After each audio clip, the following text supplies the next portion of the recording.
Painkiller already, episode 810, just the boys today. Taylor.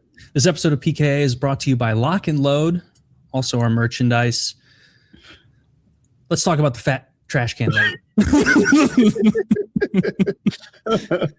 Just like the worst ROI analysis of maybe any American in the last week. Look at this bitch. Look at this bitch. So this lady was a DEI executive for, was it JP Morgan? JP Morgan. So like a highfalutin, high-paying job. Somebody has put this lady in corporate America to determine how we get more black, brown, and like gay people into JP Morgan. She is easily 275 pounds, maybe 325. She's got her hair braided like black people style. She's got her silly hat on that doesn't have a bill for some reason. Oh, I thought that was part of the hat. I thought the hair was part of the hat. I thought it was like I choose to believe that is her hair. She's in full Nick's regalia. She looks like an overweight middle school gym coach or something like that. And she's dumping out the trash into the streets of New York so she can make off with the Knicks themed trash can as a souvenir. Like 300 people's worth of trash too. Not like there was just a couple things at the bottom. Like it was loaded to the brim. Filthy trash. It smelled. You could tell. Yeah. And now she brings this stinky trash can that she stole on the train and is like given like I don't even know what that finger sign is. Like, check it out. Yeah. You're the 100th person to take video of me doing this. I think I'm going to get away with it. Why did she think she could get away with this? It's almost like she thought she was privileged and she could do whatever she wanted. What are we doing? What is this bullshit? I think she, what do you mean? You don't like her stealing the garbage can. I don't really like her stealing. They sold them for $168. She could have just had a new trash can. Instead, she's lost her job and all that stuff. I was looking, I'm like, DEI, what'd you call her? The chief DEI? Like, is that a job? But so she was the executive director for community and industry engagement. So nothing DEI. She's supposed to reach out to communities and businesses and improve JP Morgan's reputation, I guess. I think that's DEI. She's a DEI lady is what I was hearing. And clearly no one would employ that lady if not. You would hire her to be your lunch lady. The kids would be so skinny. She'd eat them. She's not qualified to be a lunch lady. That won't do. No. That's what trash man, clearly. She's like that Walking Dead person. She'd be a good trash man. I see you dumping that thing out. Developing partnerships with advocacy groups to support economic workforce development or whatever. I don't know. Maybe it is some DEI job. It's hard to get a straight answer on this thing. Like, what's she really how you know? Because it's like it sounds made up and abstract and vague when you hear her job title. It's like, so what do you do here? You know, it's one of those jobs. She's clearly some guy at JP Morgan is like, that's where the trash cans have been going. Like, imagine that wasn't the only can. Her entire apartment is just full to the brim of garbage cans. I don't know what she did, but she steals trash cans and she embarrassed herself and she lost her job. And it probably won't be easy to get it again. No, JP Morgan's not going to bring her back. You think this event might come up in the hiring process at the new place? I think nowadays, they Google your name, and she's very famous. Yeah. Yeah. I could also see this as, like Kyle was saying, like not a useful position at all. Maybe they hired her at like the peak of woke like 5 years ago, and they've been thinking like, oh man, we're burning $390K a year or some shit on this lady who just like fires useful people based on like attributes she doesn't like. We got to get her. Oh, she stole the garbage can. Whew. Get her out of here. I think her job is externally facing. Like she works with people outside JP Morgan and outreach stuff. She probably finds a way to spend charity money or something. That's what I'm trying to gather from this. Doesn't do anything now. Yeah. But she's got that can. Actually, maybe she doesn't even have the can anymore. Maybe it was repossessed. Ooh, do you think they went? I bet she's got the can. That's so disgusting. I bet it haunts her. I bet it smells like shit. See, now that's where we disagree. I think that's a hell of a souvenir. Like Woody said, they're selling for $170. I wonder if it's the same quality. Because it looked good. It looks good. I mean, you could probably just take a regular trash can and knock a coat of paint on there and get something similar. But I'd love to have that as a souvenir if my team just had won a championship. That's pretty sick. Yeah. I agree. It would be cool. The Knicks don't win very often, and as the worst basketball GM in history, what'd you say? The last time the Knicks won a championship, the Heimlich maneuver had not been invented yet. Is that true? Yeah. Something happened 27 years ago. They might have lost 27 years ago, and it's been even longer since they won. Something like way that. longer. It's like the 70s since they've won or something crazy. Mm-hmm. So, yeah. And like their best player is an undersized guard who's 6'2". I don't see him like winning year after year, but Stephen Curry did. So I don't know. I always get it wrong. Yeah, I like to see these people lose. It's always good to see. Just fat people, really. Yeah, what a crazy Humpty Dumpty vibe she has. Like it was like mostly not skinny legs by any stretch, but not as fat as one would expect with that torso. Then the arms also not as fat as you would expect. Very weeble wobble ish. You know, if you pushed her down, like she would have such a hard time getting back up. Mm-hmm. Yeah, she'd be going turtle style. Yeah, I like watching those fat chicks fight online, and I like chick fights more than guy fights sometimes because one chick is often like down to go, and the other one thinks she is, but she's never been in a fight, and then immediately it's like, whoa, you picked on the wrong lady. I saw one the other day. The title was like, she cracks her head like a coconut. And I was like, yes, please play that one. And this white girl has this other white girl. They're both in bikinis, I think. And she's got her on the Nice. grass, and she's punching her in the side of the skull. And it's going pock, pock, pock, pock. And she must have hit her in the head 15, 20 fucking times. Damn. It was so, I love it. I love it. It's my favorite, of course, is when it's ghetto style. When you got a couple of black broads going at it, and titties start flopping and flying everywhere. And inevitably, a Kia comes out of nowhere and decks one of them, sends her flying. Yeah, I was going to say, it's not a good fight unless one of the participants is a car. There has to be like environmental damage that could potentially happen at any point. An Ultima could fly through and smack someone, like those Super Smash Brothers levels where you'd have to be careful of the cars. Like you could be duking it out, but then a car comes, smashes it both. It's been a long time since we talked about the deleted subreddit Pussy Pass Denied. But I used to get a kick out of that one. It's basically women hitting men and them not obeying the "it's okay to hit me, I won't hit you back" rule. They don't know that rule, it would seem. I feel like the banner video of that has to be the classic from maybe even 15 years ago on the game show where the guy's like, "How can she slap? How can she slap?" And it's like, answer him. How can she slap?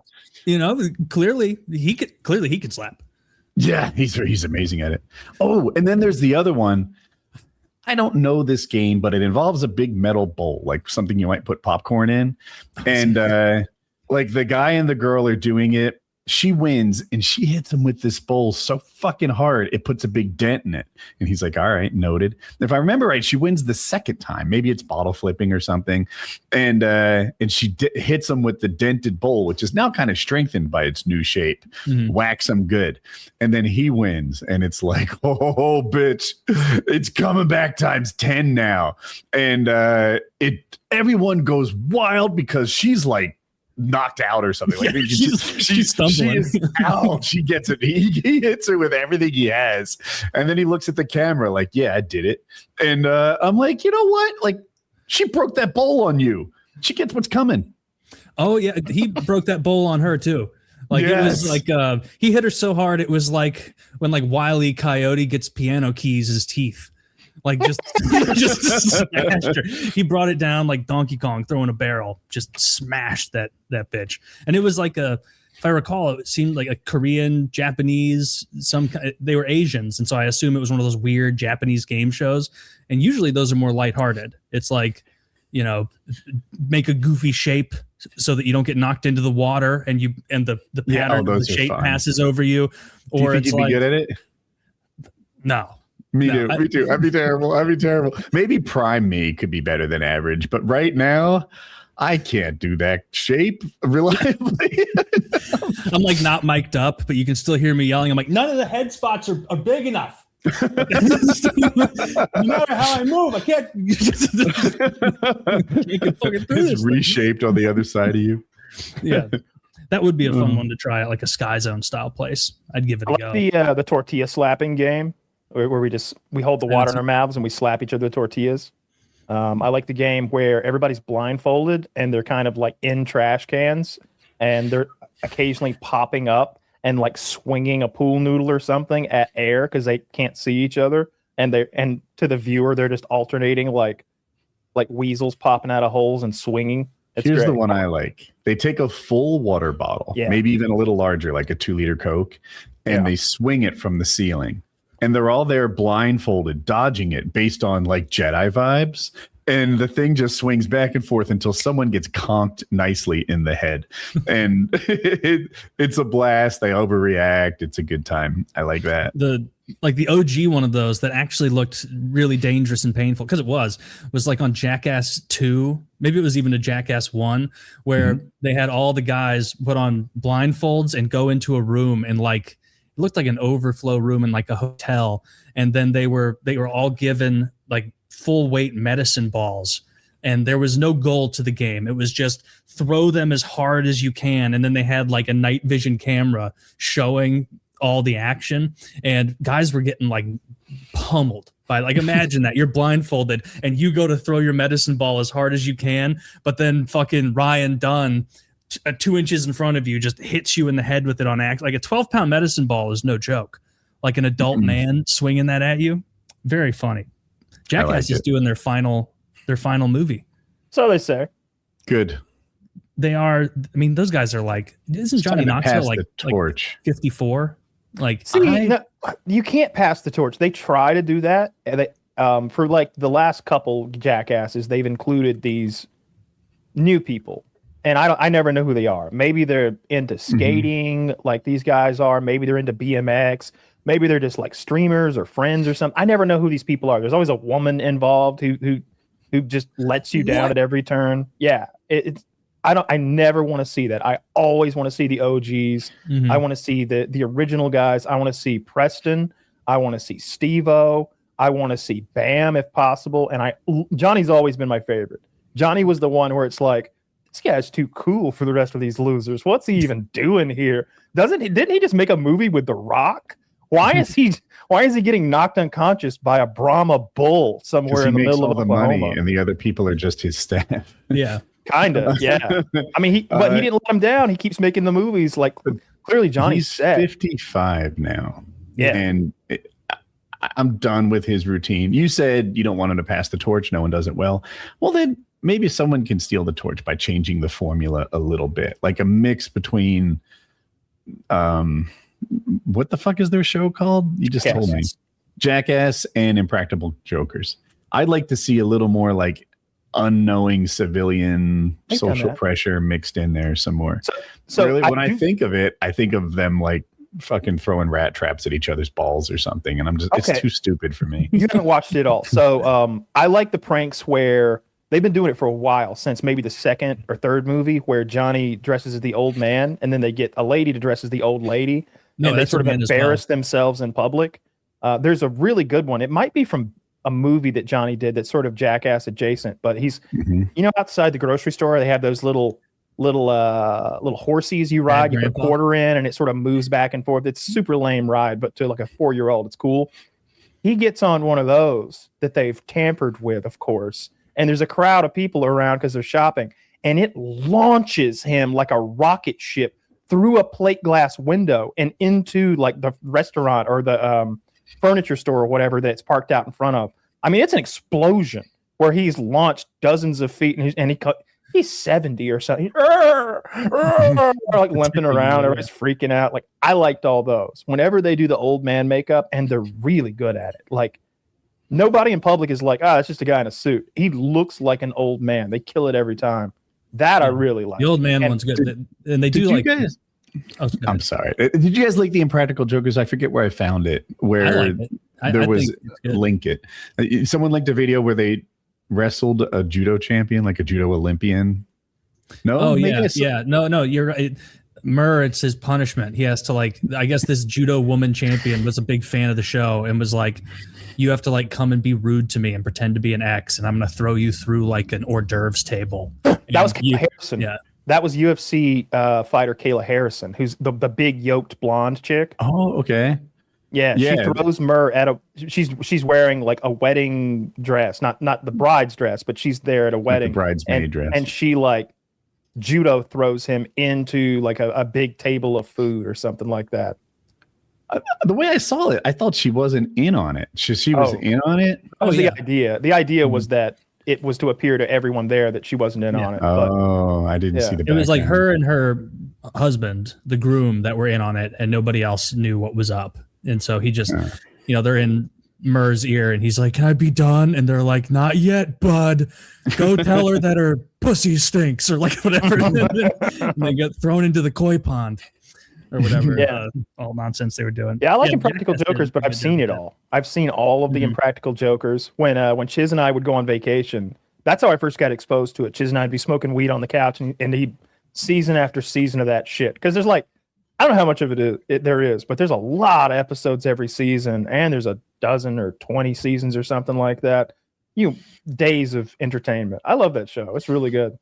It is. They've had some incidents, and some of their pranks have been like really long, like cons. Like there was one where Sal, the fat guy, he had to, as a punishment, maybe he had to climb like a big statue in New York City or something like that and like touch the top of it.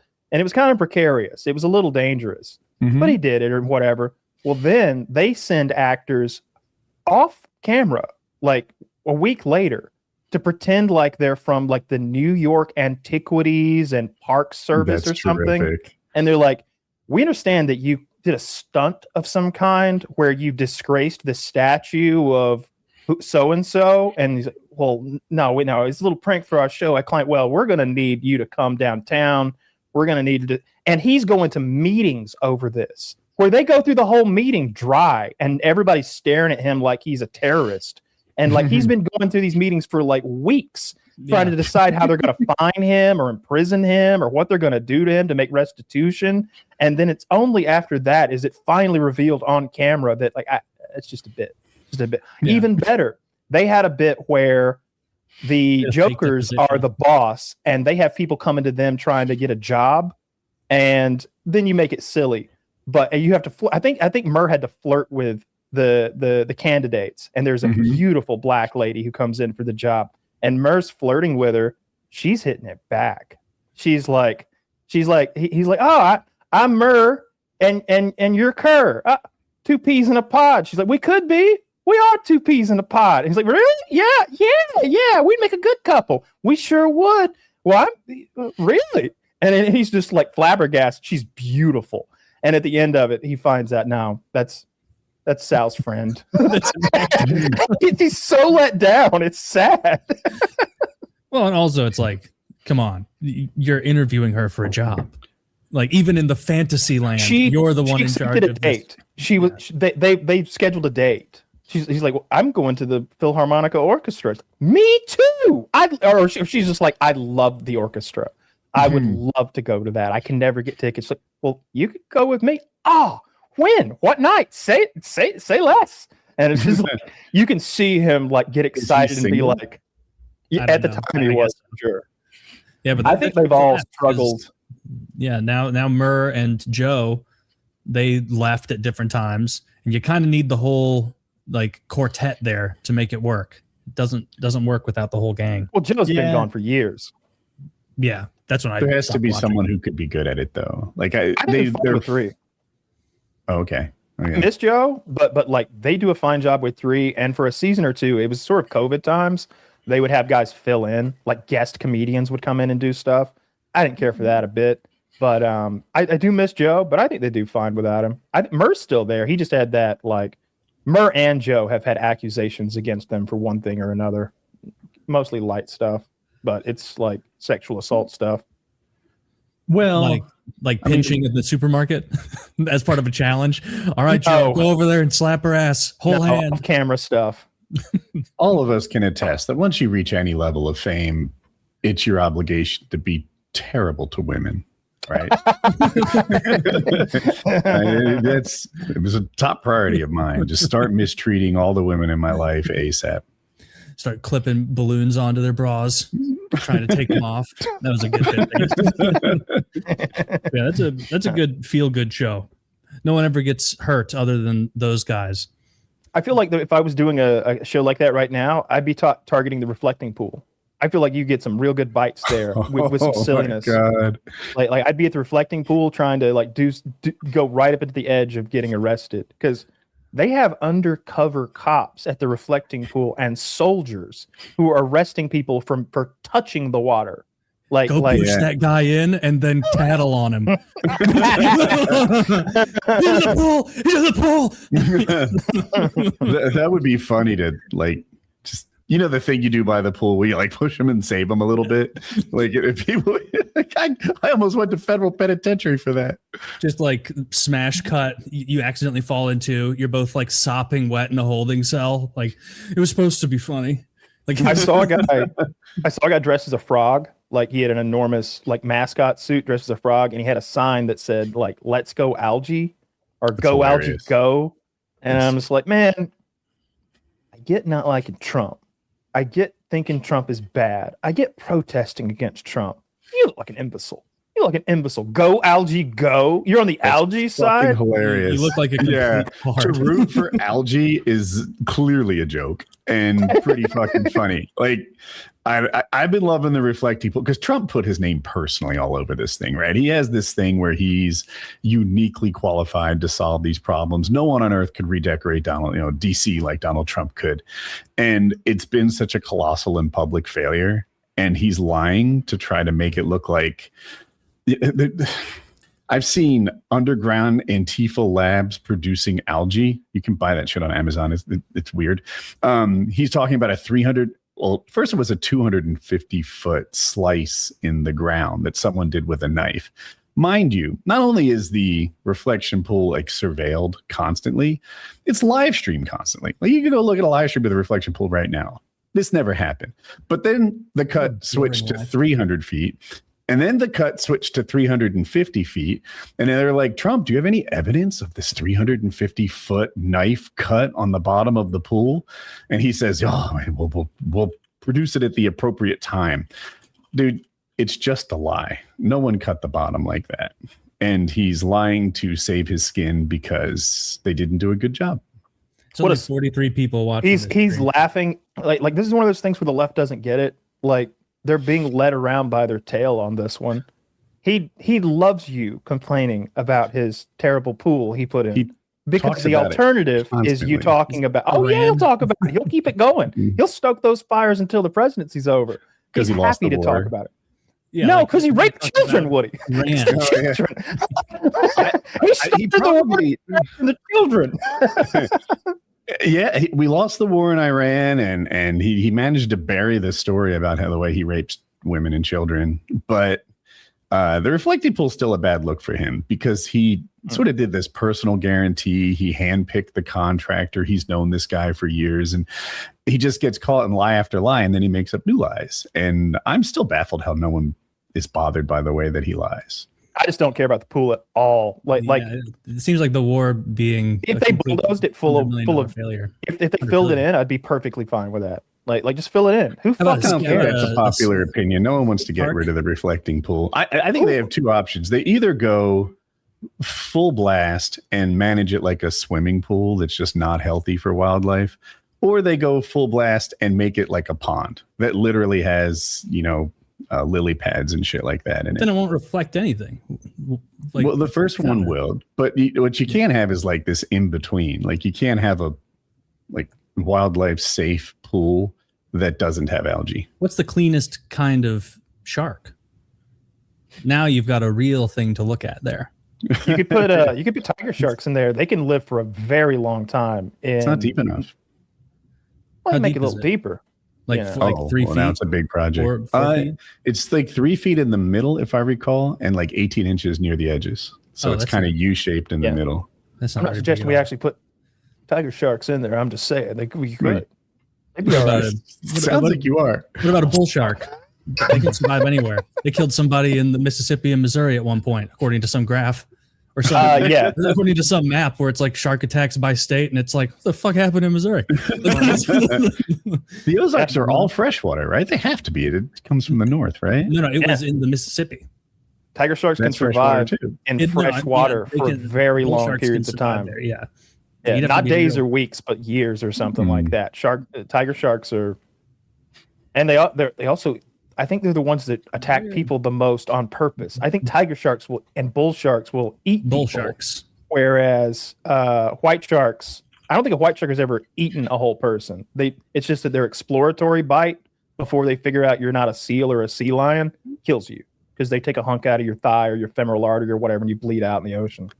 I remember when I was surfing, people would try to make me feel better and say that, like, well, that shark is not that lethal. You'd lose a foot or something. I'm like, well, that's not okay. Like, I don't want to lose a foot. I want to lose a toe. All these things are unacceptable to me.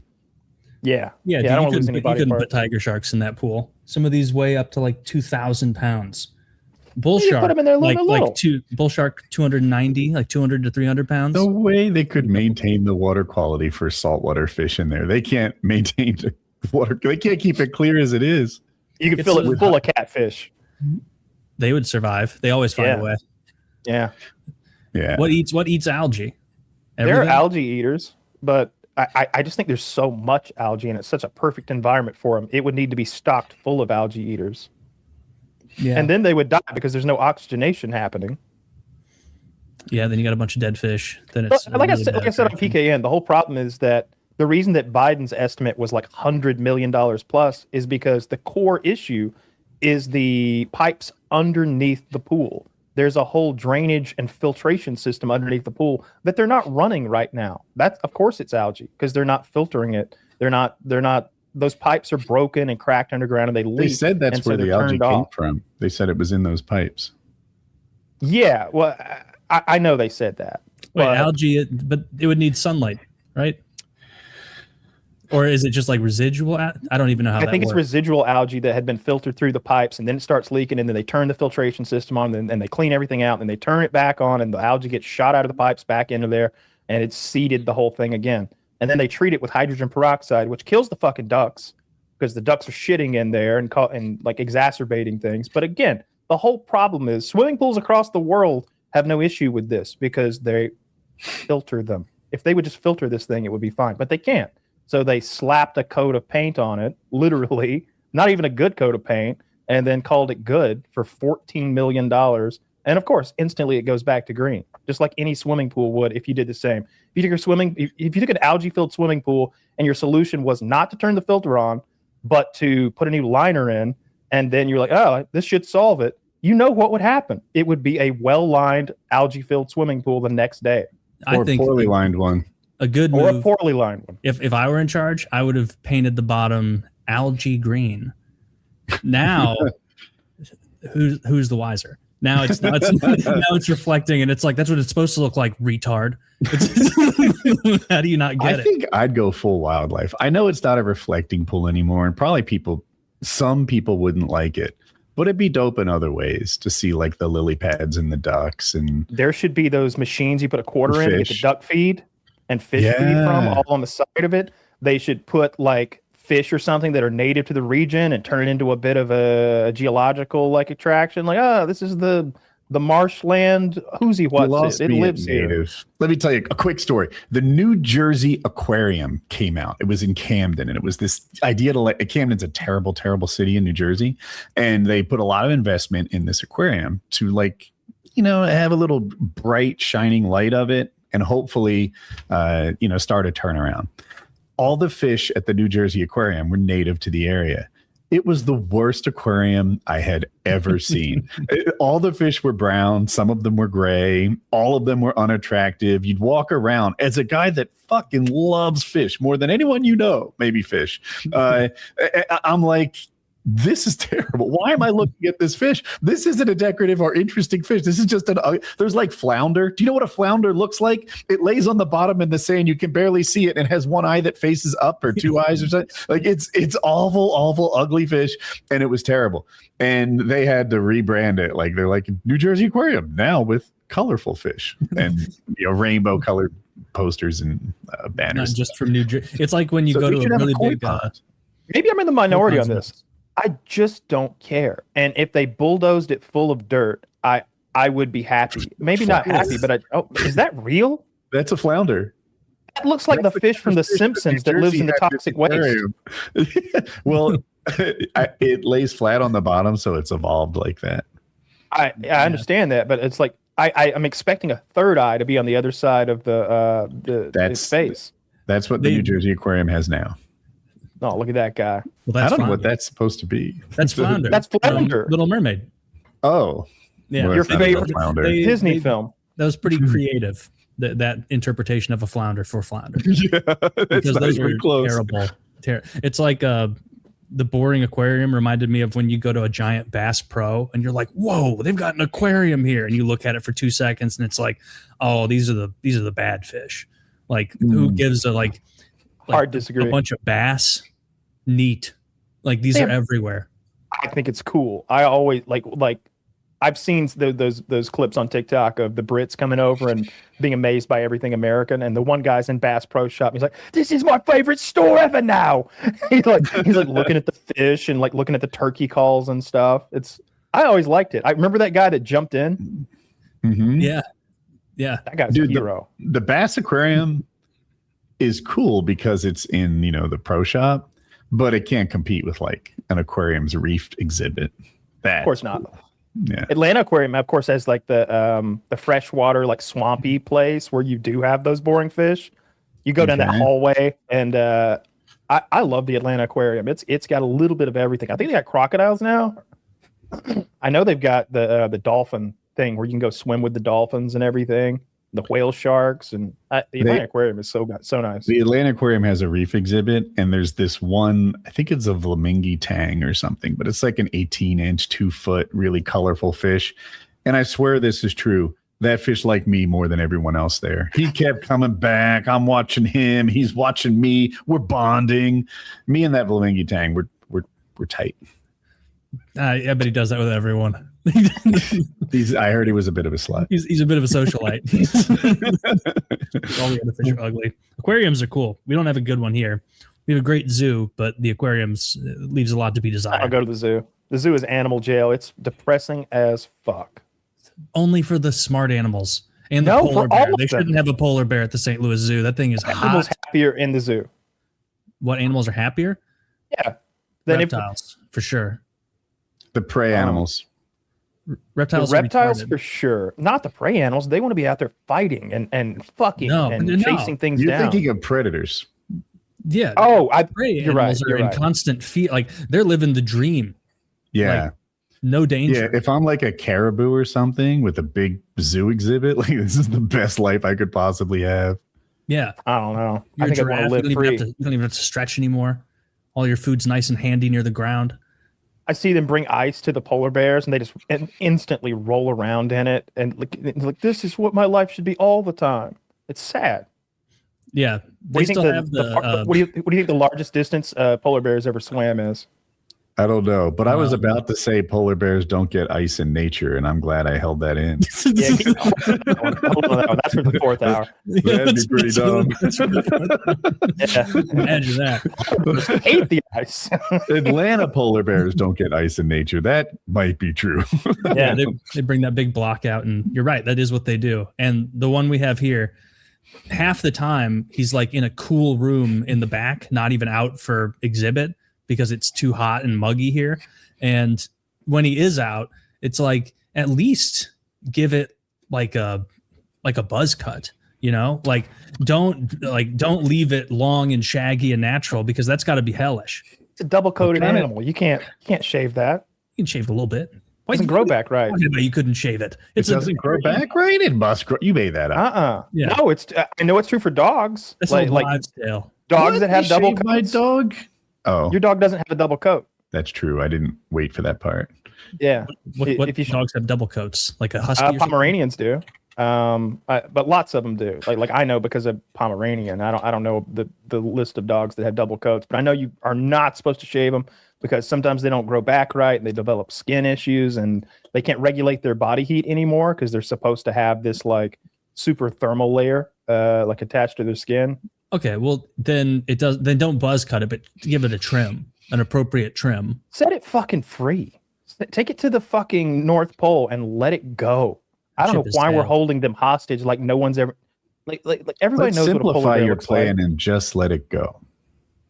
I'm saving money over here. I just feel sorry for him. Highway. Yeah. Let it go north. Ruin someone's Suburban. Yeah. I always hear them saying that when the fur coat would grow back just fine, but that it'd be very dangerous. It needs it as a UV barrier. It's a critical part of their insulation.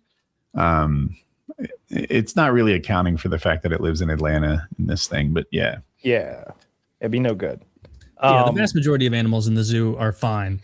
Like birds don't know, like as long as they can get a little bit of up, like they're okay. The animal that can fly freely, free as a bird, as it were, and now he's locked in a cage the size of a Winnebago. Well, I'm not using colloquialisms as I don't like it. I think zoos are animal prisons. There's no you say that as if we don't know. That's if it wasn't an animal prison, no one would go. It would be mayhem. It'd be bananas. But they know it's an animal prison. Like they want to leave. Like they don't want to be there. They're sad. They've got to hate it there. They've got to like remember a time when they were free or something. Remember when you see those pictures every now and then they used to have like black kids in zoos? You ever see that? Where they just capture an African child in a zoo? Yeah, you know this? They used to put black children in the zoo, like freak show for people, type zoos. No, and like just I mean, sort of, but no, a regular zoo. Like you'd go past the polar bears, make a left at the grizzlies, go way past the gazelles, and there's some black children in a cage. Like that's how zoos used to be. Were they working there? Like, did they take shifts, or were they 24-hour children from Africa who had been brought back to the New World and were being exhibited as animal men? Yeah, just like they had like a little placard that was like, the rhino can eat up to 70 pounds of dry grass a day. It'd be like, the pygmy grows to an adult height of 4'11", and it's just a guy in there that got kidnapped. It's just a guy in there. Yeah. I'm sure Zach can find pictures of black kids in zoos. Zach says I can't show these. Yeah, well then don't show them. I trust your judgment. It's baffling me in the first one that there are two black people looking at the black children. Like, look at them. Like,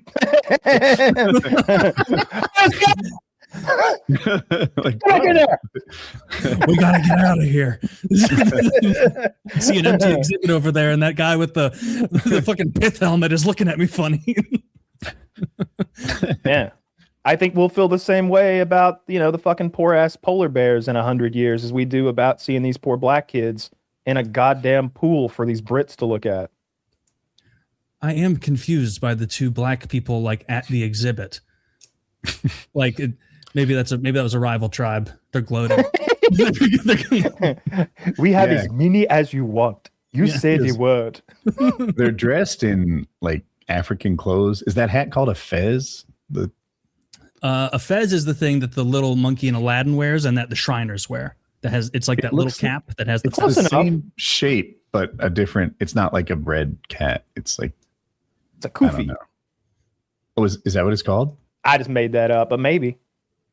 I mean, there's a non-zero chance. Things made up word. If I'm black naming hats, Kufi's on the top of my list. Everybody's looking so spiffy in those hats. Everybody's got a hat on. It's a good look. Holy shit! It is a Kufi. I googled it. That's a Kufi. Nice.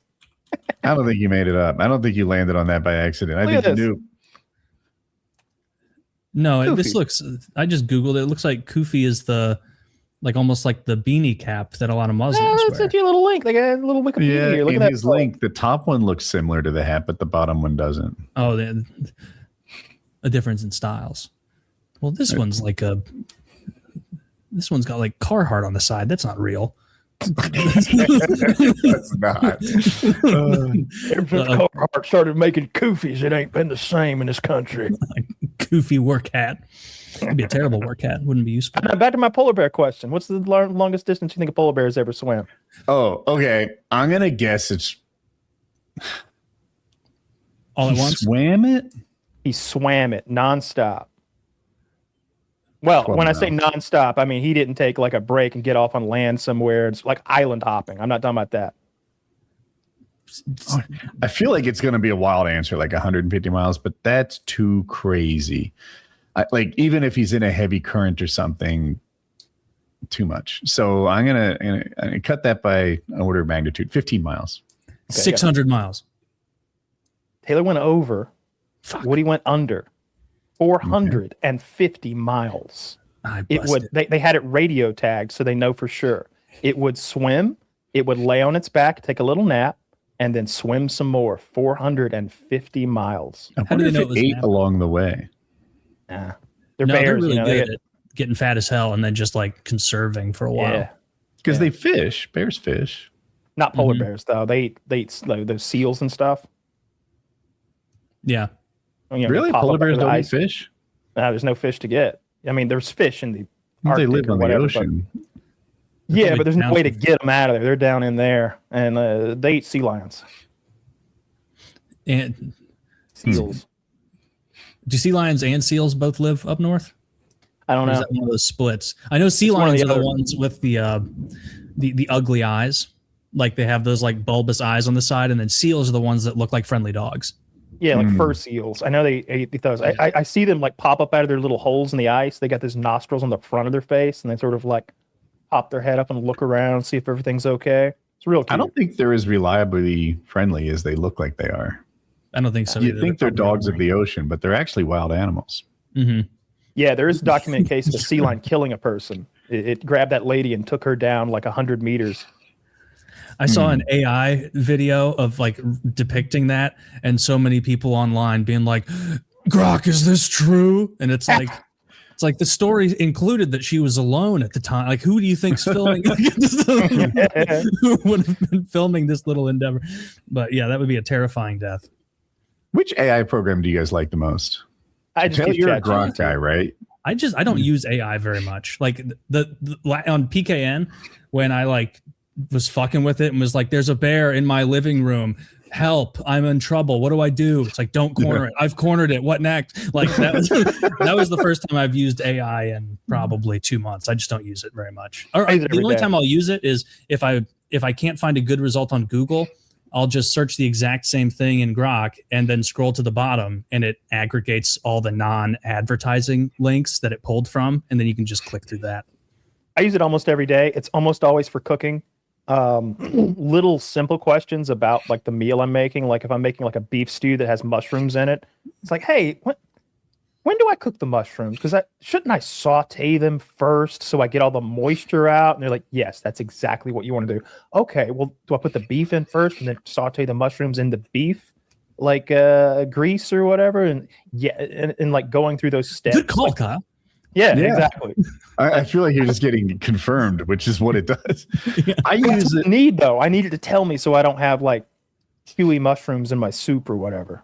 Yeah, I've actually gone to Gemini being my favorite. I saw that it like won the AI reliability testing at the moment I looked it up. They change places a lot.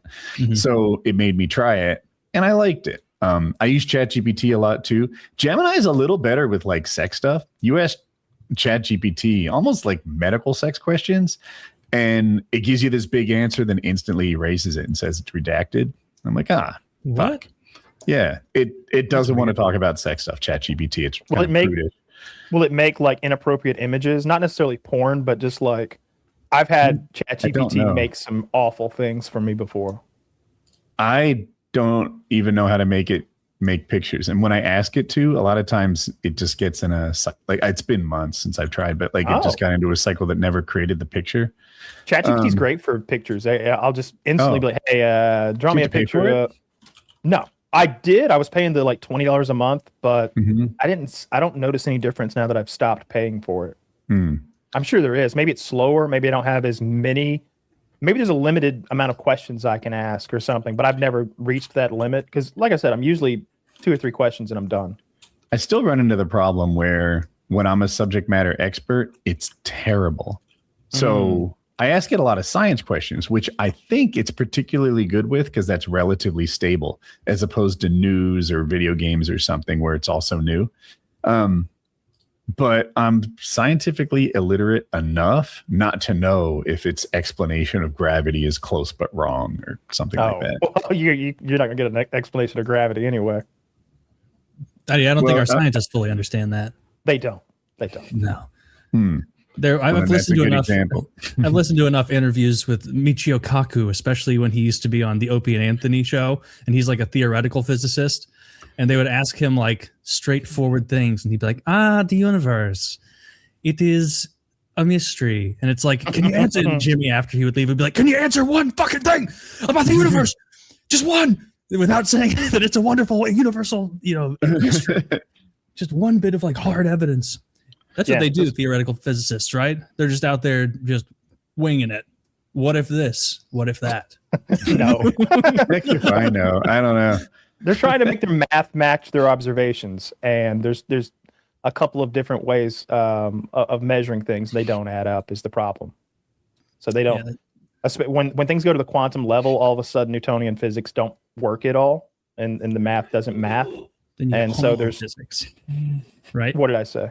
No, you said Newtonian physics doesn't work, and then they have a whole new type of physics for the little stuff. When you get to the quantum level, like the Newtonian physics don't work at the scale of an atom. Like it doesn't add up. And then just trying to figure out what an electron is, how big it is, and like how many there are is a whole quandary. Like very basic questions.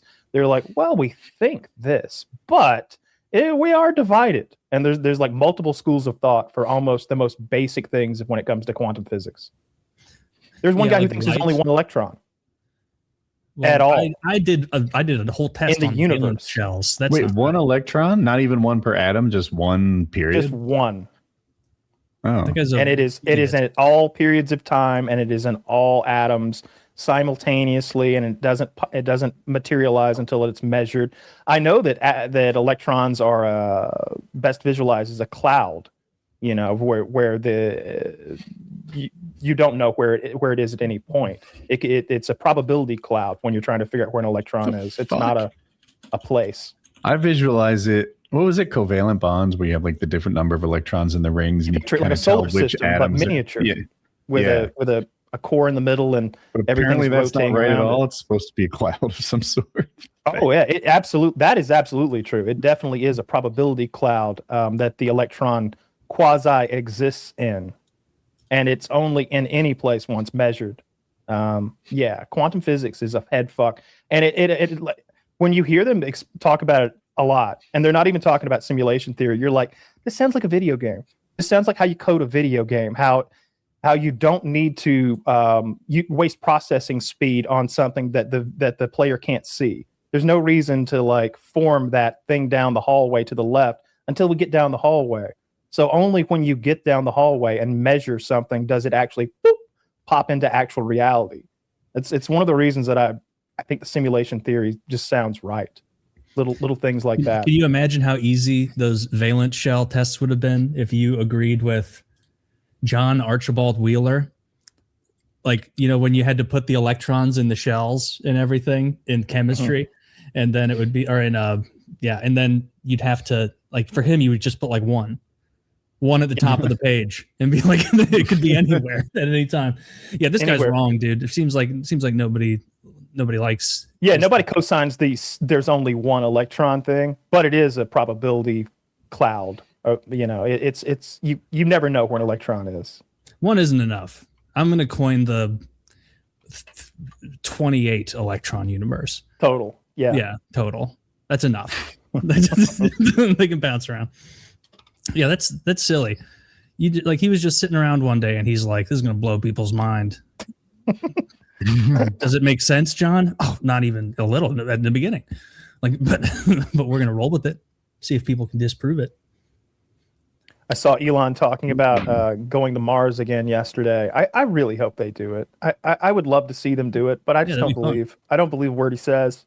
Don't believe a word he says. He was actually doing it in an effort to promote Starlink. He was explaining that Starlink is going to fund the mission to Mars, but it's like, when, dude? When do we start? When step one happened? Like, I just doesn't seem like it's ever going to happen. SpaceX is getting beat up a little bit. Musk is no longer a trillionaire. It's hard if you don't like Elon Musk very much, because I don't like him because he lies. Then it's hard to like celebrate him only being worth like 990 billion. Like, we got him. Not even a trillionaire. What a loser. The people who root against that guy have way too much fucking time on their hands, and their priorities are so out of whack. Yeah. Like, your local politician is defrauding you way more than that trillionaire who seems to actually have some good things he wants to do for humanity, along with just being a weird, greedy guy. He also seems like he has benevolent intentions for humanity. Like, Starlink is definitely bring electricity to every corner of the globe at the touch of a button. It's internet access, not electricity. I'm sorry, not electricity. Yeah, internet is incredible. It is incredible. It's super cool. That wireless Tesla electricity being beamed down from space, and you can just tap into that anywhere. Starlink is one of the neat things he did. Heck, I even think PayPal was kind of cool. The fees on it are outrageous at this point. Now. But yeah, they just kept raising the fees until they got profitable. But it's so convenient, and it was a great service.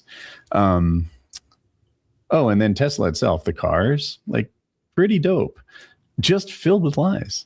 And the lies, like, I feel like the people that like Elon Musk are fucking cucks on their knees with their tongue out asking for more lies. Stop it. Stop letting this man lie to you. He sold full self-driving for $10,000 13 years ago, and he still hasn't delivered it. These cars are off the road at this point. It was just a bucket of lies. He's telling you, buy our cars now because there's going to be fucking robo-taxis on the street. Do you remember Boogie was going to buy a Tesla, buying that robo-taxi bullshit that it would make him money while he was doing something else? Yeah. This is the guy selling. Yeah, if it was any other car company, he'd be roasted to the end of the earth. But somehow with Musk, we just accept that, like, it's okay to be lied to by this guy. Get off your knees, put your tongue back in your mouth, and start having some dignity. When someone lies to you like that, call them out as someone you don't like anymore. Yeah, his projections are always Barnum and Bailey projections. Just really pulled out of thin air type shit that never comes to fruition. He's always way overshooting or undershooting.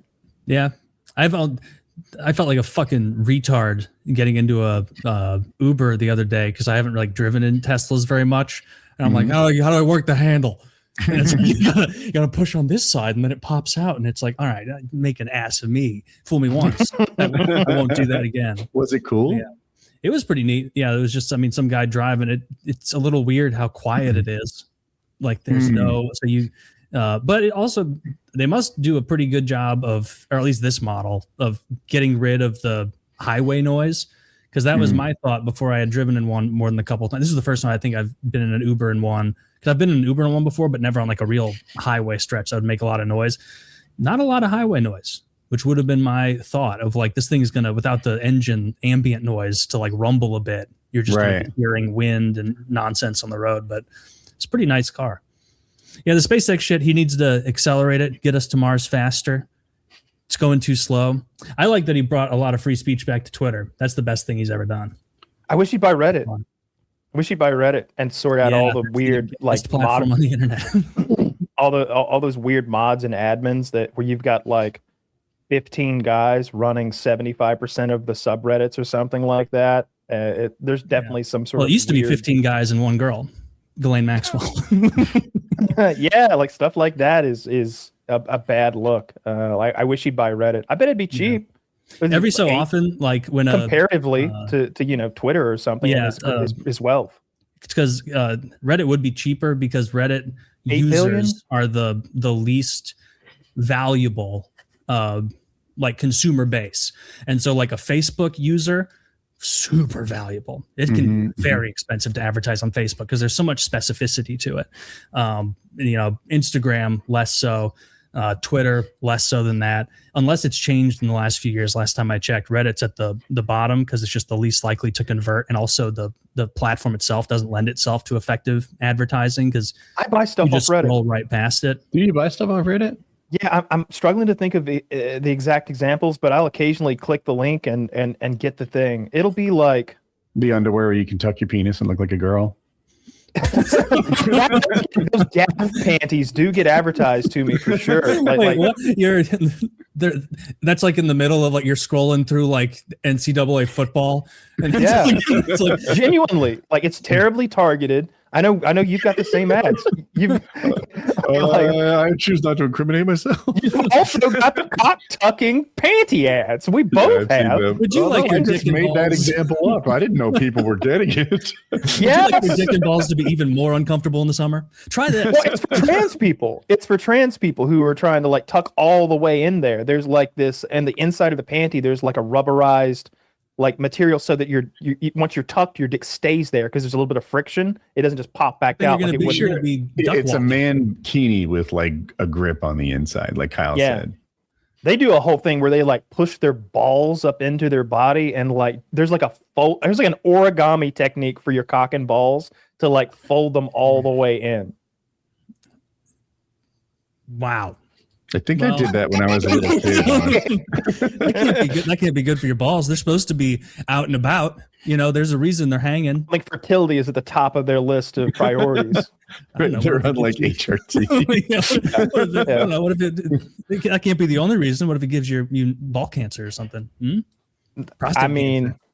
That's one of the things I don't like. When I don't want to get my little Pomeranian fixed. I want to stud him out eventually and make some little Murphys. My girlfriend's like, we have got to get him fixed. He's humping everything. I'm like, he doesn't even finish. All right, it's just for show. You know, there's no red rocket or anything going on. He's just miming fucking things.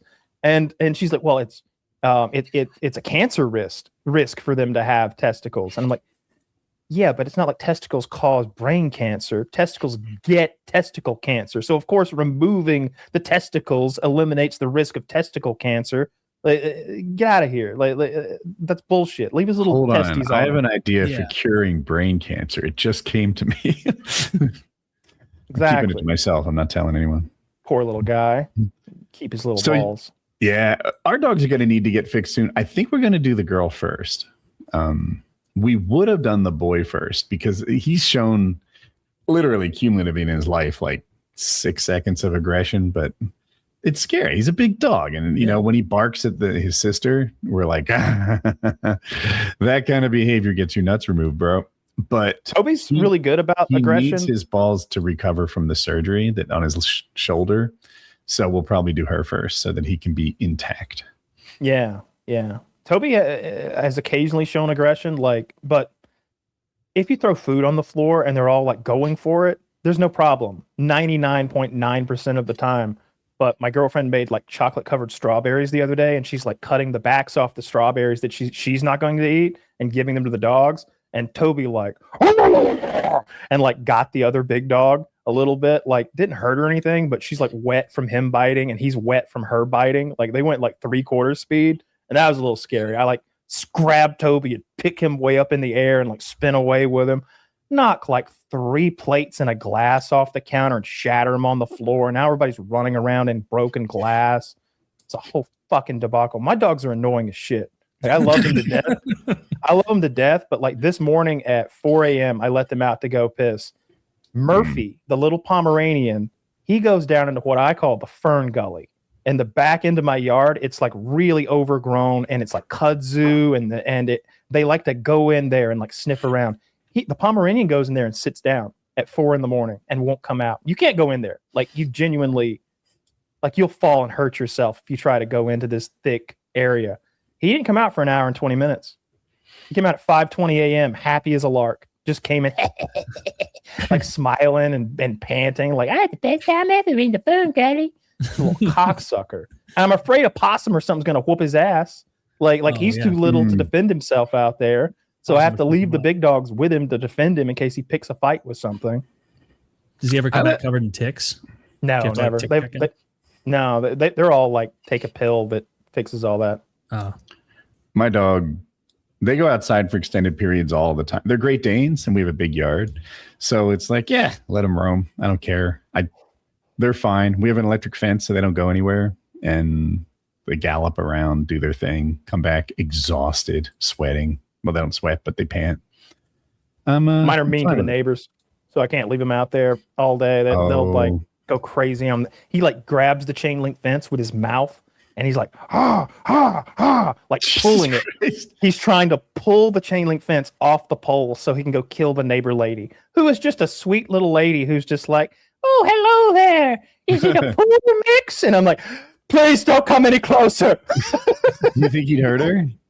I don't know. He's acting like he's want to kill her. He acts like he wants to kill her. And their little fucking dog. This is the Pomeranian? No, this is the doodle who's like 80 pounds or whatever. Oh, yeah. Okay. Are they ever around people that aren't you and your girlfriend? Occasionally, and they're like, fine with it. At first, they're a little freaked out. They're like, "Intruders in the house!" But then you're like, "This is our friend. These people are cool," and they mellow out and like lay in your lap and like want loving. But if they see you across the fence, everyone is cool. Like the Amazon guy comes, I open the door, and at first, they're a little taken back because they're almost horse size. But then they lay on their backs and beg for tummy rubs and stuff, and everyone likes my dogs. That's super sweet. Well, it's a notoriously overall mellow breed, right? Like, yeah, they're known for being kind of lazy and stage 5. They sleep clingers. The most of any breed. Do they? That sounds right. I think it's 15 to 16 hours a day. I love that. They're occasionally super athletic, like it's there, but they mostly just do nothing. 15 to 16 hours a day. Yeah. What are they supposed to do? Like dogs are often bred for a particular task, whether it's like livestock guardian or working dog that protects people, police dogs. I know the Roman Legion bred the Rottweiler as a camp dog to guard the camps from infiltration. What is the Great Dane supposed to be doing? I'm asking a specific demanding purpose for hunting wild boar. Okay. That makes sense. I don't know. They think they hunt deer, apparently. If there's a deer in our yard, they make it their life's mission to get them out. They're just start galloping after everything. You ever consider deer hunting? Does that appeal to you even a little? I did. I even got a hunting license at one point, but I never went deer hunting. It's boring. Slow. It's 90% boredom and 10% like thrilling, there he is. Make sure that you do this right. And how long does it take to get the deer back to the car, the dead deer? Depends where you parked. Well, that's the part I'm least excited about. Like a deer that's dead, possibly has a bunch of ticks and fleas on it, and I have to drag that thing to the back of my truck?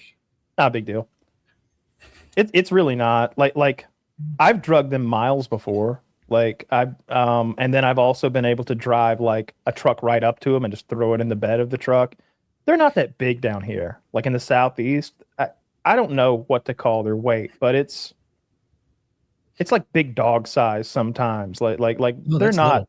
And the way they're so smooth, like their fur obviously all goes from front to back, the way it lays. When you drag it by the neck, it's kind of like frictionless as long as there's a little grass. And they drag easily. If you clean the guts out first, like their guts weigh more than you think. And so like I don't do that, but like, or I never did that, but still, like I wouldn't throw one on my back because of the ticks and stuff, but we would usually throw a strap around its neck or its antlers and then just turn around and start walking and do just a dead drag it out. Really not a big deal. Everybody's talking about how bad ticks are this year. I would be so livid if I got that horrible Lyme. Deathly the meat disease where you can't eat red meat. What's or pork the name anymore. of it? Alpha gal syndrome. Is it spelled alpha gal like 2 words, or is it's alpha gal? I believe. Okay. And you get alpha gal syndrome. You can't. It sounds like a woman that could beat up the other ones. It does. It does. Yeah. That would be a good, and now increasingly spooky, like woman's UFC nickname, like the Alpha Gal. Yeah. Some kid died of it in the U.S. Because I guess the reaction, it's not like people with peanuts. What a child. Because I remember we carpooled once with this. I was in grade school, and it was this kid's mom, and then me and some other. I don't even remember the other kid, but she was always like, "Andrew is deathly allergic to peanut butter. You can't have peanut butter in the car." And I was like, at one point, like deep in the year, I wasn't thinking about it, and I like opened a Reese's, like some leftover, Halloween candy, and like started eating it in the back. And she had like the mom had a nose like a fucking hound, a truffle pig, and she was like, "Is that peanut? Is that peanut butter? Get rid of it! Get rid of it!" And I'm like, "Oh."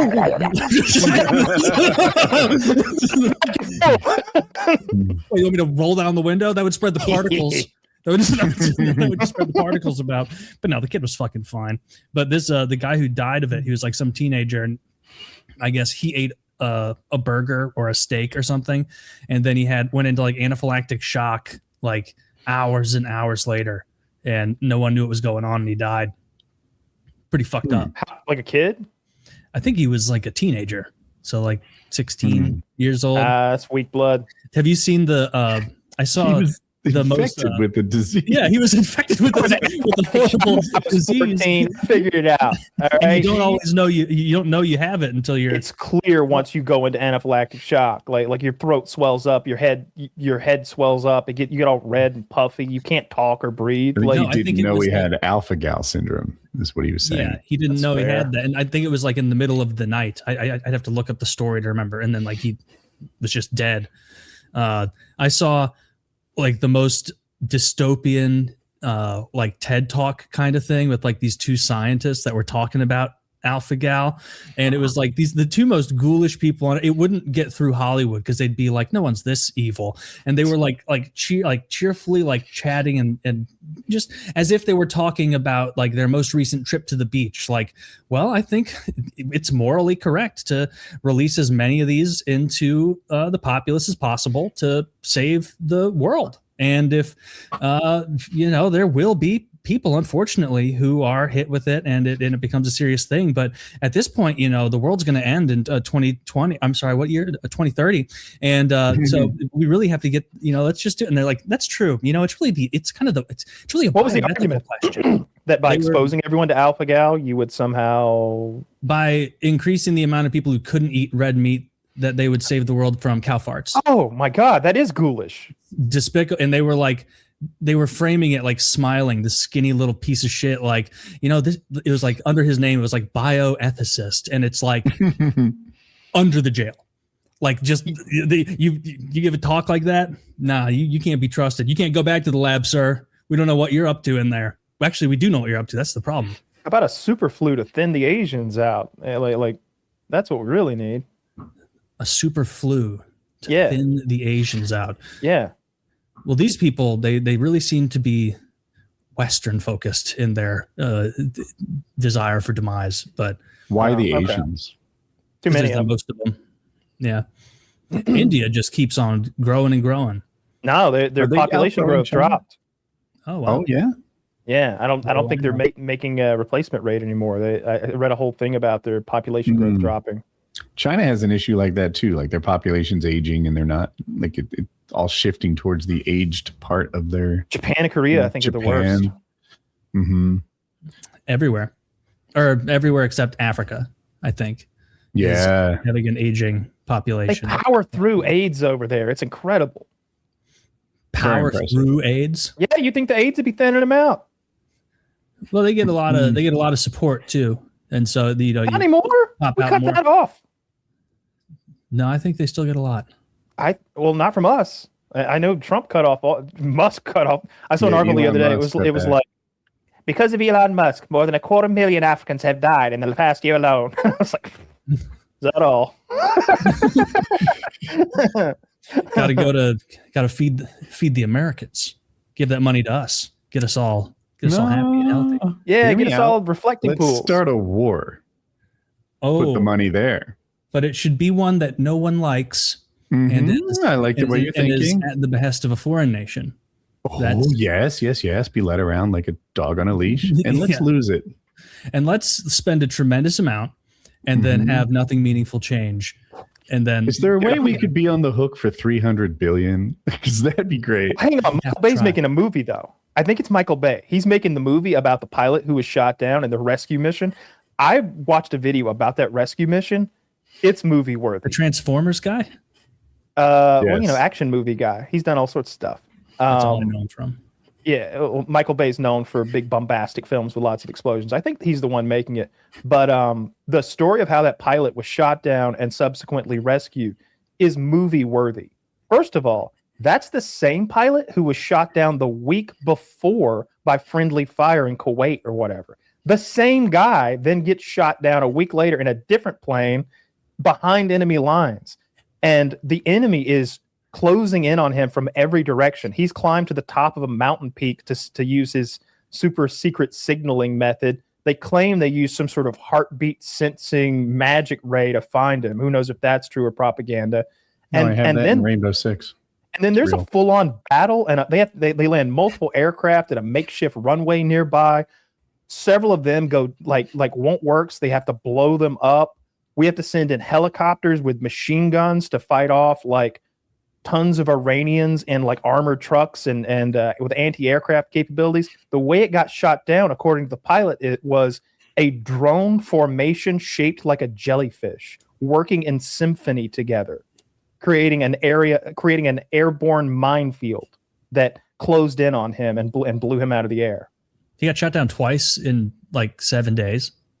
Yeah, roughly. Yeah. We need soldiers with better luck. It's cool that we saved him, but this is such a fucking L.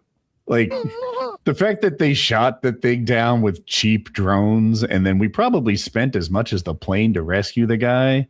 Like more. It is more because we lost like big planes, we had to blow up our own big planes because one of them wouldn't start. The way America conducts war will be why America loses. We're just all in on this super expensive get fucked stuff. Well, we're already invested, so like I hope in the future that we maintain these 6th and 7th gen stealth fighter capabilities and all the strato fortresses and strato tankers that allow us to do this across the world business. But we definitely do need to invest in drone and anti-drone swarm technologies. Like that stuff the Ukraine is doing, like they're, according to our Defense Department, our War Department, the balance is shifted in Ukraine again, and the Ukrainians are on the winning side of things. They're taking more ground and doing more damage than the Russians are. And like, I don't know if you saw the footage. I don't know if you saw the footage from Moscow this week. Like, not small fires. Like, the skyline looked like the Iranian skyline during the peak of the war, with huge oil fires and structural fires going on in like multiple districts across miles between each other. Giant plumes of black smoke. They're targeting a lot of the oil. The one where the lid blew off. You saw that for sure, that was right? Cool. Dude, I don't know how big that lid was. Was it 300 feet across? Like it was. I wouldn't think it was that, but maybe it looked like. You get video of the lid blowing off that Russian refinery storage unit. Something like that. Yeah, the Kapotnia oil refinery, 15 kilometers from the Kremlin, pretty close. They're rationing gasoline, and I've seen fistfights happening at the gas pumps in Russia. Like people. It looks like I obviously didn't live through it. Maybe Woody did, but in the 70s when we had the gas shortage or whatever, and people were lined up around blocks and nobody could get it because of the oil cartels, OPEC or whatever. Let's see this footage. Taylor has footage of just the smoke on the skyline. It's not the specific one I was looking for. Oh, I just searched real quick. Well, this is good, but there's one that shows the lid blowing off, and it's a particularly impressive explosion. I remember I was a little kid. Of course, I wasn't driving or anything, but I remember my father wanting to fill his gas tank, and the guy's like, "Sorry, it's an even numbered day for your license plate," and he's like, "Man, it's sitting here below E," and he has like my mom and the 2 kids in the car. And the guy's like, all right. And he let us fill up on a day that odd numbers were not allowed to fill up. It was a real shortage. Yeah, show that. Sucks. That's the one. So it's a friendly fire missile that causes this explosion. It's an anti-air missile that was meant for one of their long-range drones, and it goes wonky. There it goes. Boom! Oh, look at that.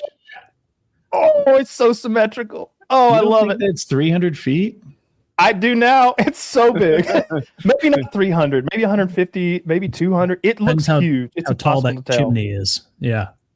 If only we knew how tall that striped chimney was, we could get. Yeah. Well, we don't know how far behind the chimney that the thing is. You know, we got to do some trigonometry. Pretty cool. Yeah, that's awesome. Yeah, Ukraine's winning, and it makes me look back to. As soon as the Trump administration came in, here we go again. They're all like, I think Ukraine should surrender. I'm just for peace, and it's inevitable that they can't possibly compete with the Russians. So just surrender now. Give them your land. Give them the Crimea. Give them the Donbass. Give them everything they want, and maybe they'll stop attacking you. And Ukraine's like, they're just going to attack again like a few years later. That's what they did with Crimea to Donbass, and we can't surrender. We played this game before, and now it's like, you fucking coward pussy shits.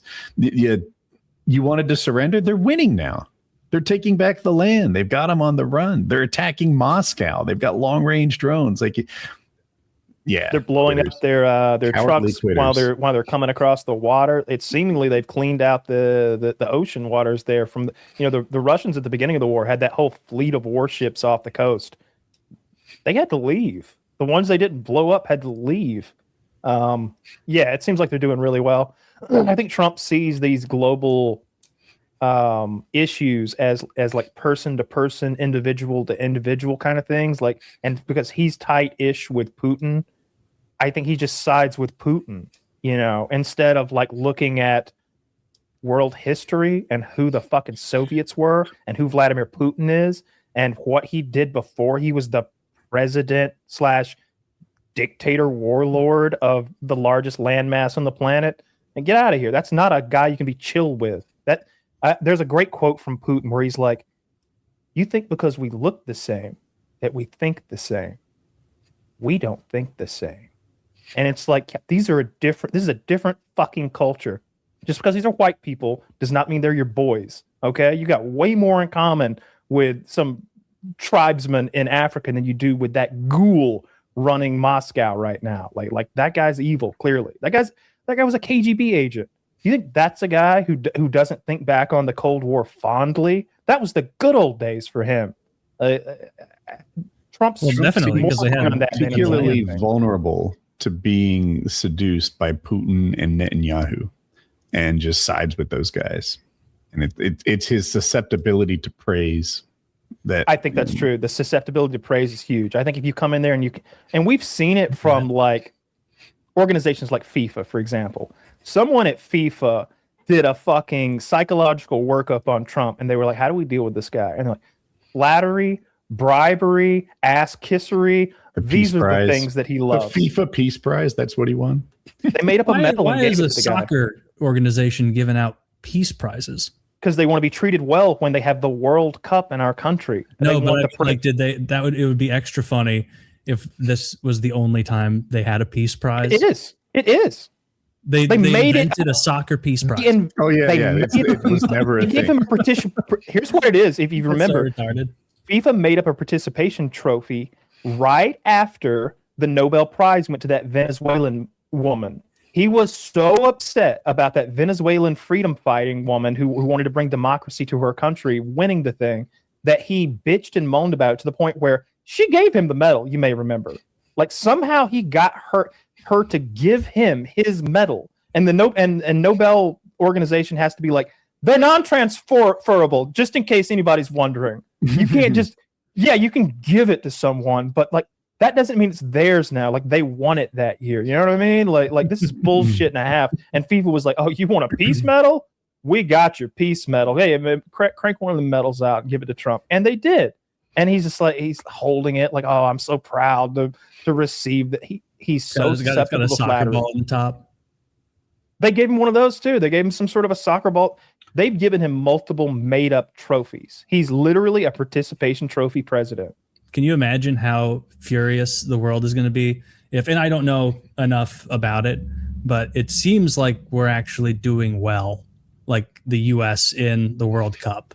And a lot of people who aren't American seem really mad, and all the Americans are like, haha, that's funny. And like, just don't really give a fuck either way. Like, I know we're undefeated, right?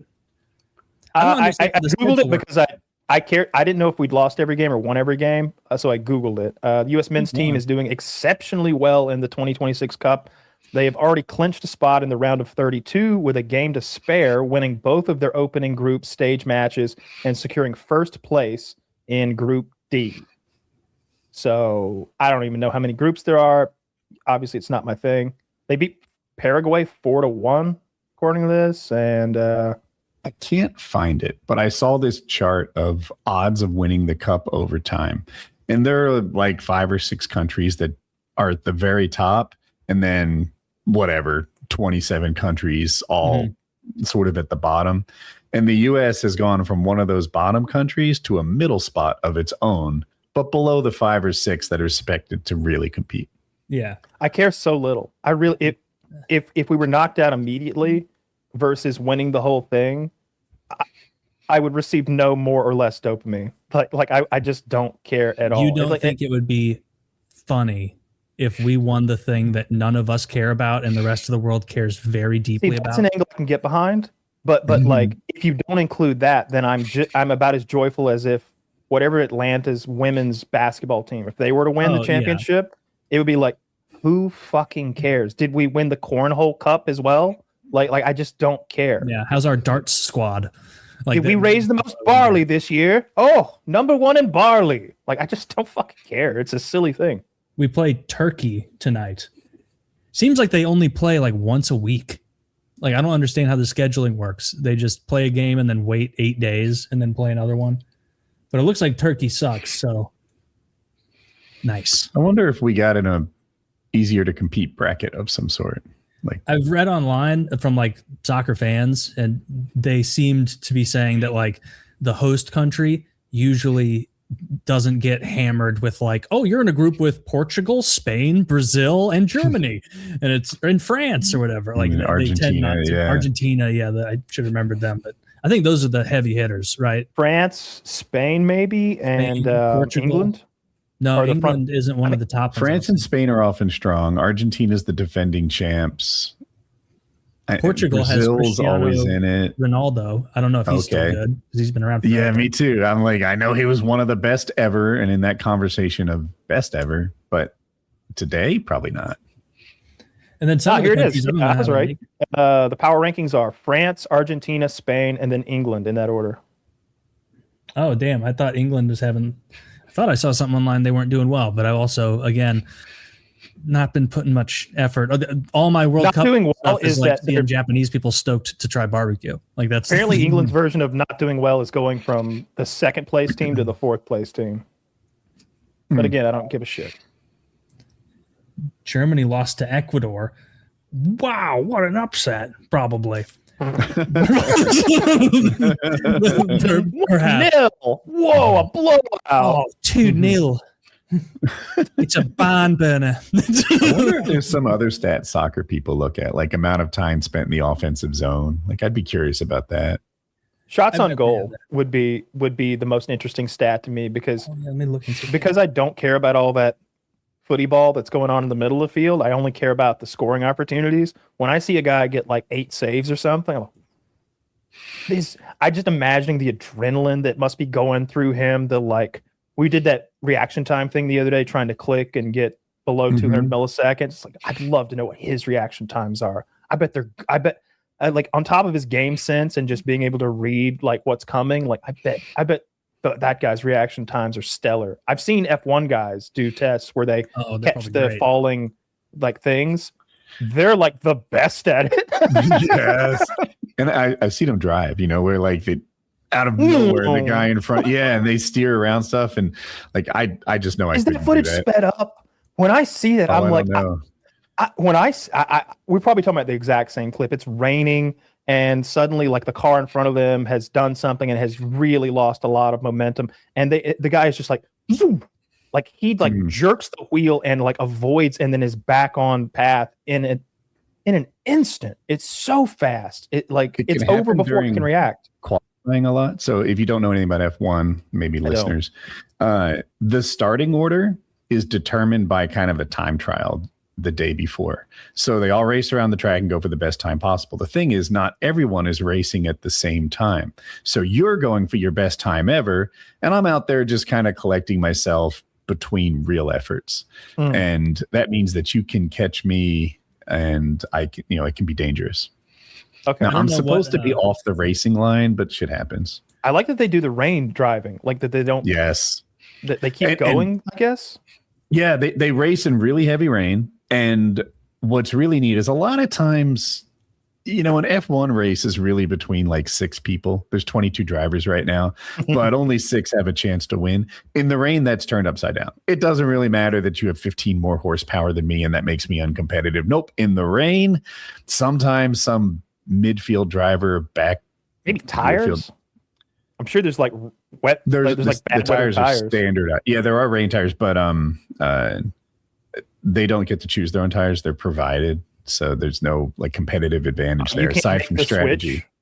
You can make the switch. Yeah. They all would wear rain tires and that thing, but the advantages that you get for having a better car with slightly better aero, with slightly more horsepower, are nullified. Yeah, I was gonna say removed, but that's not true. Better cars are still a little better, but some guy in a Williams can win on a rainy day, so it's fun to watch. I like bad weather everything. Like bad weather sports, doesn't matter what the sport is. A football game in the snow when they've got to like move the snow to see the lines. Yes. It's like, oh yes, this is it. Or a rainy day where it's just there are mud puddles on the field, and every step you see the water kicking up. And when the ball is wet, so you get a lot more fumbles and a lot more like loose balls. In the fog is amazing. Give me a blizzard. I'm here for it. I want them like out there shoveling a little bit, every stoppage, every timeout, trying to make it just a little bit better in the critical areas. I want some, not all the time, but like the Winter Classic, please give me a blizzard. I wanted the UFC. Not the kind of rain that stops it. I wasn't like hating on the event existing. I just wanted weather to be a factor that we've never seen before. That would be neat to me. Yeah. But yeah, I agree. I like the Winter Classic when it's snowing. I think they had it in Minnesota a few years ago, and it was coming down so hard, and like the goalies are even like wearing like stocking caps over the helmet to keep the heat in. I love it. I love it, right? They have to like the puck is even like more erratic and moving worse for passes because there's so much the snow accumulating. Yeah. I like that a lot. I want most of hockey to be fair. Just give me a spectacle every now and then. And like Kyle said, the football is particularly good for it. Outside of lightning, they play in any condition I can think of. That Philadelphia had a really important playoff loss 25 years ago, and it was so foggy, like you couldn't see far at all. Like 3 yards you could see. It was ridiculously bad. And as a Philly fan, like it wasn't fun to lose, but I'm glad they held the game. Hear me out here on hockey. What if they pumped a little of that little fog out there? For certain parts of the game. I know we have struggles from the audience not being able to see the puck, especially like people like me or whatever, and like understand puck movement. You're supposed to watch the players, okay? But if you just pump the place full of fog, I'd enjoy that. Anytime I see that, I like it. Look at this. Have you considered watching hockey for 15 years so you can recognize the posture of a puck holder? Duh. Yeah. My whole childhood, then I can pick it up, I guess. Let me see. Loser sport. This is what I wanted for the UFC. This clip from the Matrix, from the final Matrix movie when he fights Agent Smith and it's just pouring rain. Definitely can't show this, but yeah, that would be dope. That would be amazing. You mentioned that shots on goal is something that might entice you more into. Oh yeah, that's the fun part of the game. I didn't know what to expect. Like I don't know what the average is, but I clicked on a couple different games and this. I'm guessing 7 or 8 has a hell of a day. I'm guessing teens. You're guessing in the teens total, and you're guessing how much total? If you got 8, you'd be a big dog. You're getting the better contract next year. What's the combined total between both teams? Do you think for the whole game? Let's call it just under 30. Oh, like the average combined? I'm looking at Ecuador versus Germany. The score was 2 for Ecuador, 1 for Germany. I'm looking at around 20 goal right now. Okay, I'm around 23. 15. Ecuador had 3 shots and Germany had 3 shots on goal. Yeah. This should have stayed with my initial sure they were statement. getting like 11 per side. Like I said, I think if you stop 8 in a game, you're getting a better contract next year. Like you're a national hero if you stop 8 shots. When you said goalie that, I thought it was way low. They had one save and let in 2 goals. And I like clicked a couple of the other finished games from today. I'm like, maybe I could this let is in 2. an anomaly. The other game I clicked was 2 shots to 3 shots. They need to shrink the field. This is ridiculous. 6 total shots in a game. Yeah, I'm like, how perfect do they need the shot to be before they launch it? Because in hockey, as you know, people launch shots that have a 2% chance of going in, and they're like, "Well, we just launched 30 of these. Maybe one of them will help us." Yeah. You know, obvious. You don't want to just dump it and get it turned over, but people take shots that aren't a really great opportunity all the time. Yeah, soccer, they don't. Is it just? I guess not. Like, because it's so big a field, they really need to set up their plays more, I suppose, because it's like going to take you 6 hours to get back. But my theory is, in hockey, goalies give up rebounds a ton. I bet that's rare in soccer, and that it's almost a guaranteed turnover if you don't score. Yeah, they probably don't want to shoot unless they know it's almost a guaranteed goal. But if it's shots on goal the same way hockey does, like ideally, like it does not count as a shot on goal unless, had the goalie not been there, it would have gone into the net. And so like if some guy dumps it and I stop it with my stick, but if I would have let it go, it would have just went past the net. That's not supposed to count as a shot on goal. That wouldn't have been a shot.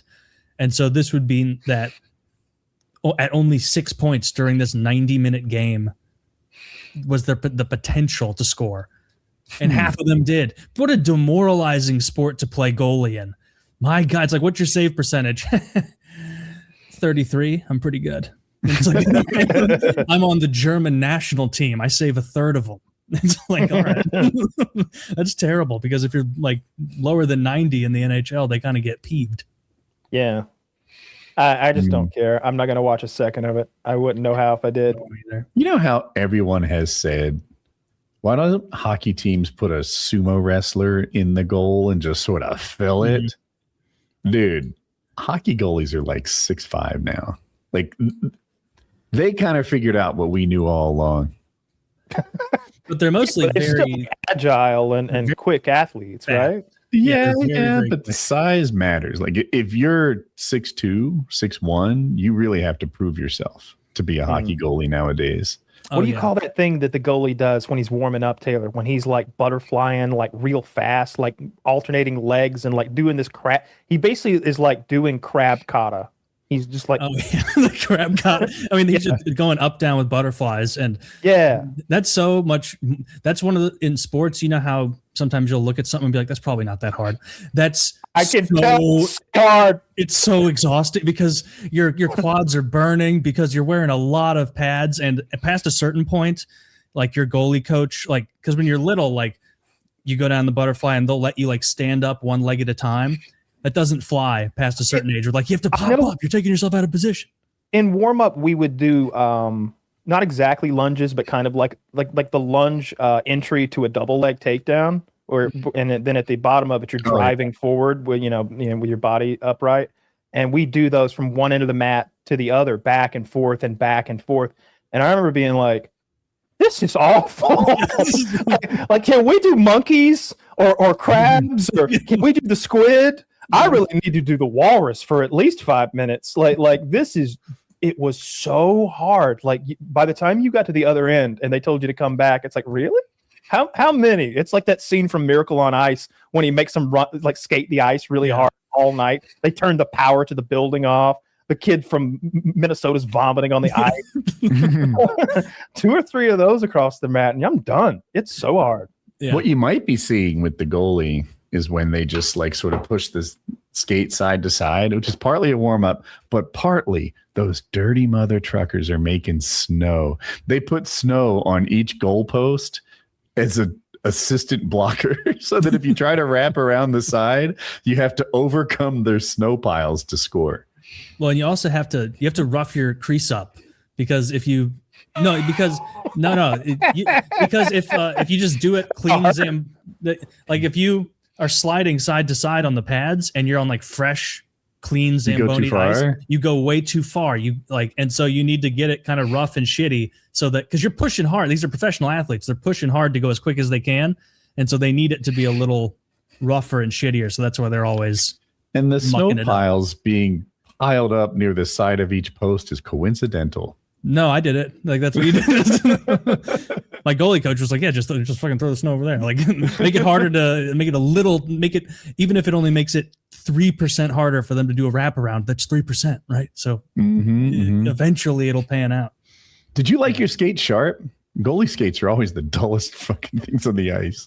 I would like procrastinate and rationalize my way into liking them dull, because I would get them sharpened, and then I'd be like, man, why am I not doing this more? Like, I feel crisp. And then after like 6 games, I'd be like, this is pretty fine too. Like, this is okay. My dad's waiting for me in the car. We're going to the chicken wing place after this game. I don't need to stop by the pro shop and get my skate sharpened. There's a line, and this guy's fucking slow, or this is the teenager working there, and he's gonna fuck up my edges, and it's not gonna be correct. Yeah. Dude, I for whatever reason, I developed a preference for a skating a blade profile. So the bottom of a hockey skate is curved; it's not flat, and people sharpening my skates would be like, "Oh, this isn't right," and they change the profile. So for the next fucking game, I'm like falling forward, not literally falling forward, but I'm like catching myself. That's why skates make me fall forward too often. I have to take it like, dude, don't fix them. Put them the way I like them. Well, and you're playing out, and so your cuts are different anyway. I remember like some idiot, because goalies have their skates cut differently. So like sharp for me would not be the same as sharp for Woody playing forward. And I remember like some idiot before a game sharpened my skates in like the forward, like the way a winger would want them sharpened. Played terrible that game. Horrible, because like I was like, I'm just digging. Like I'm creating gouges in the ice trying to slide. I'm just some stupid teenager. They shouldn't let that. I always liked the sound of skates being sharpened though. Like Kyle, you've probably heard it watching Mighty Ducks, that like grind and then all the sparks fly out into the spark shield. That was satisfying. It always felt kind of cool. I haven't seen that movie since I was a child. Yeah, well, it's a children's movie.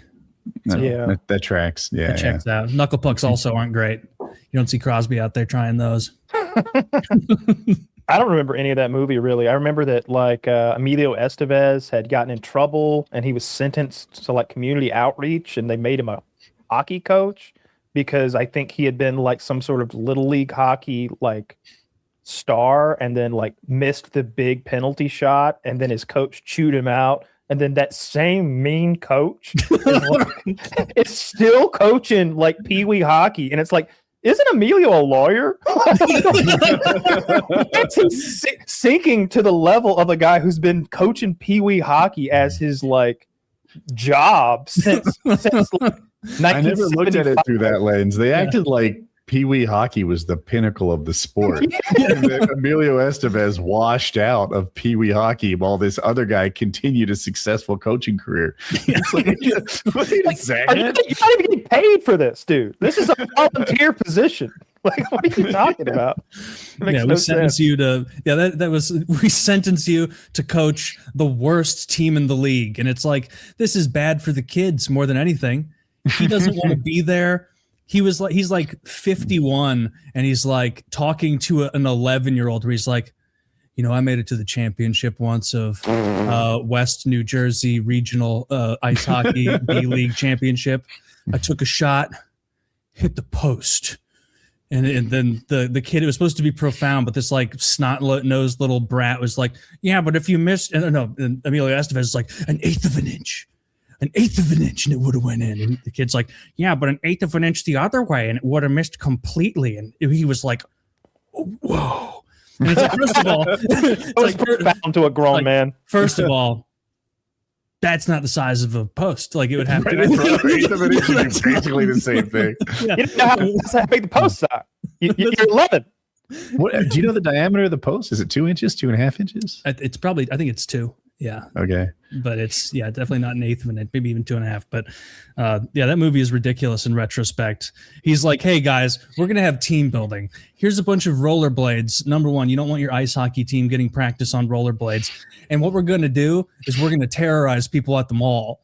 And you're gonna skate around the mall causing a ruckus at Spencer's, like passing a roller hockey puck back and forth as like mall walkers try to get a little workout. All those movies gave me as a child this false sense of what teamwork and team play was about. He taught them to embellish and flop. Yeah.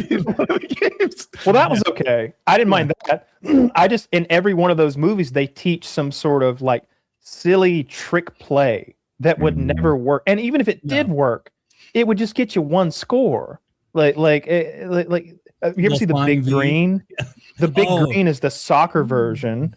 And then obviously there's like Sandlot isn't exact. I don't think they even play anybody. They're just shooting the shit. But there's one with Rick Moranis called like Big League or Little Leaguers or something like that. Where same thing. Rick Moranis from Honey I Shrunk the Kids is coaching up a baseball team. Are you sure it's not Little Giants? Little Giants With football? Yeah. Oh no, that's these are all movies. Yeah. There's one for every single sport. Like the same with Air Bud. That dog's been playing, like he's played every sport. I'm pretty sure Air Bud has played hockey. Yeah. That must have been hard to pull off. I don't even think I watched that. What did he even do? I don't remember. Bud on Ice or whatever they call it. That's what call it, Bud Ice. There's probably a rule that you need skates. This dog's cutting himself to hell. We need to get him. He did play hockey. Oh my god! Trying to scratch his ear and almost cut it off. Yeah. Is there a picture of the Air Bud hockey movie? Like, hang on. I was actually bamboozled a little bit. Apparently, there was some like famous dog in the '90s who could play all the sports for real. I got tricked by that guy. Oh. Now that I looked it up, I don't see an Air Bud hockey movie, which might explain why I don't remember it. But I am seeing now Most Valuable Primate. Do you remember that one? It was MVP, Most Valuable Primate. Yes. It was a chimp that played ice hockey, and they never utilized him like getting rough. Yeah, really? He wasn't the enforcer? He definitely should have been. He wasn't the enforcer. It's like, it says Air Bud at the top. Oh, I get Air Bud Entertainment presents Most. Oh, same production company. They were like, what else can we do? What else can we do? Is that an idea? I don't want to seem like an absolute moron here. Is that a real picture? Like when that go back one, please. I think it might be doctored. I'm not even kidding. Is that a real picture? I can't tell. I guarantee they put him in like the coat and everything, but I don't think he's slashing down the person and they photoshopped the face. It's gotta be. That's my guess because I don't know much about snowboarding, but it looks like he's making a cut. Certainly don't. And he's doing it. Look, that's that monkey's fucking job. Okay, he plays all the sports, so it wouldn't blow my mind if they could eventually get a photo of him riding the board. But it looks like the way he shifted his body weight, the way he's got one hand down and the other hand up, it looks like he's cutting to the left, like expertly. He is. Yeah, I mean, and in this picture, he's cutting expertly, but I agree with Woody. I don't think that, imagine like the production meeting where they're like, all right, what do you need? And it's like, well, it's going to be this much for the actors, and we're going to need about a 3-year lead time to teach him to snowboard. And he hates the cold. He keeps biting. Our trainer's got 7 fingers left. The only thing he hates worse than the cold is the snowboard. So we've got our work cut out for us. He's afraid of it. I found the hockey playing dog. It's street hockey though. He's playing like, with the ball, like on a hard surface, and he's playing goal. So barely playing street hockey. Oh wait, I'm trying to. I just looked up the Wikipedia for Most Valuable Primate in the plot section because I'm trying to remember what this was actually about. It follows Jack, a 3-year-old chimpanzee. He's the subject of an experiment involving sign language performed by Dr. Kendall at San Pueblo University in San Diego, California. One day, Dr. Kendall loses funding. As a response to that, Kendall arranges for Jack to return to his original home in California, but he dies of a heart attack before the transaction is completed. So Dr. Peabody sells Jack to the University of Tennessee. And then he is Meanwhile, the Westover family has just moved from British Columbia. The son was the leading scorer on his team and joins the Nuggets. He's surprised by the violence of play. I'm going through it here. Meanwhile, hearing rumors that the University of Tennessee is performing hepatitis tests on primates, Darren, a maintenance worker at San Pueblo, arranges for Jack to return to the nature preserve, but Jack falls asleep on the train and ends up in Nelson instead. He finds shelter in Tara's treehouse, but ends up surprising Tara, causing her to faint. She attempts to hide Jack from her parents and Steven, but is unsuccessful. Steven soon discovers that Jack has an uncanny ability to play the sport of ice hockey. He doesn't have feet. He's got those like foot hands. They wouldn't go in the skates. They wouldn't go in the skates while you're That's a problem, yeah. I looked it up. Chimps have snowboarded. They did. Oh. It's the chimp was placed on a small snowboard on a gentle slope. There were trainers nearby, sometimes using tethers or guiding the animal. He wasn't snowboarding in the way a human learns by choice. It had been trained to perform the behavior. But I kind of sort of, and then I watched the trailer for Most Valuable Primate. Yes! And it like switches back and forth between them trying to radicalize a chimp on a bunny slope, doing damn near nothing, and then what's obviously a human with a chimp face doing like aerial 360 helicopter bullshit, you know, and it just bouncing back and forth. I gotta say, the clips that are actually the chimp snowboarding aren't that bad. Like he's not falling over immediately, which is what keeps a hand on the ground the whole time and drags it. The part I saw. Yeah, I'm watching a few different clips here on YouTube. I just searched chimp snowboarding, but that brought me to the MVP stuff. So now I'm watching a chimp play hockey, and it is absurd. He's clearly not playing hockey. It's just a lot of close-ups of him wearing a hockey gear. Yeah, but that slapper, dude. That he's got a wicked slap shot. Do you have a good slap shot, Taylor? I know you played goalie, so you didn't practice really. It I mean, much. I could get it in the air consistently every time and like go, but like compared to someone who played forward, not even close. No, my technique was bad. I had what I thought was like, you know, a decent hard flat slap shot. It's probably going like 55 or something. And then every so often there'd be a former NHL player.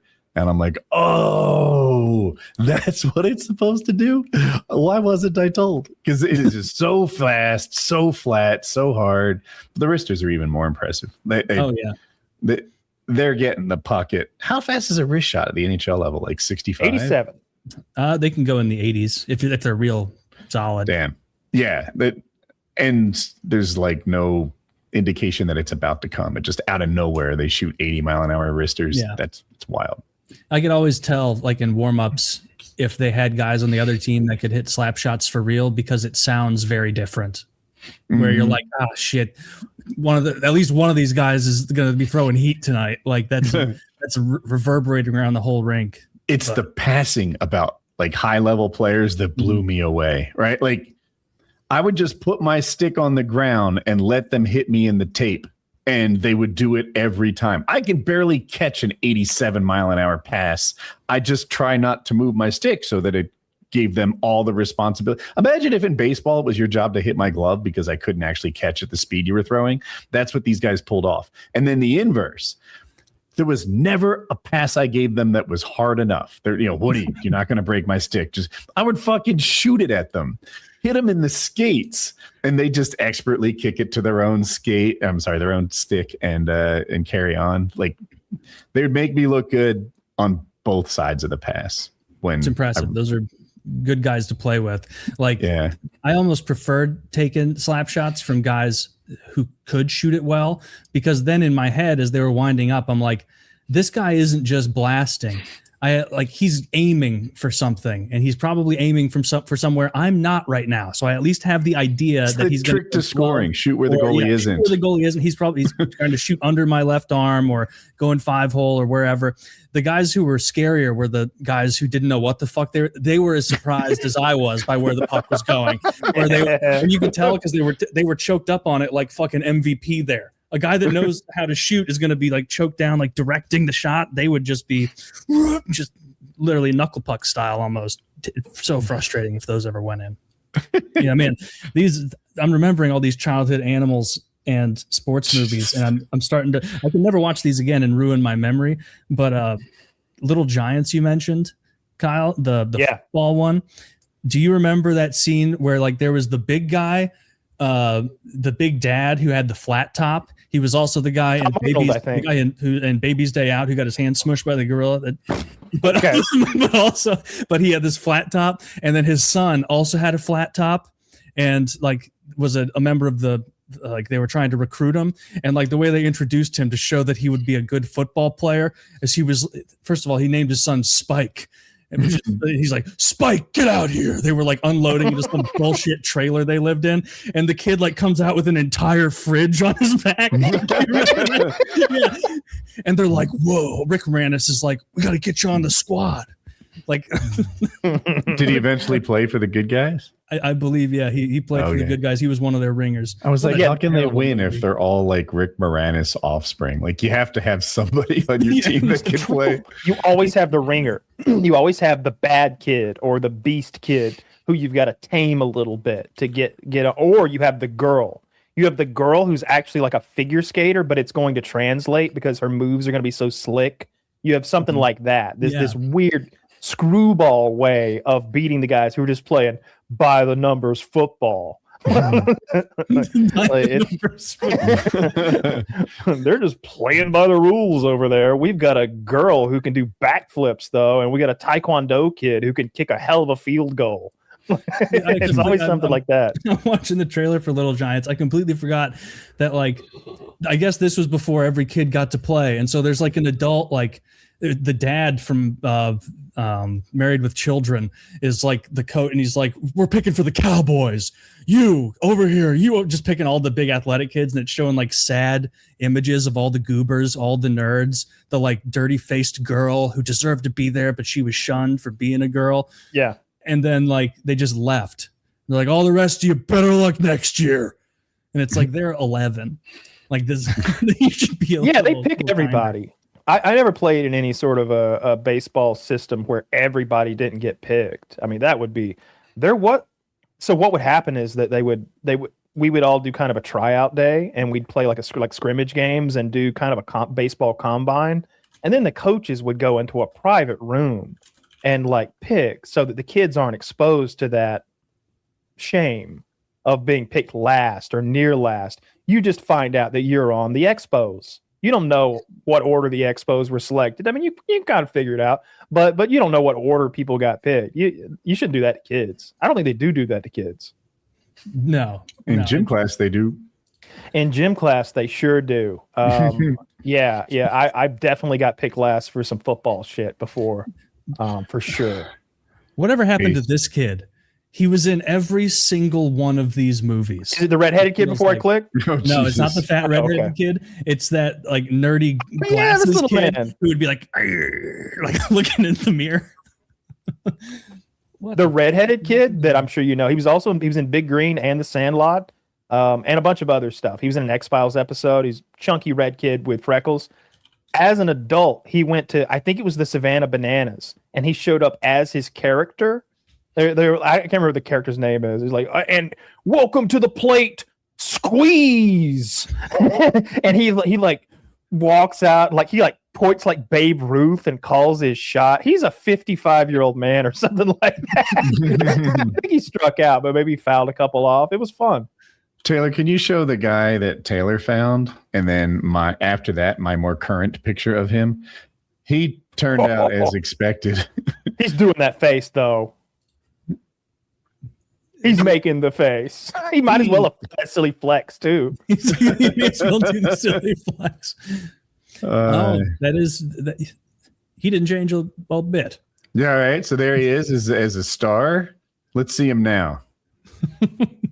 Yeah. Oh, look at this. This is the clip I was talking about. Those weren't show glasses. For me, Sandlot was the movie. Like I was into baseball. So Sandlot was the pinnacle of child sports movies. And here's a clip of him being announced at the game. It's really cool the way the fan. That's awesome. The Great Hambino. When the Savannah Bananas first came out, I was kind of excited about it, right? A little showmanship, etc. I'm a little done with it.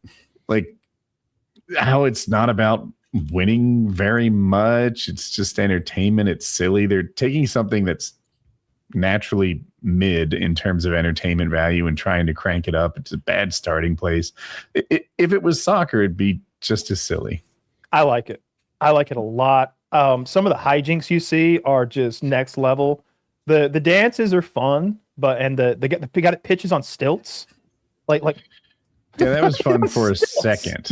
Literally, like a YouTube short would be too long of stilt-based pitching. Yeah, you'd scroll down in the middle of that. Like, yeah.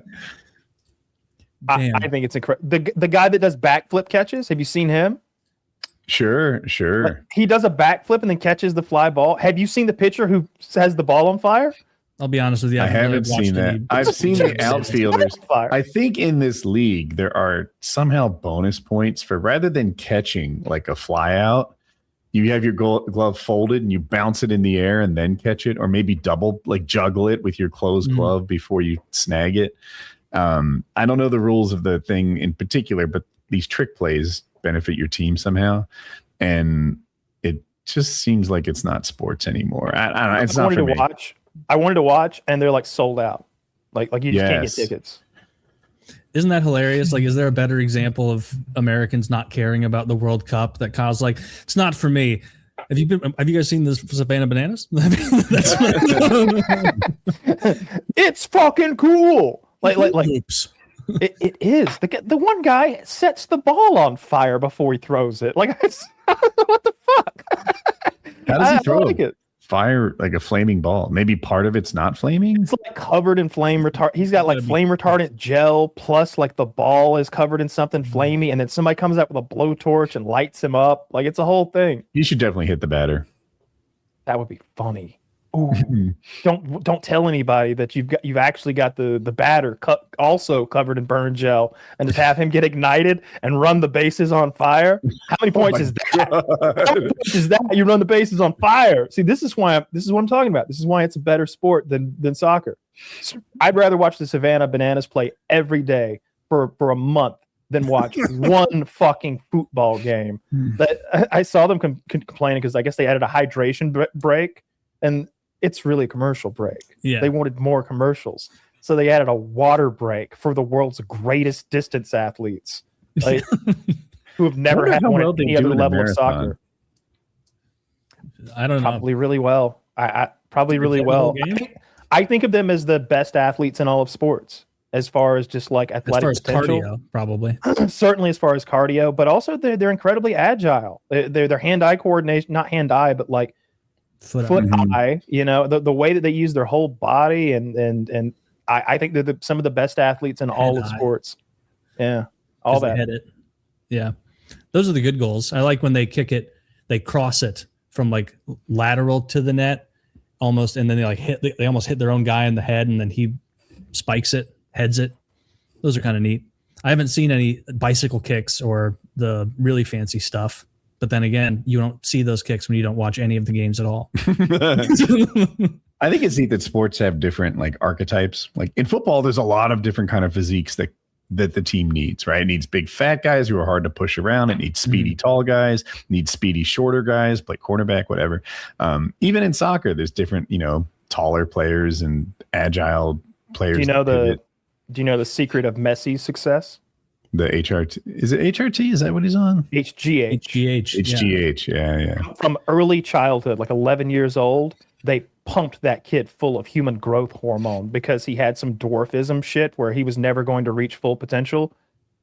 Clearly, it has made him one of the world's greatest athletes. He has a medical exemption. He takes it now.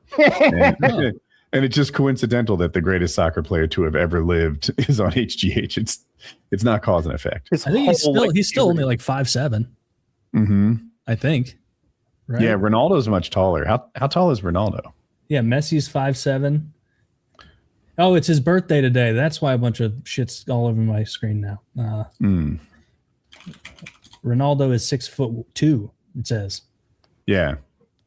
And I think it's both 41 archetypes exist in that sport, that there isn't just one body type that succeeds. Yeah. Makes sense.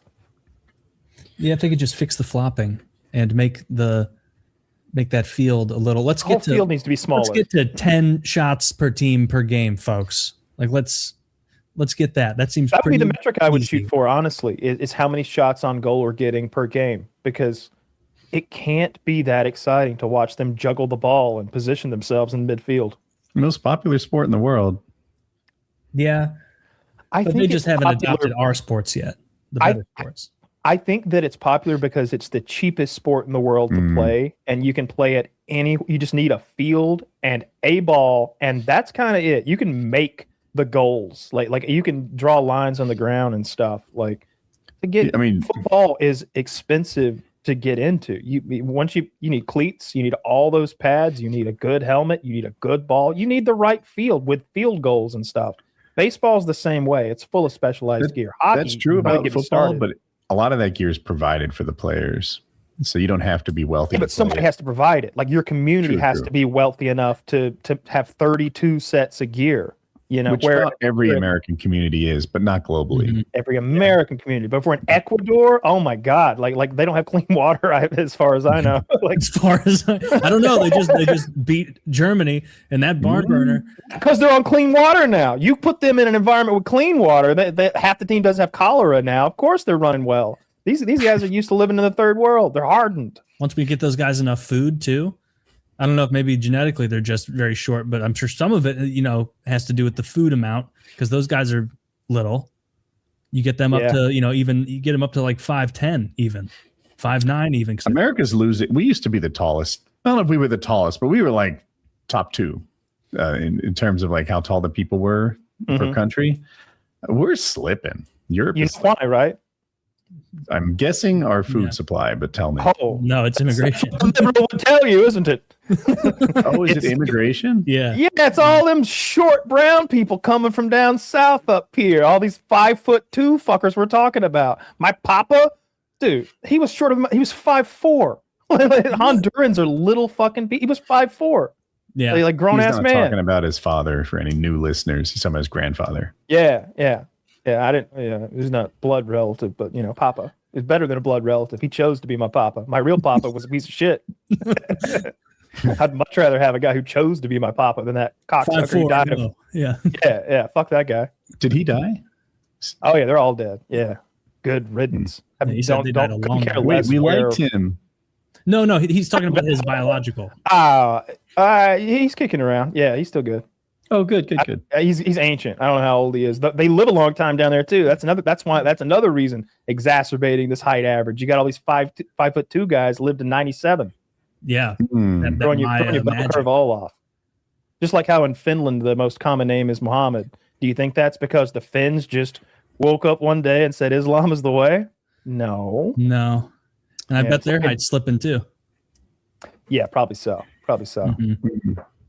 It'll be the rape rate is skyrocketing. So, a little of this, little of that. It seems like Muslim people have a smaller pool of names they choose from. Like I'm sure Muslims don't make up the majority of Finland's population. They just all name their kid Mohammed. That has to be true. Yeah, I would imagine. But yeah, they all name their kids Mohammed, and I don't really understand it. Like we get it, I knew one that was named. Yeah, in the UK, Mohammed, and his brother was Moses. The most popular names in the UK for boys are Mohammed, and then Noah, Oliver, Arthur, Leo, George, Luca, and so on. And so Mohammed's definitely doing some heavy lifting there. 2 to 3% of Finland's population is Muslim. Is it? I actually thought Finland was one of like the least Muslim ones, but I think you probably just grabbed a country. Yeah, maybe that's maybe Sweden is more. I'm pretty sure one of those ones is up there. Well, do the most. Let's see, most popular name in Finland. 6% of the UK is Muslim. I know they have a lot. They also have lots of kids. That's the other thing. We're true. not talking about each one them having normal people amounts of kids. How many's lots? 4 or like lots? Even 4 is a lot to me. Oh damn! Sweden. 8.1% of Sweden is Muslim. How many kids do you want, Taylor? Probably 2. Let's talk timeline. Let's talk timeline. When do we see these kids? I'll provide updates. I'm obviously going to be Godfather. No, yeah, obviously. Well, you guys can duke it out. Nope. Kyle doesn't even want the over Taylor's brothers. Oh, you defeated me. They'd be so steamed if I was just like, nah, I'm picking the podcast guy. Have you not seen him in person in a decade? It's like, yeah, but that just means that I know when I call upon him, he'll be here. And also, your kids will now live in North Carolina, so that's a thing. Yeah, well, it's a fine state. It's North Carolina. Fine state. First in flight, as they say. First in flight. That's so funny. Does everyone know, like, we don't deserve to be first in flight? All right, you kind of deserve. Just because they didn't build the plane in North Carolina, just because they weren't North Carolina residents, Kitty Hawk was the perfect place for them to do their test. Yes, so we provided the beach. They could have built the plane anywhere. They could have built the plane anywhere. They could have, I think Kitty Hawk deserves as much credit as Illinois or Indiana, wherever those guys were from, something like that. I have Ohio in my head. Is it Ohio? Yeah, I knew it was out that way from North Carolina at least. But yeah, I think it's deserving. It's where it happened for the first time. I think that's big. The first time a human flew, it was in Kitty Hawk, North Carolina. Yeah, fly is a stretch. I mean, there's hot air balloons and stuff like that. Motorized powered flight of 100 meters or whatever they did. Yeah. Okay. Now I can't dispute it. I just feel like providing the beach. Like, look, I'm happy to take this trophy I don't deserve, but the license plate. Yeah, it's on the license plate. But I think providing the beach is not something to be so proud of. You didn't earn that. We're not nearly as classy as y'all. We flex the hell out of that. We down in Georgia, we're the peach state. All right, we're flexing a fruit we're not even number one in. Florida makes more peaches. Florida's the peach place. No, they're the orange place. They're at all the fruits, dude. It's a tropical peninsula. like all of them. Peninsula. Florida has oranges. I have seen their water towers. They don't have any big peach butts or whatever. Dude, that thing is pornographic. Can we see a picture of it, Zach? Big old ass with a butthole sticking out the bottom. Like they could have deleted the butthole. Find the water tower that's shaped like a peach, Zach. It's pornographic. I know there's one in South Carolina, but we've got one here too. I need to see it again. My memory's fading me a little bit. I really wasn't sure if it was the back or the front of a woman when I saw it. It's a good point. I can't tell either. Use your imagination, really. What was the Netflix Kevin Spacey presidential TV show? Yeah, the House of Cards in Gaffney. House of Cards. Like, yeah, look at that. I called exactly. Yeah, dude, that could be a front.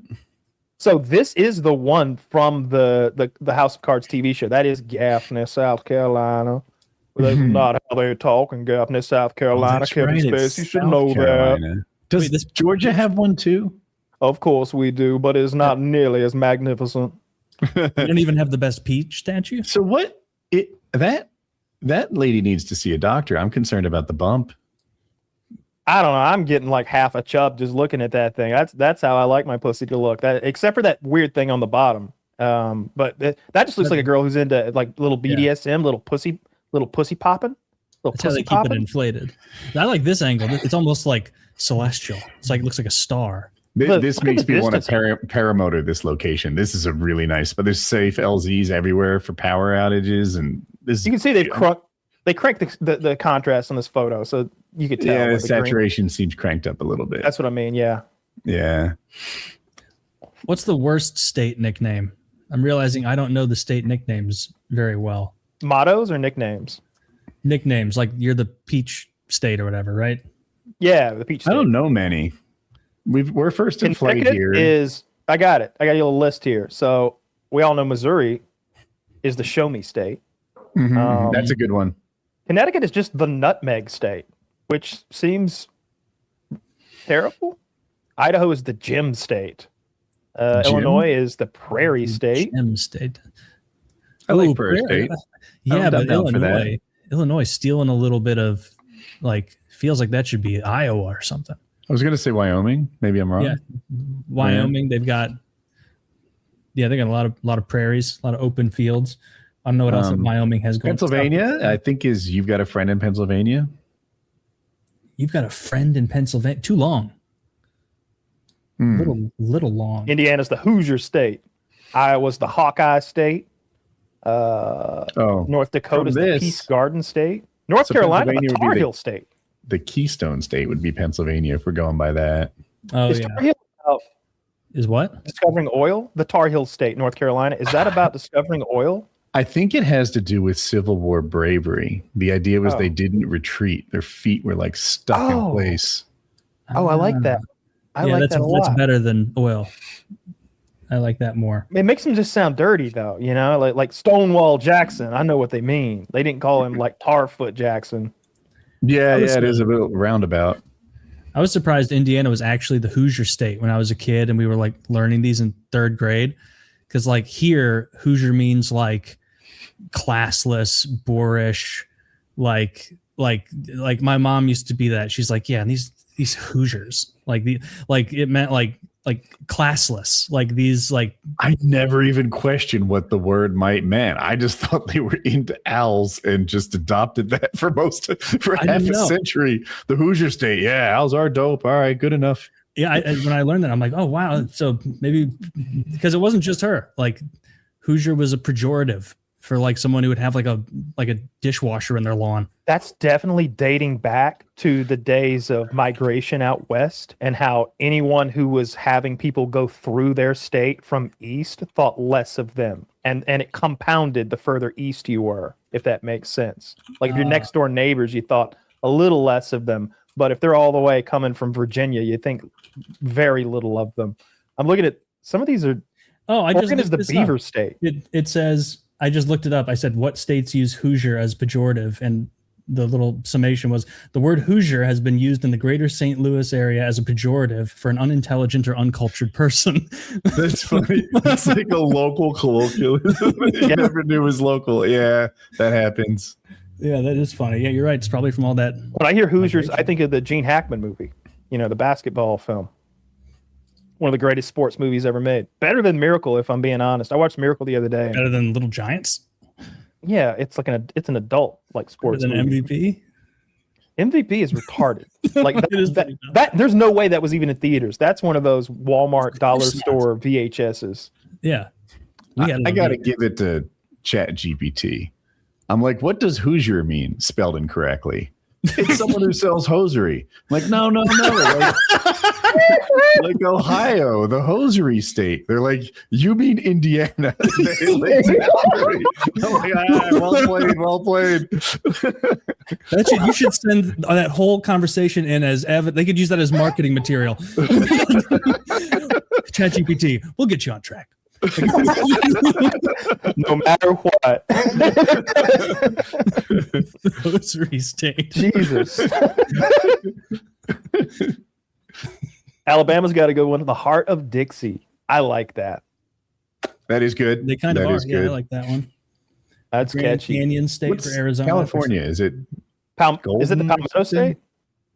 Is it? Oh, I don't know. I thought you had a list. No, that's I do, but I have to scroll. The Golden State. They're in order of like best to worst. Like, whatever this person's opinion. One to track. Yeah. Besides this bitch. Yeah, there's very little rhyme or reason for their ranking. South Carolina's the Palmetto State. Of course it is. What was? South Carolina is the Palmetto State. Oh, okay. I think a palmetto's a tree. In that yeah. I'm just realizing you're not saying pomegranate repeatedly. I'm sharp as I'm not over here. Different words, Hoosier. ChatGPT, what is the pomegranate state? The pimento cheese state. The Empire State. Florida's the Sunshine State. I like that. Oh, Alaska wins. Alaska's my favorite. The Last Frontier. Yeah, that is a good one. I like that. Who did they put as the winner? That one? They said Florida, the Sunshine State, was number one, and New York, the Empire State, was number two. And I do like those. Both but solid. New Mexico, the Land of Enchantment, and California, the Golden State. To me, those are like the best. All right, Land of Enchantment is amazing, but I've been there. It's like the we don't clean broken bottles on the road state. It is not, that wasn't that enchanted. I think very little of New Mexico. It's my least favorite state I've ever been to, and I've been to Oklahoma. It's a garbage state. It really is. It has the soil and the landscape is all the same taupe mixed with like gray and brown. Like the sunsets are beautiful. The air is very dry, no humidity, so you see a better skyline for those big wide sunsets. And it's amazing how having all that Bureau of Land Management property to just tool around on. Another thing that's great is like you'll just be driving down some lonely road and there'll be a shooting range on the side of the road. Don't think a building you'd go in and pay someone $5 to rent some bullets and a gun or whatever, buy some bullets, rent a gun. Just an outdoor plinking range with like pop-up targets and broken beer bottles all behind it and stuff where you can just pull over and it's so desolate. There's nobody to bother. And we did that many times. We're like, look, shooting range, pull over. And we just pull over and all get out and empty our handguns. Like they were everywhere out there. You're making it sound kind of fun. I mean, I had fun there because I was doing fun stuff. But if you're just there visiting for your like businessman's conference, expect the worst. Expect the worst. If you're there to ride dirt bikes on BLM land and shoot a minigun, expect the best because that's the place to do that. Dude, I was loving it for the dirt bikes and whatever. But like I was looking at it like, how would I make a living here? How do you even make a living when all your customers live in Connex boxes with caved in roofs? Like there's no money here. You joke, I saw that shit. I saw people living in what I can only describe as shanty towns, lean-tos. It looked apocalyptic in places, and it's so bright. Like normally when you've got a shitty neighborhood, you see them up in Michigan a lot outside Detroit, and it's like so like dark and foggy there that it almost obscures it, and it grows over, so it the bushes and stuff hide some of the hideousness of what's been left behind. Ain't none of that in New Mexico. Stark, bright lights harshly shining on a rusty shanty dwelling that with a chain link fence that's poorly maintained. Chain link fences are not hard to maintain. You don't paint them every year. Like what happened here? Yeah, you just don't knock them down. Like it'll be fine. Before we get back to the States, guys, Lock and Load, remember to check it out. Code PKA, code Jizz. Also check out the protein powder. Check out the energy drinks. There's always new flavors. I went to the little drop-down menu the other day because I was telling them which new flavor I wanted to try, and there's like 24 seemingly. So there's a lot to get through. Also, dream supplements, weight loss supplements, anything you need efficaciously dosed, very high quality, multivitamins. Use code PKA or code Jizz, but start with Lock and Load. Be sure to load up that cart, but get the full 10% with our code. This whole thing is stuff that really works. Yeah. Yeah, it's you high go to quality GNC, stuff. You don't know what shit has like it just says a hint of creatine. Nah, the grill of mine, it's got as much as you can use. They did a study, like 70 or 80% of the products that claim to have creatine have none in them. More reason for Gorilla Mind. Like creatine fraud is an epidemic in the like GNC like hemisphere. That's crazy. Yeah, don't risk drinking to some person's ashes. Get real creatine. You'll like it. Yeah, good stuff.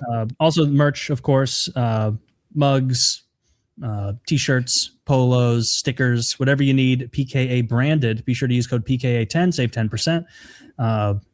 The shirt is high quality. I've worn it, and my wife's kind of like commandeered the shirt, and now she wears it every time.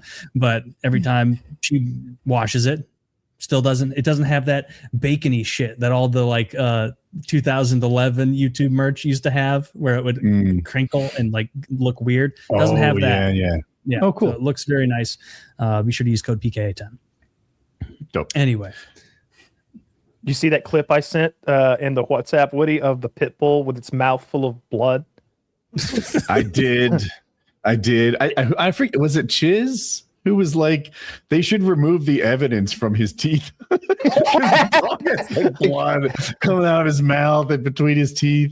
It's so graphic we can't show it here without getting flagged. But it's the aftermath of a pit bull attack. Someone had their monster pit bull on like a commuter train, and the aftermath was the whole floor is covered in like blood, and the pit bull is over there going, and its mouth is dripping with blood like the bad guy in a Lion King cartoon or something like that. You couldn't have staged this for, if it were a movie, you'd be like, that's enough blood. It's enough blood on the scary dog now. We got it. That's looking ridiculous. I've been looking into pit bulls recently, and apparently it's not that they bite harder, although they do have one of the harder bites. It's German Shepherds that bite really hard. Belgian Malamars are up there too. It's their tendency to bite a lot, not let go, and shake their heads, that they just do so much more damage than other dogs. You said Belgian Malamars. That's the candy. Malamars, the candy bar. They're sweet dogs. Delicious. I stand by it. I'm not backing down on this. It's Malinois. Help me get it right. Malinois. Yeah. Malinois. Yeah. They fucking suck, dude. Those dogs fucking terrible. suck. Which They're one are you mean to talking the about? other The Malamars or the okay? Yeah. Well, Malamars I can get either. behind. Yeah, I don't like Malamars either. More of a Snickers man, but I despise pit bulls. Every now and then, there's a guy in our hangout. He'll be like, we'll be talking about pit bulls. We're like, yeah, fuck shit bulls. Fuck them. We should kill them all. And the one guy picks his up, and it's just so clearly sweet and loving. And it's just like, don't kill me. For now. Dude, you know how it is with dogs. The problem isn't that all pit bulls are mean, aggressive monsters. It's that they have the tools. It's about their capability more so, and also the demographic that commonly raises them is kind of shitty as well. You know, you have shitty people raising a dog capable of being shitty and making it shitty. And like I said, they've got those tools. I bet Chihuahuas bite people way more often than pit bulls, but they're Chihuahuas. So we just kind of laugh at it and like, yeah, that's Gizmo. He's a killer, aren't you, boy? And Gizmo's going, and you're like, isn't that cute? But He went they're to not three dangerous. Good thing Chihuahuas are not bigger. Yes, There might be that's something what I was talking about the other day with the Malinois. That's the killer. Those Malinois, half Belgian Mal, half Chihuahua. I thought you were mocking me. I didn't say Malawaha or whatever Hawaiian word you just dished out. That's that hybrid between the Belgian Malinois and the Chihuahua. So you get a Belgian Malinois. It's a bad idea. This pit bull is trying to attack a lady on a horse. A horse. And I've seen that video. Yeah, you've seen it. It's a carriage, right? No, that's probably. Oh, I've seen that video as well. This is a different time that a pit bull attacked a horse. Yeah, these are just terrible animals, and they're a danger. Get rid of them. They terrorize the sweet pups. Yeah, I've seen this too. Yeah, and they kill children. You know, And they kill children. Yeah.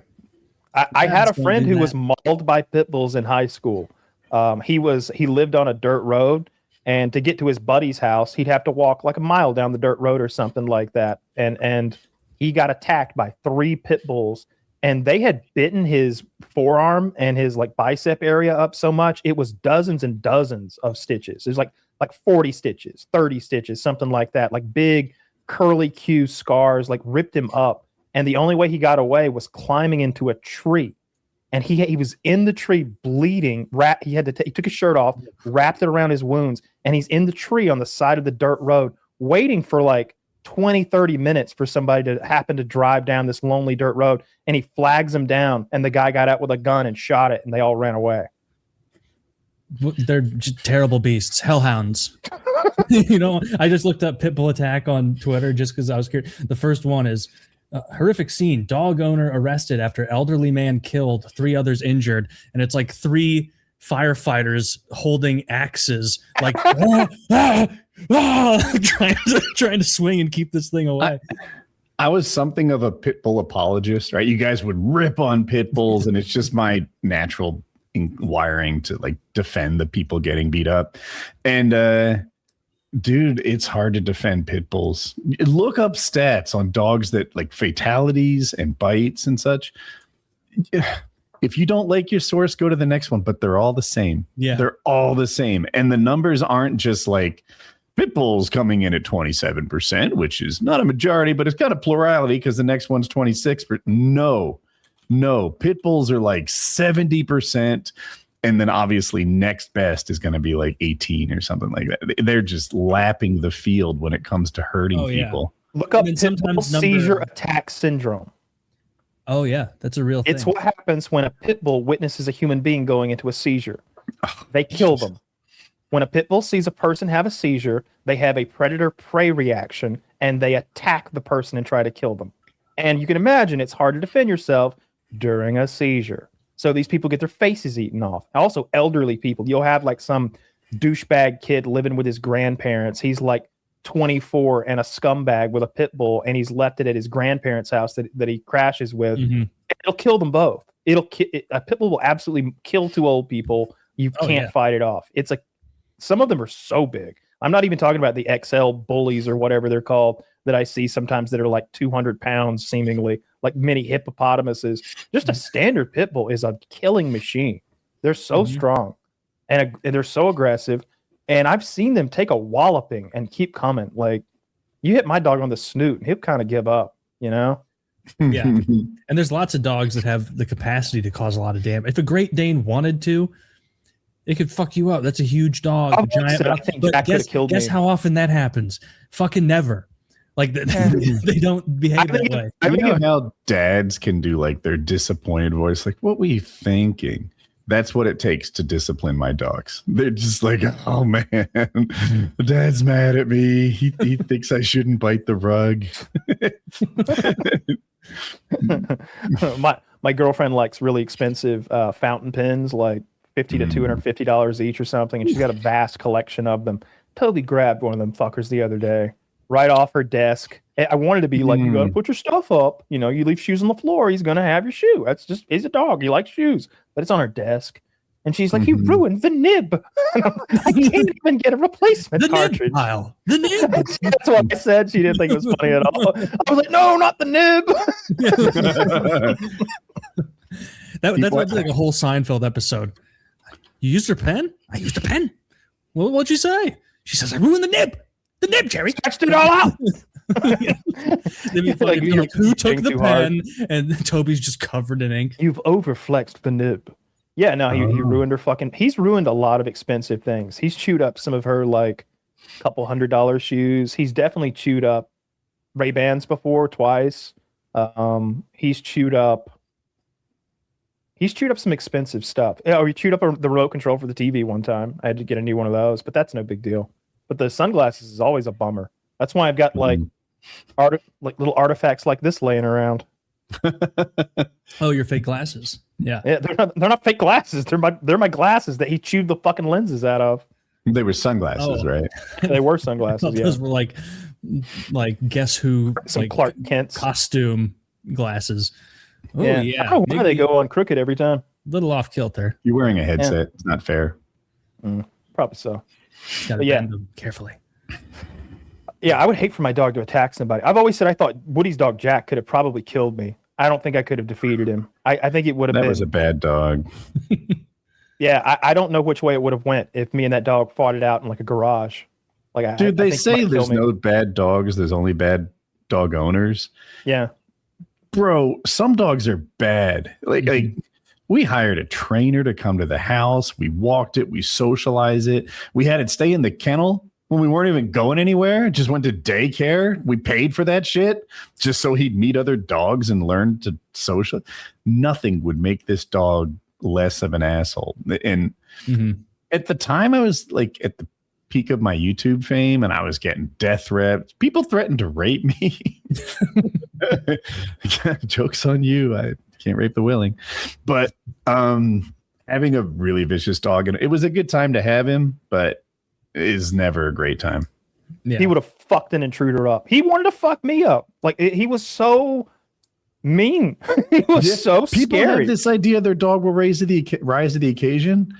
That dog was already risen. He woke up in the morning hoping a mother trucker would. Yeah. Oh yeah. Yeah. I don't think I've ever met a dog like that had that reaction that was sustained, because I was there a couple days and he never warmed up. Approaching it a little bit. He never he only bit me once, and that was I surprised him. I felt like as long as if I sat on the couch and then Dak was released into the center of the home, we were cool. It was something about me approaching him and being taller than him that he saw as a threat. But like if I were sitting on the couch and you released him, he'd be chill. He'd go sit on the couch somewhere, or he'd like look at me funny and go sit on the floor. I feel like Jack would have jumped me. I mean, I feel like if you like release Dak into the living room and I'm sitting there very politely on the couch, just not even moving or looking at him, I think he comes and grabs my arm and like goes to town on me. For what it's worth, Kyle has never seen Jack's mouth. That dog was muzzled the whole time to keep people say, he had this like, soft muzzle that was a little more comfortable, we thought, and he needed that to keep everyone safe. Have you seen this before? This video. We can show this. This is hilarious. What is this? He's kite surfing. Attack from a kite surfing. Guy's kite surfing, and a pit bull's sprinting through the sea to get to him. I remember when this was first posted, I tweeted that it was like when you go out of bounds in GTA, like and something eats you, something attacks you to kill you. We can show this, right? It's like a Twitter video. Yeah, I think so. Yeah, it's like, but like that's how that's a bad dog. Just It'll show him to enjoy the beach. Yeah, dude, he doesn't look that close to the beach. I would kill that dog. That dog would not make it back to the beach. No. I would take that dog into the water and I would drown his ass. That's insane. This is not like cherry picked or anything. Every time you look at fatalities caused by dogs, the chart is some variety of this.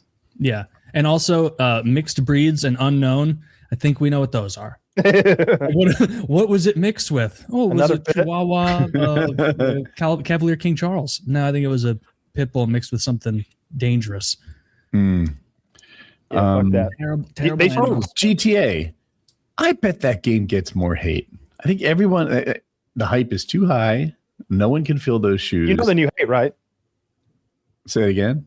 So there's the new thing is they released the price. It's $80, $80, $80, but there are some key features locked behind a $20 upgrade, which you can do initially or after the fact. A lot of stuff is locked behind it. So the thing I read, I can't tell you what the features are because it didn't say, but it called them basic features were locked behind the $80 to $100 upgrade. So the key basic, but like it's painting a picture that this is a $100 game. Furthermore, I don't think it comes out with multiplayer right away. It's just a single player $100 game, console only. Yeah, I think people are going to, and I say this as a marathon fan who, viewing it through that lens, the idea that every new game gets super hated when it comes out just feels like my reality. And I bet GTA gets super hated when it drops, like $100 for some single player thing. Yeah, and it's been, I agree with you totally. It's been too long. There's no way for it to measure up. I guarantee that like they've been, like culture has literally changed back.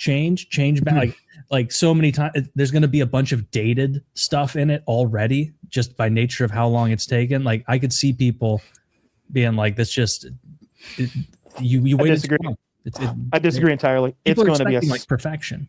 What you're going to see, like right now, people on Reddit are bitching because this game is actually $100, and basically the game is $100, and there's a cheap version that's $80. That's kind of the game, but there are missions locked behind it. There are stores locked behind it. Tons of cosmetics and weapons. You know, you start out with a lot of customization if you get the $100 version. $100 is a fucking steal. $100 is a steal for a game like GTA. That it's a once a generation game. Call of Duty does this shit every year where they sell you the same thing again for $60 or $70. At least what they should do is make a game called Call of Duty, the way Counter-Strike does. And it just gets better every fucking year, and it adjusts every year. They don't do that because they bilk you for $60 a year every fucking year. Those are the people who should be getting the hate. The people that make a half-assed copy of their previous game every year and make it full price. Not the guys who spend a decade making a billion-dollar masterpiece that we haven't seen yet, but it's going to be respond to the COD thing, because these poor guys can't win. And here I am defending the unlikable again. But if I'm a COD fan, I want to spend $60 a year for a new update, but these guys get shredded because the game's not the same, and they get shredded because the game is the same. They add wall running and update mechanics, and everyone's like, it sucks. We want boots on the ground. They put boots on the ground. They're like, this is boring. This is, they just release the same game every year. They can't win. And now I'm a little done with the did what I described, what Counter-Strike does, what Rust does, have a Counter-Strike is barely updated. They make the smallest little tweaks, and it's I don't know enough about Counter-Strike, but I would imagine that I mean, Call of Duty does a game every year, and they have for like 20 years or something like that. I would say in the last 20 years, there's been a massive evolution in Counter-Strike, right? Like, I don't know, but I would imagine two engine changes, and each time they try to make it not noticeable, but the players are so dialed in, they notice it very much. Yeah. And but I think it's mostly the same. There's not a lot of new maps. I'm not an expert either. GTA is a bit different too. Like it's not only this massive campaign that you play through, it's also this world that you can just exist in and fuck about in and have infinite almost content. Mm-hmm. I don't know when online is going to come out, but that's where its real longevity takes place. That's where a lot of GTA 5 people are right now, is in those role play servers, playing cops and robbers and all that shit. Like a console only $100 game that with no online multiplayer. Is that confirmed? There's no online multiplayer? It's not releasing with it. It's not. There will be online multiplayer, but not at first. Huh. Or that's what this post from a seemingly official account said. So I've seen more than one article say that. So that's my source. If it's like a huge, really fun, good, well-made, good mechanics, like deep story game, I don't have a problem with $100 as long as you can get your money's worth. I just don't. I think a lot of people are expecting just like Kyle said, a generational game. Yeah, and it has to be. If it isn't, people are going to be pissed. You can't take down 15 years. I think they'll rise to the occasion. I'm hanging my hat on that. I think that it's going to be bonkers how popular and big it is and how well it's received. That's what I think's coming. GTA 5's campaign was not super long. It was pretty quick. Like in the scheme of campaign games. I don't know. Did you guys play the campaign? You know why I didn't play. Bit. You did. I don't play black protagonists. Oh, yeah. I don't. What do you want me to say? I mean, I prefer to be girls. Me too. I want to be a white lady or an Asian lady. I'll take that. Or a Latina. I'd be okay with that too. I just need to be a fit lady. I don't want to be a fat one. That's very important. I almost, when I was playing the GTA campaign, like after all the characters were introduced, it was the black guy, the business guy, and then like the crazy crackhead guy. And it was almost like when I was reading Game of Thrones back in the day, and I would turn the page and see Sansa, I'd be like, oh, like you just start cooking with the crackhead, and then you'd bounce to one of the other two, and I'm like, great. Now I got to grind with one of these two until the crackhead comes back in the scene. He's the only one with funny lines. That guy's a great actor too. He's the balding guy. He looks just like the actor. Yeah. Yeah. That guy's in tons of movies. He in Walking Dead, he's like one of Negan's lieutenants. He's the one who comes and like takes Simon with the big mustache. Yeah. He's Simon and yeah. Yeah, he was the best character by far. He's in a lot of shows. He's often the sort of unhinged henchman character who's like scary to be around because he might pull your eyeball out just for fucks and giggles. My son get hair replacement. Likes Walking Dead so much. If you're a new Spotify listener, I have an autistic son. He's 23, I think. 24 now. I don't know, something like that. And it's 3. I figured it out. Anyway, he quizzes me on Walking Dead trivia. Literally 15 minutes a day at minimum. Every day, he just, who's this guy? I got to know. I got to tell Herschel apart from Dale all the time. He shows me pictures. He quizzes me with them. Or he just like hits me with scenes and makes me mostly naming the characters. Has he seen it all? Oh, yeah. He's watched. Has he seen the new shows? We've watched the ones with Rick and Michonne, but not the one with Daryl Dixon. Yeah. And there's also the one with Negan and Maggie. Right. I haven't seen that either. I haven't either. I've seen some clips from it, and I was like, Man, if I still cared about this show, that'd be a big moment. That was fucking cool. Like Negan has made his bat an electro bat now. Like, really? Okay. He points. He's like, it looks like they're in a church or an auditorium of some kind. You're referring to Lucille. His bat has a name. Yeah, Lucille. Hey, he pulls out Lucille. That was one of today's quiz questions. Negan's talking shit to like the leader of this huge group of people, and he puts the bat in his face, and he's like, "Get that thing out of my face!" And he grabs it, and Negan like pushes a button and like zaps him and kills him with it. And then there's a scene where like Negan has prepared like a feast for them all. Set to stun. The guy did not get up. You take that bat that's wired to all those batteries you're carrying on, like, that backpack full of car batteries. It made no sense tech wise. And then there's another scene where like they're in the same room. It looks like a church, and he's up at the front where the priest would be, and he has a banquet table full of good looking food. There's like ribs, and the bad guys all think that Negan and his boys have poisoned the food or something. Like Negan's like, "You sure you don't want to dig in?" And he's like got a rib. He's like, damn, that's good.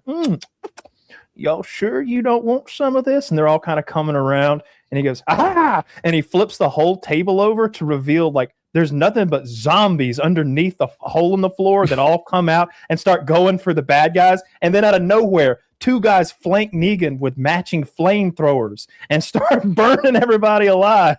And I'm like, what is this show now? This is pretty hardcore, but I'm never getting back into it. They lost me years ago.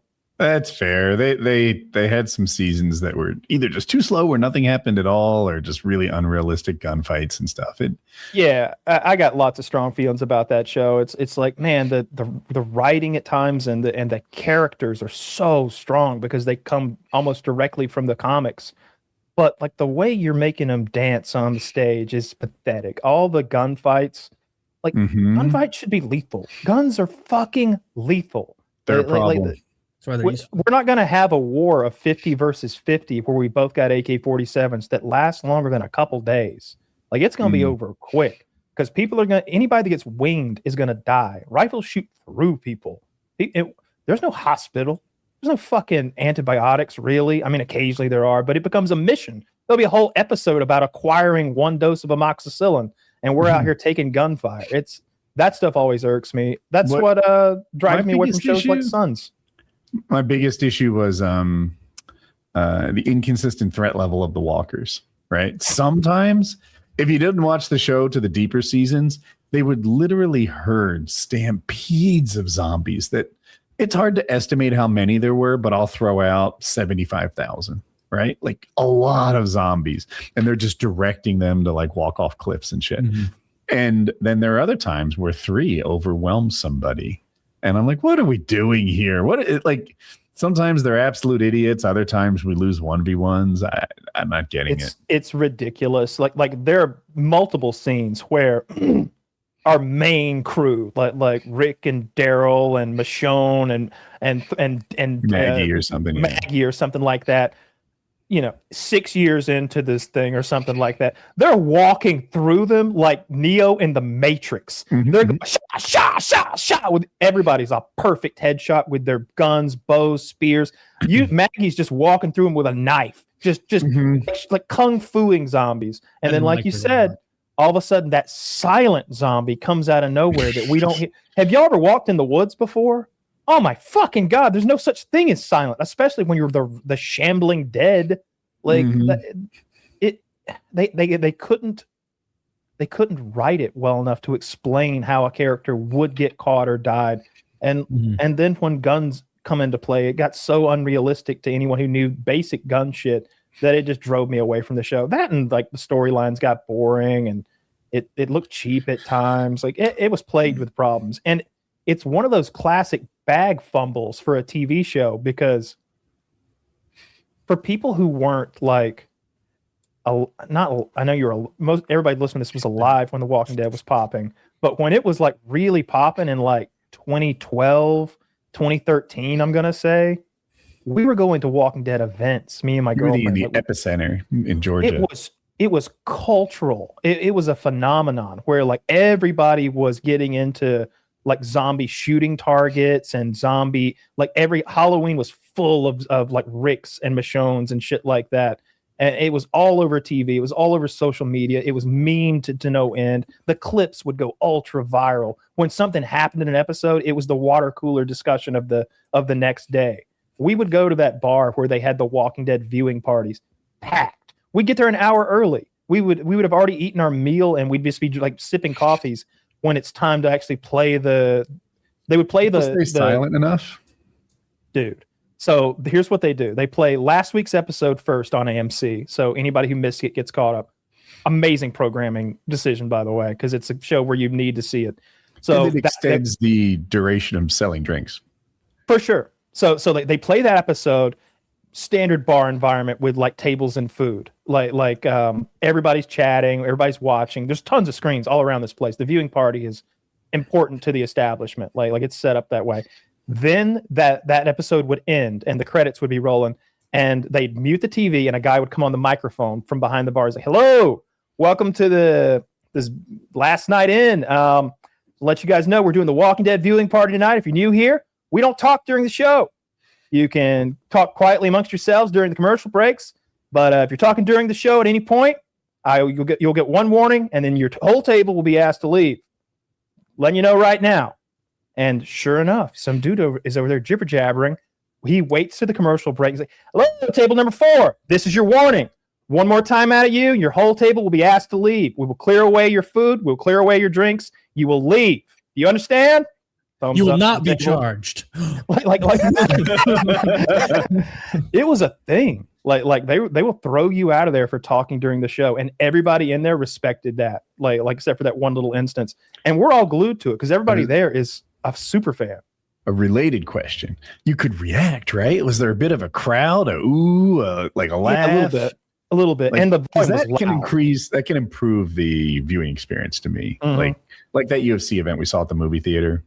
Yeah, have you seen the new thing they've got for football? Where like there's a giant curved screen at the front of the room, and everyone's sitting in like stadium style seating, and the screen is such high fidelity that when you see a clip of it, you thought you were at the game. Wait, and like then at they a turn the bar? camera to reveal we're in a bar type thing. Like I'll try to find a clip I of haven't it. seen It's that. it's amazing. That's it like a real bar with food and shit. Oh, he muted himself to look at the cool bar screen. I don't know if I would want that. I if I'm going to a bar, I wouldn't want it to be that strict. I get if it's a watch party, but if that were the vibe and it were a show I wasn't that into, I'd be like, yeah, I think I might be heading to the patio, because I'm here to chit chat a little bit with my friends. I was never as into it as you guys. There were a couple key characters I liked. The main guy was cool. That kid who was kind of shitty sometimes, Coral, he was cool. I didn't like Michonne. She was annoying and she sucked. I liked the Tiger King. He was awesome. That looked like a casino almost. It did. It looked like where people sit around and place bets. 360 Sports. It's the tall ceiling that makes me think it's not just a restaurant, but I don't know. I'm making this up. Yeah, that's pretty sick. Yeah, resort casino spa. There you go. You're right. Where do you see that? Under Agua Caliente. Oh, the small words. Yeah. Well, I need a new prescription. Timestamp this video. If you just click that, look at that. Oh, That is crazy. This isn't the same. This can't be the same thing. The same. I wish we is- could show it to people. I bet we get copyright struck for Im- just this. This is the Immediately. Cosm in Dallas. Yeah, who knows? This is NFL footage. Sports is It's been bad. Yeah, sports companies don't play. that's incredible.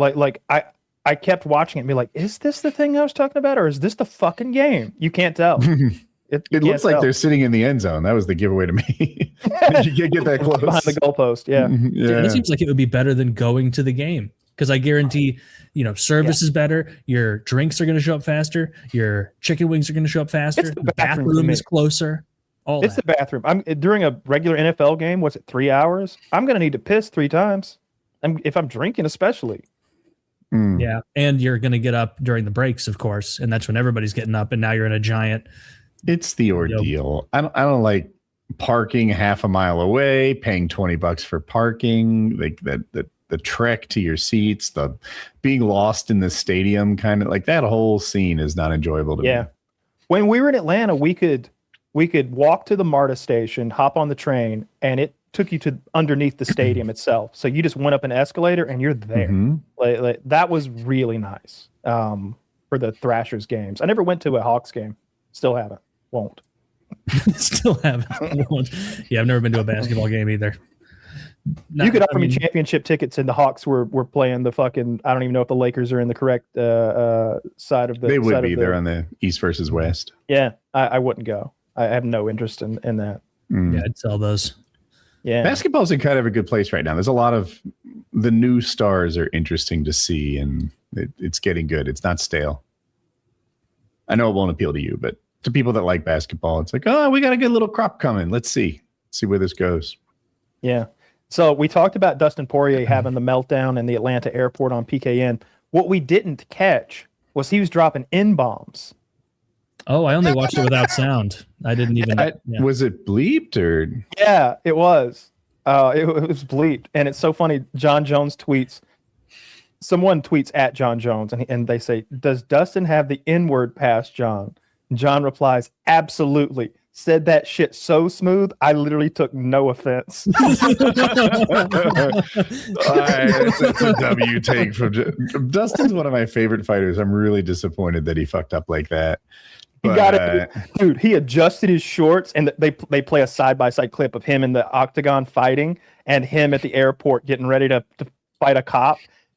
Both clips synced up. Adjust the shorts. Get into the stance. And they're like, that cop was so close, he don't even know.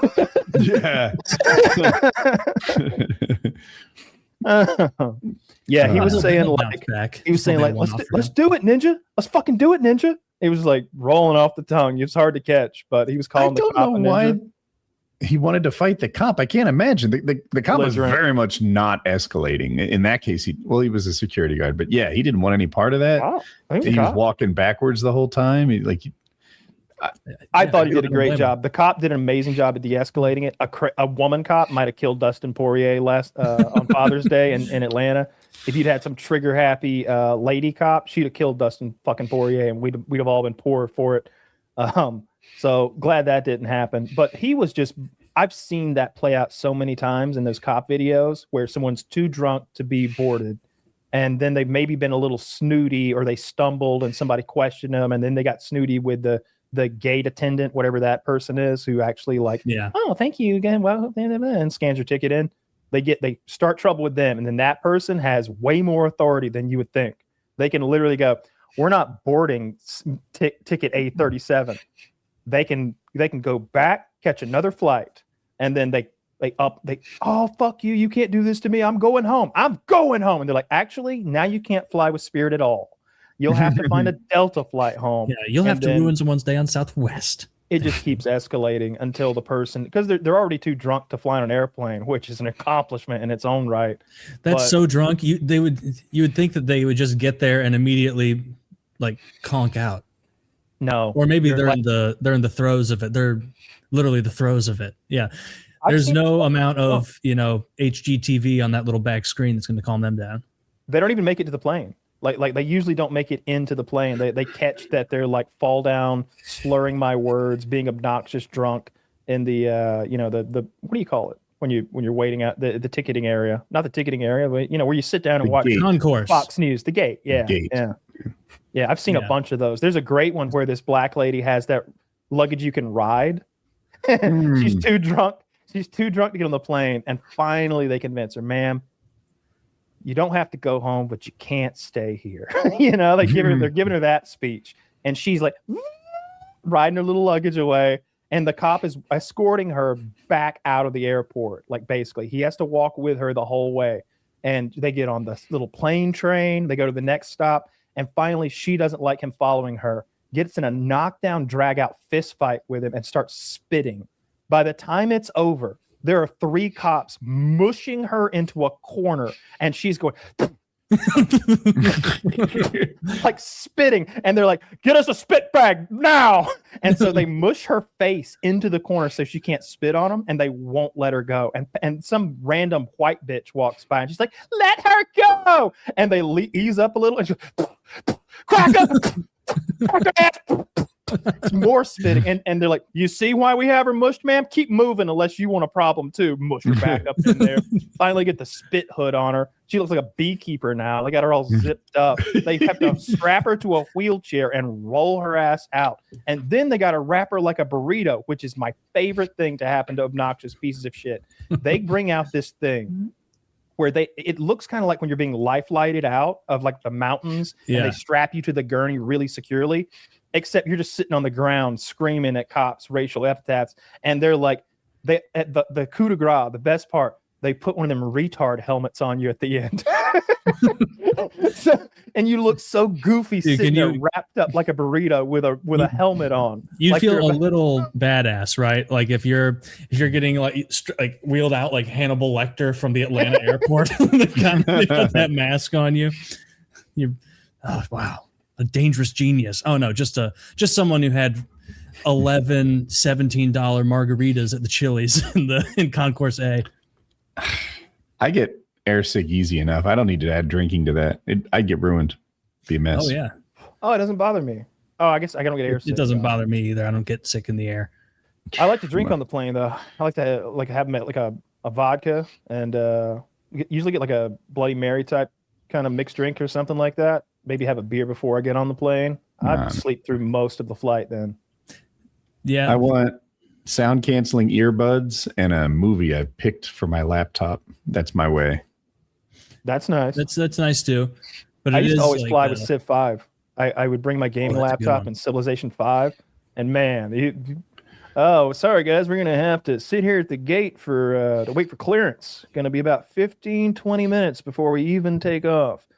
Fuck that, man. These Aztecs are catching hands. I don't care at all. Yeah, that's a great travel game.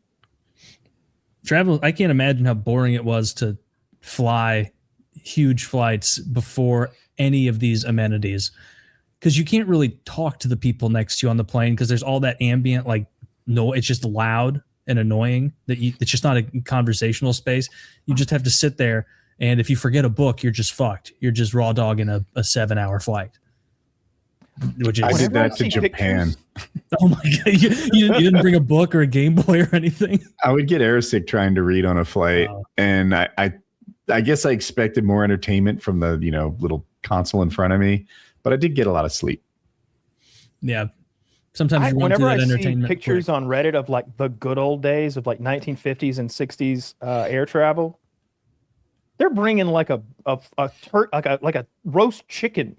And like full plates of sides, and everybody's smoking cigarettes, and all the stewardesses are smoking hot, and there's like way more room than you need. It's like it looks awesome. It looks awesome. They're serving you meals like the same kind of meals you get at medieval times, where they're like, "Would you like a Cornish game hen, sir?" It's like, yes, yes. Would you like to eat it with your hands with a cup of meat? Absolutely. Like, and they still do that. It's just first class. Or even the flight attendant to person ratios way better. I've literally had lobster. The desserts they serve in first class. I'm like, I don't deserve this. This is really nice. The free drinks are my favorite part of first class. I just like being able to get free drinks. Yeah. Like I know it's only a couple bucks, but to me it's a real luxury. Like, they're expensive. Just drinks have on as much. Just getting a Coke on a plane is expensive. If you get a beer on a plane, it's like $8. If I'm first class, I'm going to take advantage of the free vodka. I usually get one or two. I never ever have champagne, and like one of the 2 times I've flown first class, like I was like a total virgin to it, and so I didn't know how it worked. And they're like bringing out like food options, and they're like, it's all included, of course. And what do you want to drink? And I'm like, a mimosa. And then she's like starts bringing out a couple mimosas, and I'm like, we can drop the orange juice act. And she's like, of course, sir. And just starts bringing out cups of champagne. I'm like, this is great. Just getting trashed on a 7-hour flight. It was fun. Yeah, absolutely. First class is nice, and Delta first class is fine, and Virgin first class was extraordinary. but I see those clips of like Asian Airways and Emirate Airways and stuff where these people have bedrooms with showers, and it's like, what does that cost? Is that a $30,000 plane ticket?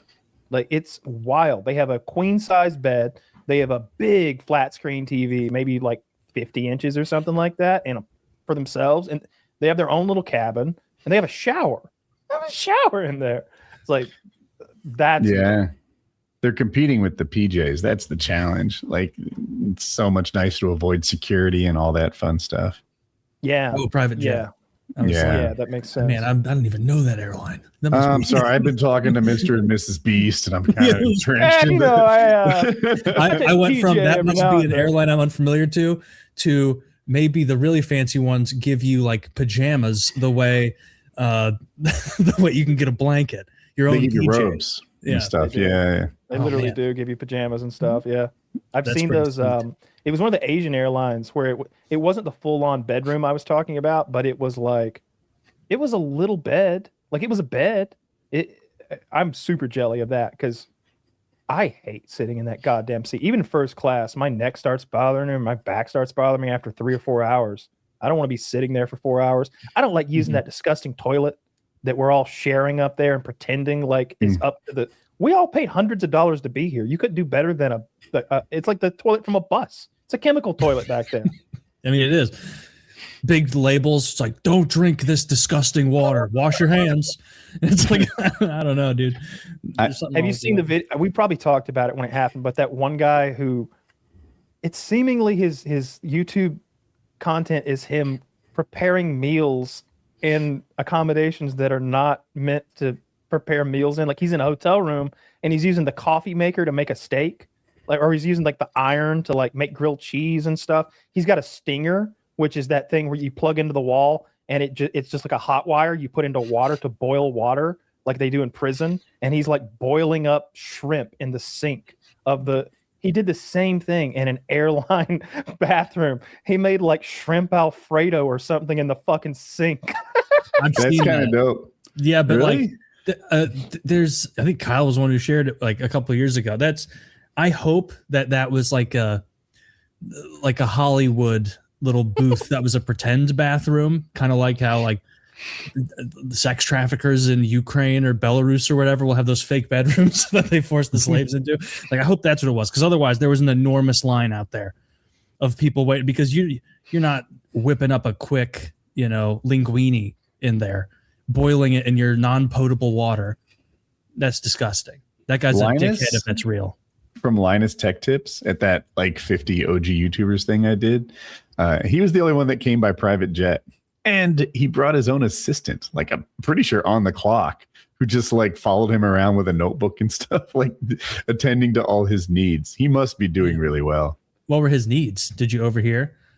I did hear one time he was like making sure the scheduling and stuff was all fine for their flight home.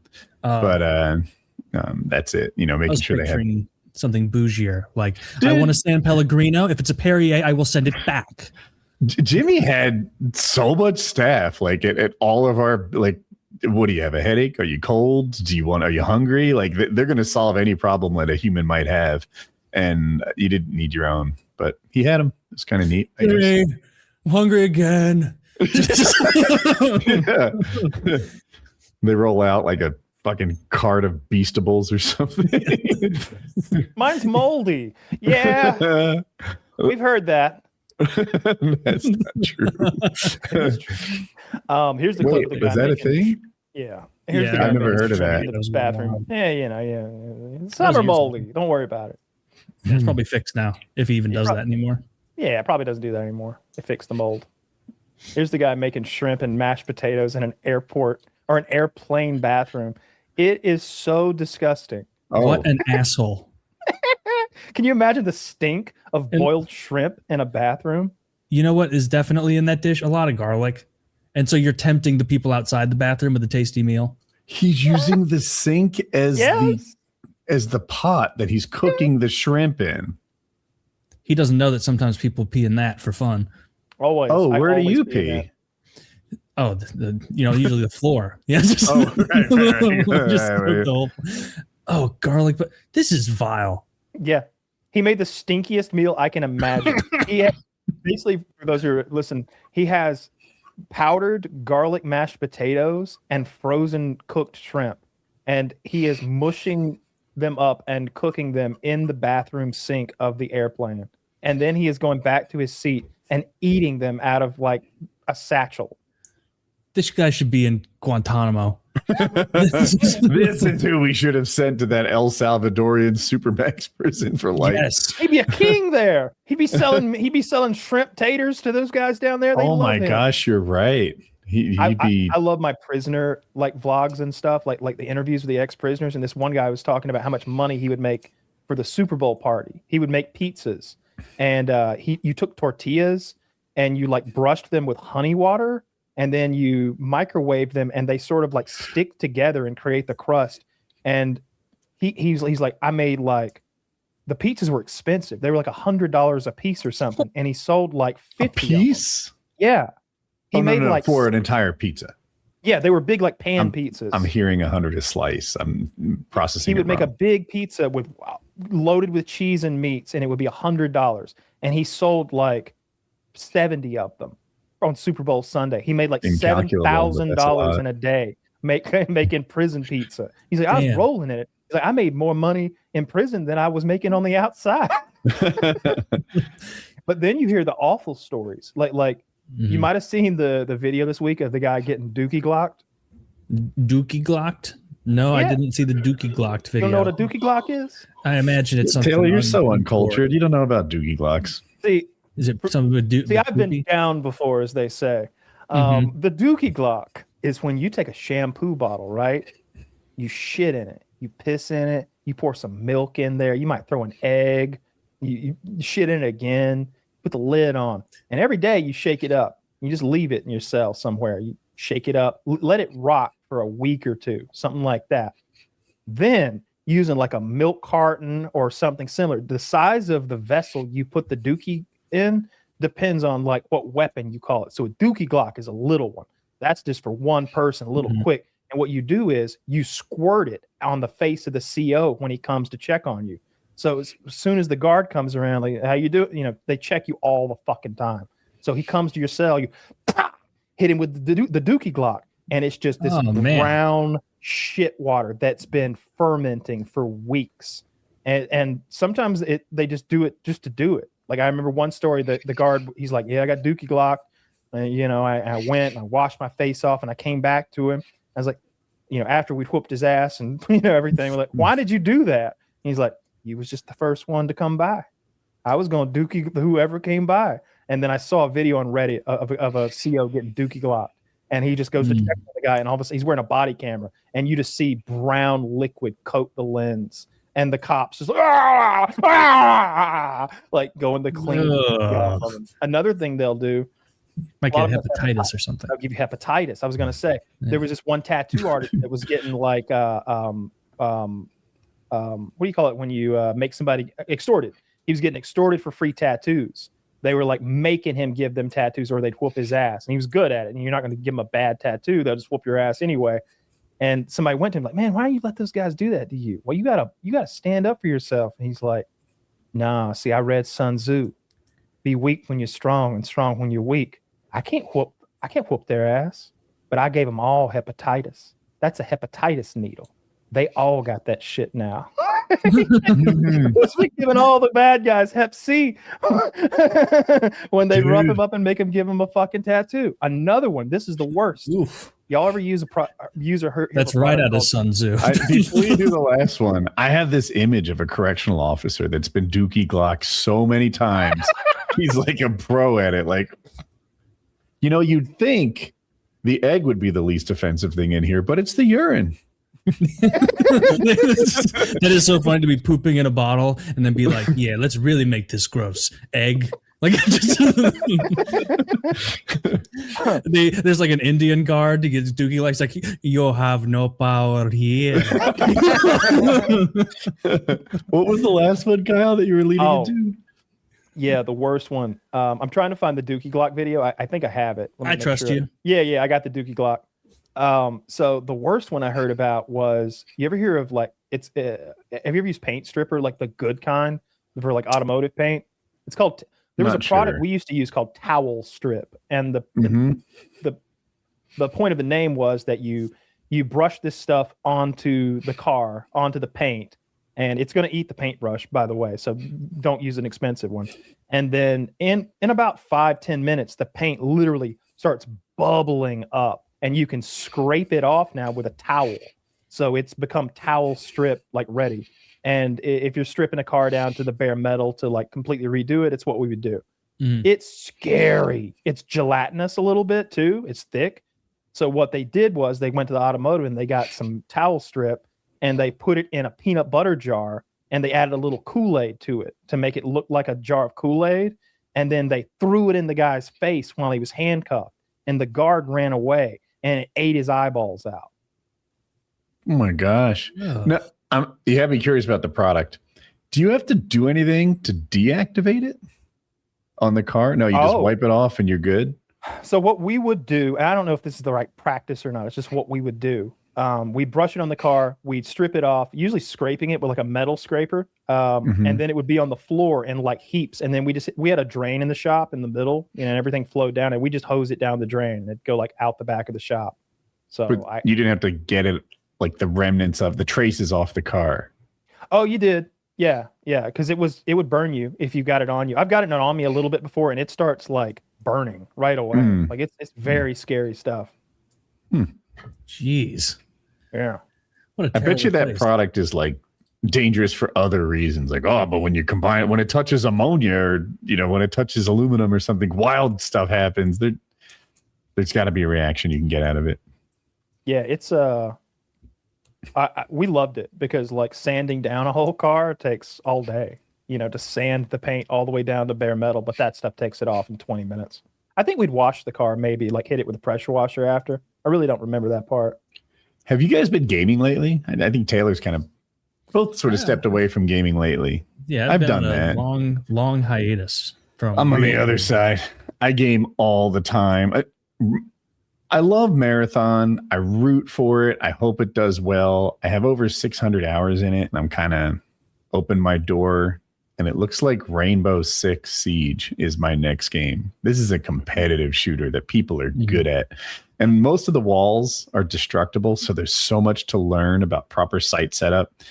My mechanics are pretty good, but my knowledge is pretty bad. And it's become my passion lately, like just to get good at this game. I only have like 60 some hours in it, but I probably have that much too in like videos and research. And I'm still learning my way. To learn the map, it's more than like learning a COD map. COD maps were kind of simple because there was a lot outdoors and then there were some basic buildings. These buildings all seem to be mazes that don't make normal sense. And like sometimes I just need to get to the other side and I can't figure it out. Everywhere I go is a closed closet, seemingly. But man, it's so hard to be good at that it's kind of pulled me in. So that's what I'm up to lately. One-shot headshots. It's a threat. What were you saying? I don't have anything on the horizon as far as a game I want to play. GTA. I'll play that on console. But Warhammer stuff is like 7 months away, isn't it? September 17th is a release date for Warhammer Dawn of War 4, and that's the one that's more similar to something like StarCraft than it is to Total War. Total War, you select your army that you're going to field before, and then you assemble it, and then they say go, and you advance toward each other and grind each other up. And there are reserve units you can call up into the battlefield, but that's basically it. But in Dawn of War, I think you're going to be building. No one knows exactly what it's going to be because it's going to be Dawn of War 2 and Dawn of War 3 were very different games as far as the way base building and resource acquisition worked and fighting worked because of those two things. So they think it's going to be a hybrid of those two systems. I hope there's like strategic base building like there is in AoE. I don't want to have to manage villagers. That's not my style. I would love to do that. There will be nothing like managing that. the eco. There probably won't be. I think there might be some eco management, but I don't think it'll be so precise that you're timing to the within 2-second windows of when you send X villager to Y resource or how you scout like lure boar or something. Yeah, but that separates the wheat from the chaff with the strategy. Like as far in the micro, like it makes it so that there's just so many more layers of how good you can be at the game, you know, because then you can't just do like Total War. You don't have to worry about that at all. You just go in and battle, no balance, no eco balance, rather, like of course military structure balance you need. Yeah, but I would love a there's villager resource management in that, and situation. but it's nothing like AOE is. I've seen some clips of that game, which is the other Warhammer RTS, which I think comes out next year, the Total War Warhammer 40K game, and that looks really good. I was worried about how they were going to adapt all of the ranged units, because in previous Total War games they do things like see if I can find it. samurais or Romans and stuff like that. They have lots of melee based armies, and they're like their ranged armies aren't exactly fleet-footed. It's archers on foot and stuff like that. So it slows the game down and it plays a certain way. So I was wondering how they were going to balance things like flying jump troop space marines with bolt guns. But after watching the demo of it, it looked really good. It looked, when you you take your like squad of space marines and tell them to go here, like near a building or near some rubble, and they don't stand in a perfectly symmetrical straight line, like spaced evenly the way that previous Warhammer titles did. They each take cover individually. So if like the cover looks like a jack-o'-lantern's mouth, you know, little juts and missing spots everywhere, they each get behind a thing and spread out a little bit. That's cool. That looked really good. Yeah, I'll try all of those. I know I know we really enjoyed the Total War one with the fantasy world a few years ago, and that was just really well made and probably the prettiest game I've played. They released DLC like last week or something. That must be a $500 game if you want everything. I've got 300 in it easy, of like just various factions and DLCs. Doesn't Taylor have a 5090? Yeah. No, 4090. Oh, okay. Yeah. Still criminal. Yeah. Criminal. Well, that's a demanding game. It was super demanding, but you could zoom in and like every orc's got a little personality. They're missing like different teeth and have different piercings. You have and like thousands of individual soldiers on the field, and each one of them, when you scroll wheel all the way in, it looks good. It's and he's not just standing there statically. He's going, yeah. And then you like scroll over to this guy, and he's just sitting. I'm in a different world right now. Cool. I'm like lowering all my graphics settings so that I can get 350 frames per second, so that I get a minute competitive advantage over some guy at 300 frames per second. It's a different thing. Yeah, very different. I haven't played a shooter that I've enjoyed in easily half decade. When did they? It was probably like 2019 or something that they re-released COD 4. Yeah. And I played that for maybe a week or two on and off, just no more than a Little Arc Raiders. Oh yeah. I guess first person shooter. I haven't done a first person shooter since then. I just don't see any on the horizon for me. I'm high hopes for these Warhammer games because that universe is so cool. If it were my choice, I would always go to I would have them do the fantasy world instead of the 40K world, because the magic is more fun to me than the guns. 40K has magic. It's all neat. See, well, the wizards and the ghouls and goblins, like all that. They all exist. All of that is in Warhammer 40K.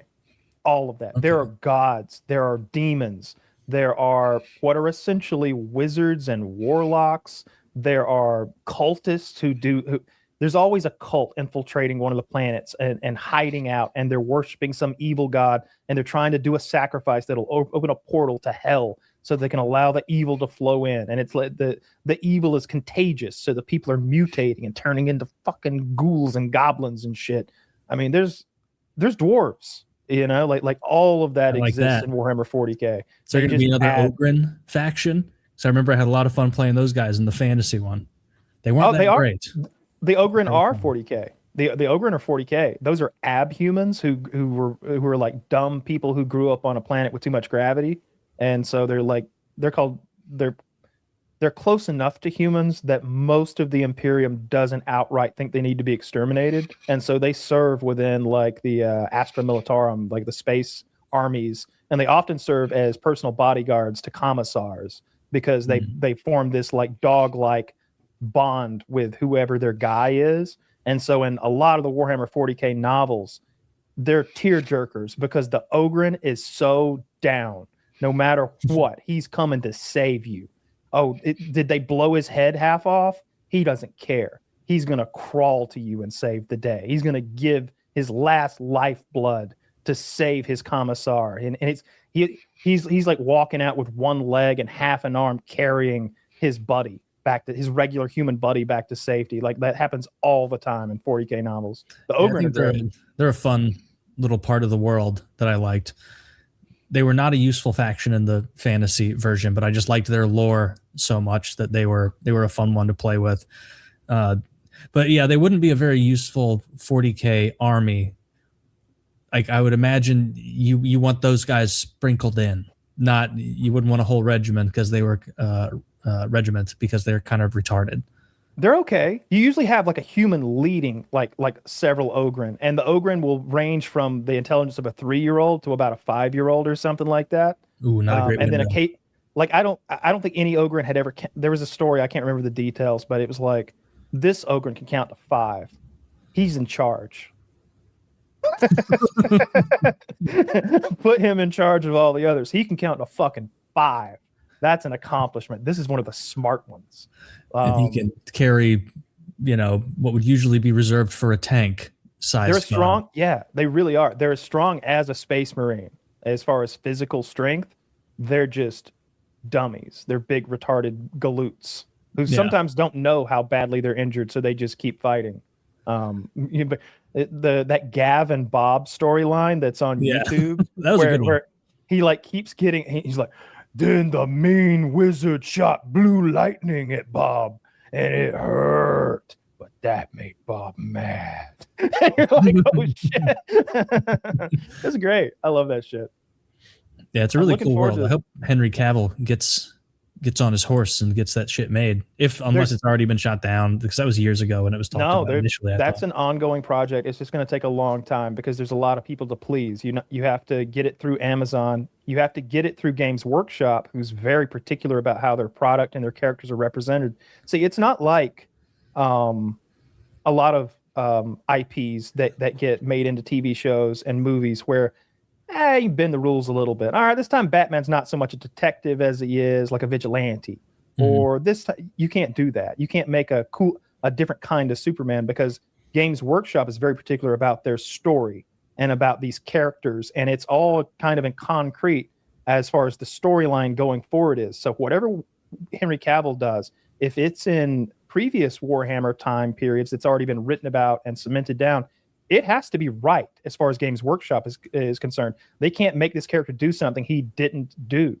And if it's going into the current bleeding edge of the storyline, which is happening right now with Gilliman and the Lion and Abaddon and all that stuff, then they know where that story's heading, and they want Henry Cavill's project to fit in there like a glove as far as what the other novels are going to say, what the game accompanying literature is going to say, what games are going to say, what the tabletop is going to say. It has to be a certain way. And then you have to get through Henry Cavill, who like loves these characters and is like a super nerdy fan of it, the way we are about certain things. Yeah. So I think just getting it written correctly is going to be a bit of a hurdle. But Amazon's rather it be like that. Like I would rather it be super stringent with what they allow you to do. The last thing we want is another Rings of Power. Yeah, they're not. That's a perfect example of like Amazon was happy to bastardize Tolkien. They're probably plenty happy to bastardize 40K, but between Henry Cavill and Games Workshop, they won't allow that to happen. So you're going to get something that fits in with all the other materials perfectly by the end. And I can't recommend those novels enough. They're so fucking good. I love the novels so much. It's my favorite, and it's a book series where like you're never going to be done. Like if you're thirsty for more, there's more. There's plenty more. I need to go on Amazon and buy a few more of those because those are like a fun. If you ever decide to, talk to me because I'll tell you the ones that are good. Because there's some like 3-book series that are really good. There's this group of Space Marines called the Carcharodons, which is Latin for space. Carcharodon Astra is Latin for space sharks. Everything they do is shark themed. They're kind of like anti-heroes where like they're not part of the Imperium. They were cast out like thousands of years ago for some crime that nobody even remembers exactly what they did. Yeah. And they're on like a penitent like mission where they don't touch base with home. Home doesn't even remember that they exist anymore. They're just these scattered reports of these weird space marines all in gray who come down, don't say a fucking word, nuke the enemy, steal all the little boys that live on the planet, and disappear into the night. Like, this happens all the time. The only touching point they have is, like, in secret, they do side deals with, like, the Martians. And everything they do is shark themed. They're all pale skinned. They sharpen their teeth. Their ship is shark themed. They have weapons like a coral shield and like stuff like that. Yeah. And they're awful. They're terrible people. Like, in any other story, they would be the villains. That most chapters have different ways of acquiring the boys they use to make Space Marines. The Blood Angels have this thing where on the moon of their planet, there's a pilgrimage where all the boys know what they're getting into, and they pilgrimage to this one city, and there are tryouts.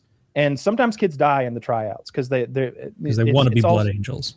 It's all, they want to. It's the greatest honor they can imagine. And even if you fall short of being a Blood Angel, they make you like a Blood Thrall. So you're like a lower tier, like a squire kind of character. Like, and everyone from the poorest of the poor to the sons of the noblery want this. It's much like being a knight in medieval times, you would imagine would be. The Carcharodons kidnap children. They just straight up turn them into shark warriors and just turn them into shark warriors if they survive the process. Yeah. It seems like they went too hard with the shark thing. When you read it, you're okay with it. You know, the writing's pretty good. And they're like, oh, it's a coral shield. What are the odds of that? And like the boss, the main Carcharodon, just amazing. Just the best character ever. His weapons have names. No one knows why he's so big. They can't explain why he's so big, and his feats of strength are always like crazy over the top. Like he'll take on the whole army in a hallway or something. Stay out of my way, and just like fuck up 100 different guys. It's good stuff. Yeah, the Carcharodons. We're talking about Warhammer novels. Oh, okay. And then there's a current storyline that involves like Guilliman, who's one of the sons of the Emperor, returning, and his current storyline fighting like his evil brother Mortarion from planet to planet is pretty good. There's a priest character whose faith is so powerful that nothing can hurt him. It's in the Warhammer universe. If you believe enough, then you can make belief real. And so if you are truly faithful enough in the Emperor and in his protection, you will be protected. And so like Peter Pan has that too. Kind of. How they fly. This priest lands on a planet that's infected with like Nurgle's plague. It's just infection and goo every step you take that immediately kills people. Like the air itself is enough to kill a person. And him and his band of like sycophants who are all also like they're like whooping they're like flagellating themselves and praising the Emperor as they just walk through the ooze, and they're just singing songs. I imagine like an evangelist with like a whole crowd like a of snake handler. Oh, I guess that'd be Pentecostal. Those guys. And he's just walking through the ooze, and the Space Marines are kind of thinking to themselves, it's like, somehow he is untouched by the befoulment of the Dark One. They can't figure it out because he's not wearing armor. He's got like a gun in one hand, a sword in the other, and he's wearing his robes, and he's just walking through the evil. And can the Space Marines walk through this place also? It would fuck them up pretty bad if they didn't have their armor on. But with worse than it would him. Maybe. Huh? With the armor, would they be okay? Yeah, they got all sorts of like the armor's just a fix all. I don't know why they would want to take over a Nurgle planet. Like it's pretty. It wasn't a Nurgle planet. Nurgle has infected this planet. It's an imperial planet that's under siege. Kugath the Plague Father has been sent forth with his great. He was such a fun general in they sent Kugath for it, and he's got a cauldron in which he's made like the most diabolical god killer like plague, and the goal of the whole I pooed in it and I peed in it, and a thrall is like, my lord, may I suggest an egg? Like perfect. Yes, the dookie clock. Gilliman shall fall. That's literally what they do. They make a dookie Glock, and toward the end of the book, they dookie Glock Gilliman, who's the son of the Emperor, like the last good one that's still alive, and he dies.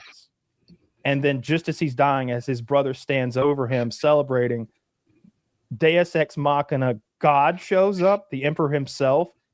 Like you hear the emperor's voice speak all of a sudden. And like he imbues his power into Gilliman's rotting flesh and suit of armor. The plague was so bad, it's eating his armor away and dissolving circuits and wires while it like boils his insides and liquefies his brain. And the emperor like touches him through like the warp and embodies him and imbues into him his own power. And he speaks with a voice not his own. And his fucking sword ignites into flame. And he casts Mortarion out, opens a fucking portal through time and space itself, and walks into the garden of Nurgle and Nurgle hides in his hut while the Emperor strikes the ground, while Gilliman strikes the ground with the Emperor's sword and burns Nurgle's garden, which is essentially his like dimension of existence. Yeah. And he like gives him like a one-liner. It's not like, a nice like, garden. Like, I'll be back, bitch. Like he throws him one of those. It's incredible when you read it. I thought the Emperor had been dead for 1,000,000 years. 10,000 years. He has sat. He is the carrion king upon his corpse throne. He has sat immobile, but he split. But he pops in from time to time. He doesn't pop in. The body sits there immobile, rotted on top of a piece of technology that's so ancient that it dates back before humanity had evolved, and it is failing. And they sacrifice like 10,000 psychers a day just to keep his like power going to light the space beacon essentially that allows intergalactic travel. But his spirit, his soul has, again, belief in the Warhammer universe is power. So because 1 trillion humans have been worshiping him as a god for 10,000 years, they have made him a god in the warp. And so it's kind of like how you got the Holy Ghost. Jesus isn't there, God isn't there, but the Holy Ghost will show up places and imbue people with power. Saints will be given powers to cast down the evil. Like 99.9% of the time, if you beg for the Emperor for help, nothing's going to happen. But occasionally in these novels, you get that 0.01% where like, and suddenly the heavens split with a golden light, and the ground was split asunder, and a holy power flowed through them all. And the servants of the Dark One cowered and fled, but none were let live. They were chased down and cut apart upon the stone, and no demon could go back to their foul realm, for they've died the true death. Is he old? Is he like, was he around in this universe like before our time, or this is all way after us? Yeah, that's the great thing about the Emperor is he's like he has shepherded humanity. He was Alexander the Great. He was multiple leaders throughout our time period, and he's used his psychic powers to disguise himself. So no one truly knows what he looks like. But most people see him as a giant golden god, like some 12-foot tall, dark-haired, like olive-skinned monster man who's perfect in every way. But no one knows what he really looks like or his real name, which is another storyline. Right now, there's a guy trying to figure out the Emperor's real name so he can bring it all crashing down because names give you power over a thing. Oh. Yeah, I need to get a couple of those books. It's just a fun fantasy land. I like that kind of stuff. It's more lore than Tolkien. With good lore. It's more lore than Tolkien. They got a lot of people poking around. And I'm glad to hear that they're like sticking to the lore, because all it took was like Christopher Tolkien, J.R.R. Tolkien's son, was like Mr. Strict about what you could and couldn't do with their IP. He dies, and 2 years later, fucking Rings of Power comes out because the next generation was like, we'll take that Amazon money, go ahead and make the orcs sympathetic and add in a bunch of characters that aren't there and make this retarded. All orcs aren't bad. Yes, they are. That's there's no the such point. thing as a bad orc. Only a bad orc master. Yeah, only a bad orc owner. Is it terrible that orcs can be sympathetic, or at least no? Here's what I don't like: unredeemable. They are flat black. The good guys are flat white. Gandalf doesn't have like any like negative qualities. He doesn't steal. No. He is sometimes late. He is no. If you actually listen to the next line, Woody, he's joking though. He's totally late. Yeah, of course. He was a little late. Yeah, but that the orcs can't be good. It like undoes the whole mythos of it. Like the orcs are the embodiment of the evil. Like they're not people like there's not an orc like another day, another dollar, like heading to orc Chipotle to make burrito. Like, no, but they're hear me out. I've always thought when evil people were just evil for the sake of being evil, and there's no nuance, there aren't two sides to the story, and the other guy was just so good, he's pure goodness, he's hard as of gold, that it's a little dull and it lacks nuance. When Walter White is kind of an anti-hero hero, you're rooting for him, but you recognize he's bad. When Thanos kind of sort of has a point, when bad guys are a little more nuanced than just pure evil, I like the story more. It depends on the story. Like in Lord of the Rings, it doesn't work well that way. Like the good guys aren't pure like white goodness, like, but they're not evil. Like they have flaws. Like Aragorn has flaws. Frodo, like the whole gang, just using Lord of the Rings, the movie, like the whole nine. Like Boromir has flaws. He's on the side of the free people, but they're all like fallen. Legolas has. I think if you read the books, his like flaw would be perhaps what a lot of elves is, which is pride. Like where they're kind of haughty. It's been forever. Yeah, I need to reread as well. But the orcs, Sauron, like those are like they're meant to be like Tolkien's representation of like demons, major and minor demons. Like they've been so corrupted, so like they've chosen to be evil. They weren't like scooped up in the nonsense and like went along, and it's like before they know it, they're rioting, at a fucking ski store like Danny DeVito. Like they have to be evil because that's what they are. And I understand you saying like in Warhammer, I could, I'm fine with a little more nuance there, but for the lore of Lord of the Rings, it does not work if you have like a little orc family hanging outside, and this orc works at Orc H&R Block, and he's just trying to make ends meet. Like, no, they're evil. They're powered by evil. They're fueled by it. They desire to harm, to hurt, to maim, to kill that which is like beautiful and pure, and make it and drag it down to be like them because they have resentment towards it. Goes without saying that the tax preparation orcs are the baddest of the orc fighters. It's trying to tell Sauron, like, I know it's technically evil to cheat on your taxes, but I don't know what to tell him. Like, but my lord, there is no such deduction.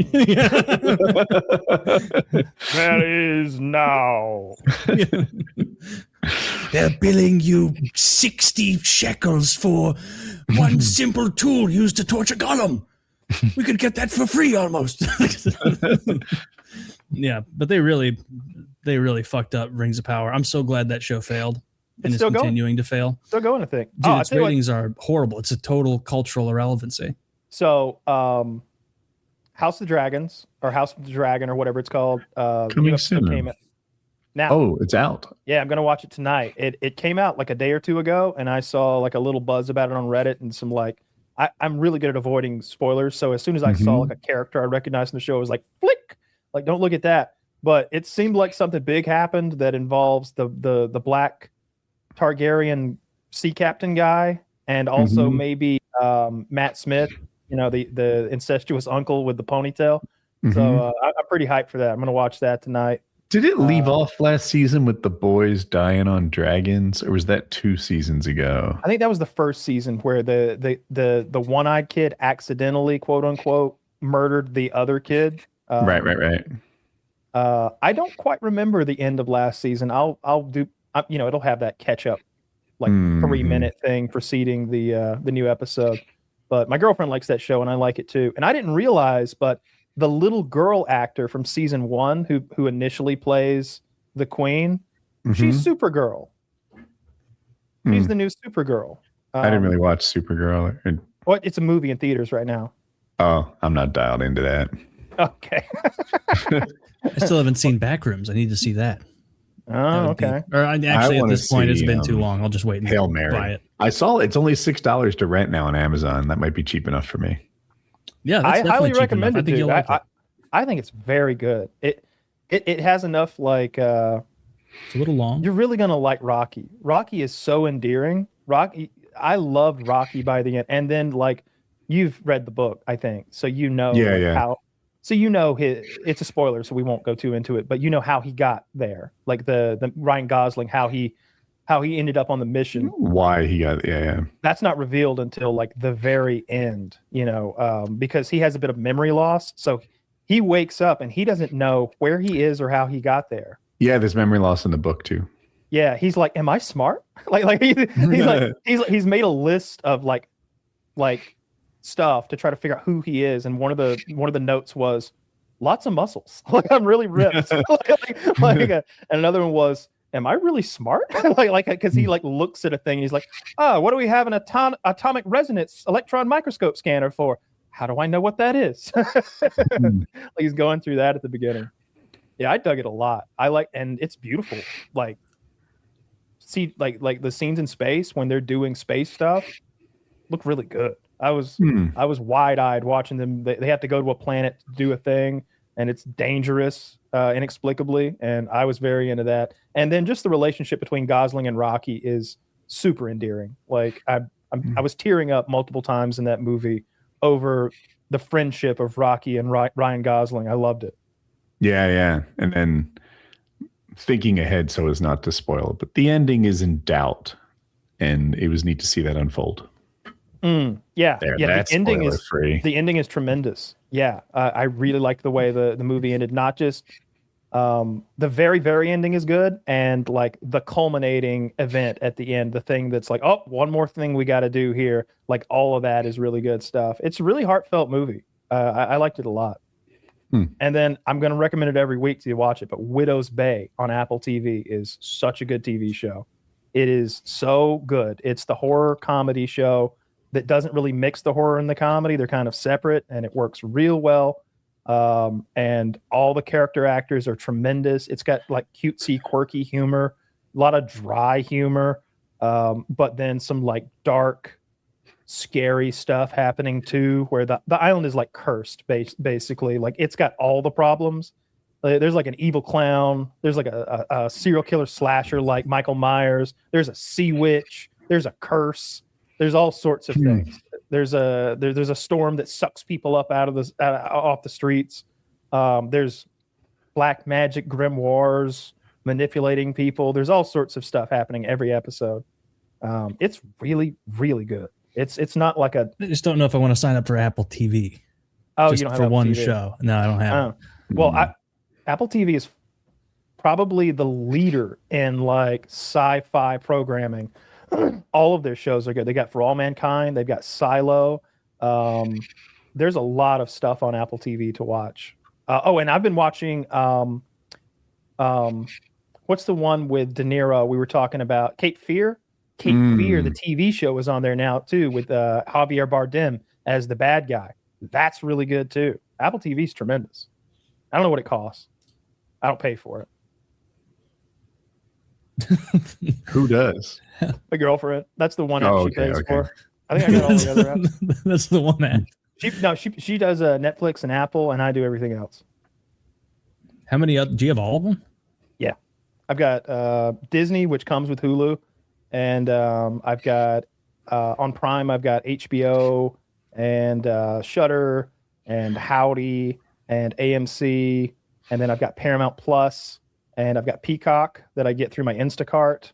And I've got HBO also through Prime. So yeah, I've got them all. I've only had Prime for like months now because I just got sick of not using most of the other ones. And just Netflix really got bold, and they were like, we're jumping to $20 whatever a month. And I was in my head, I'm like, well, I haven't watched Seinfeld in almost a year, and that means I haven't used Netflix in almost a year. Because that's an app where like I would open it and flip through it, and nothing would strike my fancy, and I just end up closing it. It's nothing. I like the documentaries on Netflix. I go to Netflix for docs. Planet Earth. Planet Earth is good. I liked all the Planet Earths and the Deep Blue, the nature stuff. There's a bunch of David Attenborough stuff. He just turned 100 and did another thing. Like there's so many 4K Ultra HD like David Attenborough animal things. Like that's the first thing we watched when I got that new TV, and I'm just like, baby, get in here. You got to see this. It looks so good. Planet Earth is such a great show to watch on crazy high definition. And I bet it on your TV, it looks remarkable with the whatever the fuck kind of TV you got, that crazy OLED. OLED. Yeah. Yeah, I like that a lot. I got a whole sound system for it, like nothing crazy, but like $1,000 sound system with surround sound. And I'm watching a bunch of my old favorite movies. It feels like I'm watching them for the first time. It's tremendous. I love it. I bought Have you watched Band of Brothers with good sound? Yes, it has a lot of directional 3D stuff going on. Yeah, bullets zip behind you. Yeah, exactly. Yeah. I bought the trilogy in 4K just for the TV. And I mentioned to my girlfriend, I'm like, since we got the TV, I'm buying a bunch of Blu-rays. I got the Matrix, I got the Lord of the Rings trilogy. She's like, yeah, I haven't seen that in so long. I don't even remember the last time I watched it. I'm like, the pork. It's time to go. I'm like, so I think I may do a Lord of the Rings feast. May make some lembas bread and some salt pork, get a little ale, and do a trilogy watch on the TV. I'm definitely. I watched it last year, but I'll watch it again. I don't care. I watched it last year. Actually, I watched it this year and last year. But yeah, man, on that new sound system, Helm's Deep is going to be banging. The music is so beautiful, and it's just those I don't know much about orchestra, but those trumpets, those triumphant when some big stuff is happening, and those drums, like that movie will get you going. Yeah, when Theoden arrives at Pelennor Field in the third one, those are some good trumpets. Just the opening scene when you're kind of like in a helicopter flying over the misty mountains, and that sad stuff is playing. Like I'm getting going. Like Galadriel's telling me about the times that are lost to man and all this stuff. It's good stuff. Oh yeah, dude, I've said it before, but like sitting in theaters at like 11 years old with my buddy and his dad who took me there, it was like a paradigm shift in my life. Of like, I didn't know that things like this existed. I didn't know that there could be movies like this. Is so much better than Most Valuable Primate. And you look at Peter Jackson's previous movies, and he did a lot of low budget horror, like goofy cornball low budget horror. You wouldn't peg him to be the guy who was going to go on to make that the greatest trilogy ever made. Yeah, it is the greatest trilogy ever made. And I saw his previous ones. Tough. Sorry, go ahead, Woody. I was going to do it. Did he make Transformers? Huh. No, that was Michael Bay. There's more than 3 of those. There's at least 4 or 5. Taking those bitches out. You're probably right. I don't know. I was trying to be a jerk. Yeah, there's no other trilogies that come close. The Godfather 3 obviously is trash. The first 2 are masterpieces, but if the third one had been up to par, it could compete with the Lord of the Rings, but it doesn't. It's trash. They should have stopped at 2. Yeah. Left it open-ended. They closed the book. Actually, it was I haven't seen it in so many years, but I think I've only ever actually seen half of 3. I don't think I've ever finished 3. I haven't either. It's so bad. And Sofia Coppola is in there playing the girl. She's not a good actor. You know what she is? Francis Ford Coppola's fucking daughter. Yeah. That was supposed to be Winona Ryder, who is a great actress, but they couldn't get her or something, and maybe she did Beetlejuice or some shit. But they cast Sofia Coppola, who is not an actress. But isn't Francis Ford Coppola, he gave us his son, who's Nic Cage, right? That is true. Now, Nic Cage is a fucking gold. I know I this like is going to be. This may not be well received, because I know y'all have strong feelings about Nic Cage and his acting quality, and more about his acting consistency of quality. Spider Noir, and you also don't like superhero stuff so much. Spider Noir is good. Spider Noir is based in like the 30s or something like that, the 20s, something like that. Oh, it's Spider-Man. Yeah. Call of Duty came out today? It's not Spider-Man, though. It's Spider Noir is very good. Highly recommend Spider Noir. If you watch it, you'll like it. Call of Duty came out today, did it? And Nic Cage is in it. That's why Zach is talking about it. He's a character in Call of Duty, but he says a new season. So is it just a DLC? Maybe. I don't usually release CODs in the middle of the year. It's usually in September, June. October. Yeah, it's gotta be DLC. Yeah, I don't know nothing about that. Very good in Spider Noir. He's trying. You know what I mean? Like, and I watched it in black and white, mostly because of the OLED, and partially because it's available that way. You can do black and white or color. and he looks like Humphrey Bogart. He looks like one of those old noir actors when he's got the suit and the hat and the tie and he's roar, and he's always like in the shadows, and it's an interesting story. Basically, during World War I, there was a German experimentation camp where they were splicing human DNA with animal DNA, and they were using POWs, and Nic Cage goes to rescue one of them, and the guy bites Nic Cage. And so he gets a stable version of the mutations that they were creating through the bite and became Spider-Man. And it's good. It's really good. It does sound good. Is it in theaters right now, or it's on? No, it's TV show. It's it's on Prime. It's on Amazon Prime. Spider Noir. It's doing really well. I think the Rotten Tomatoes is in the 90s or something like that. Yeah, that's good. When you were about to talk about Nic Cage being in a superhero movie, the only one I had ever known he was in was Ghost Rider. And I'm like, there is no way that Kyle's about to talk up Ghost Rider right now. Ghost Rider's not bad. Ghost Rider's not bad. I haven't seen it. Do you remember the character's name? I think it's Johnny Blaze. I haven't seen it. Wait, like before he became Ghost Rider? Yeah. He happened to be Johnny He just happened to be named Johnny Blaze, and he became the Ghost Rider. Yeah, I've seen that. That's an okay movie. That's a popcorn movie. Did he turn... It seems like a bad power, but does he get his face skin and flesh back? Can he turn it off, or is he just... He can transform back and forth. And he has like the penitent chains or something. He's a super powerful character because he has like hell powers that like supersede, average superheroes of almost any ilk. It's the penitent stare. That's what it is, where he like gives you the devil eyes and judges you or something like that. And he's pretty fucking powerful. Who's the bad guy in Ghost Rider? I think the devil. The devil.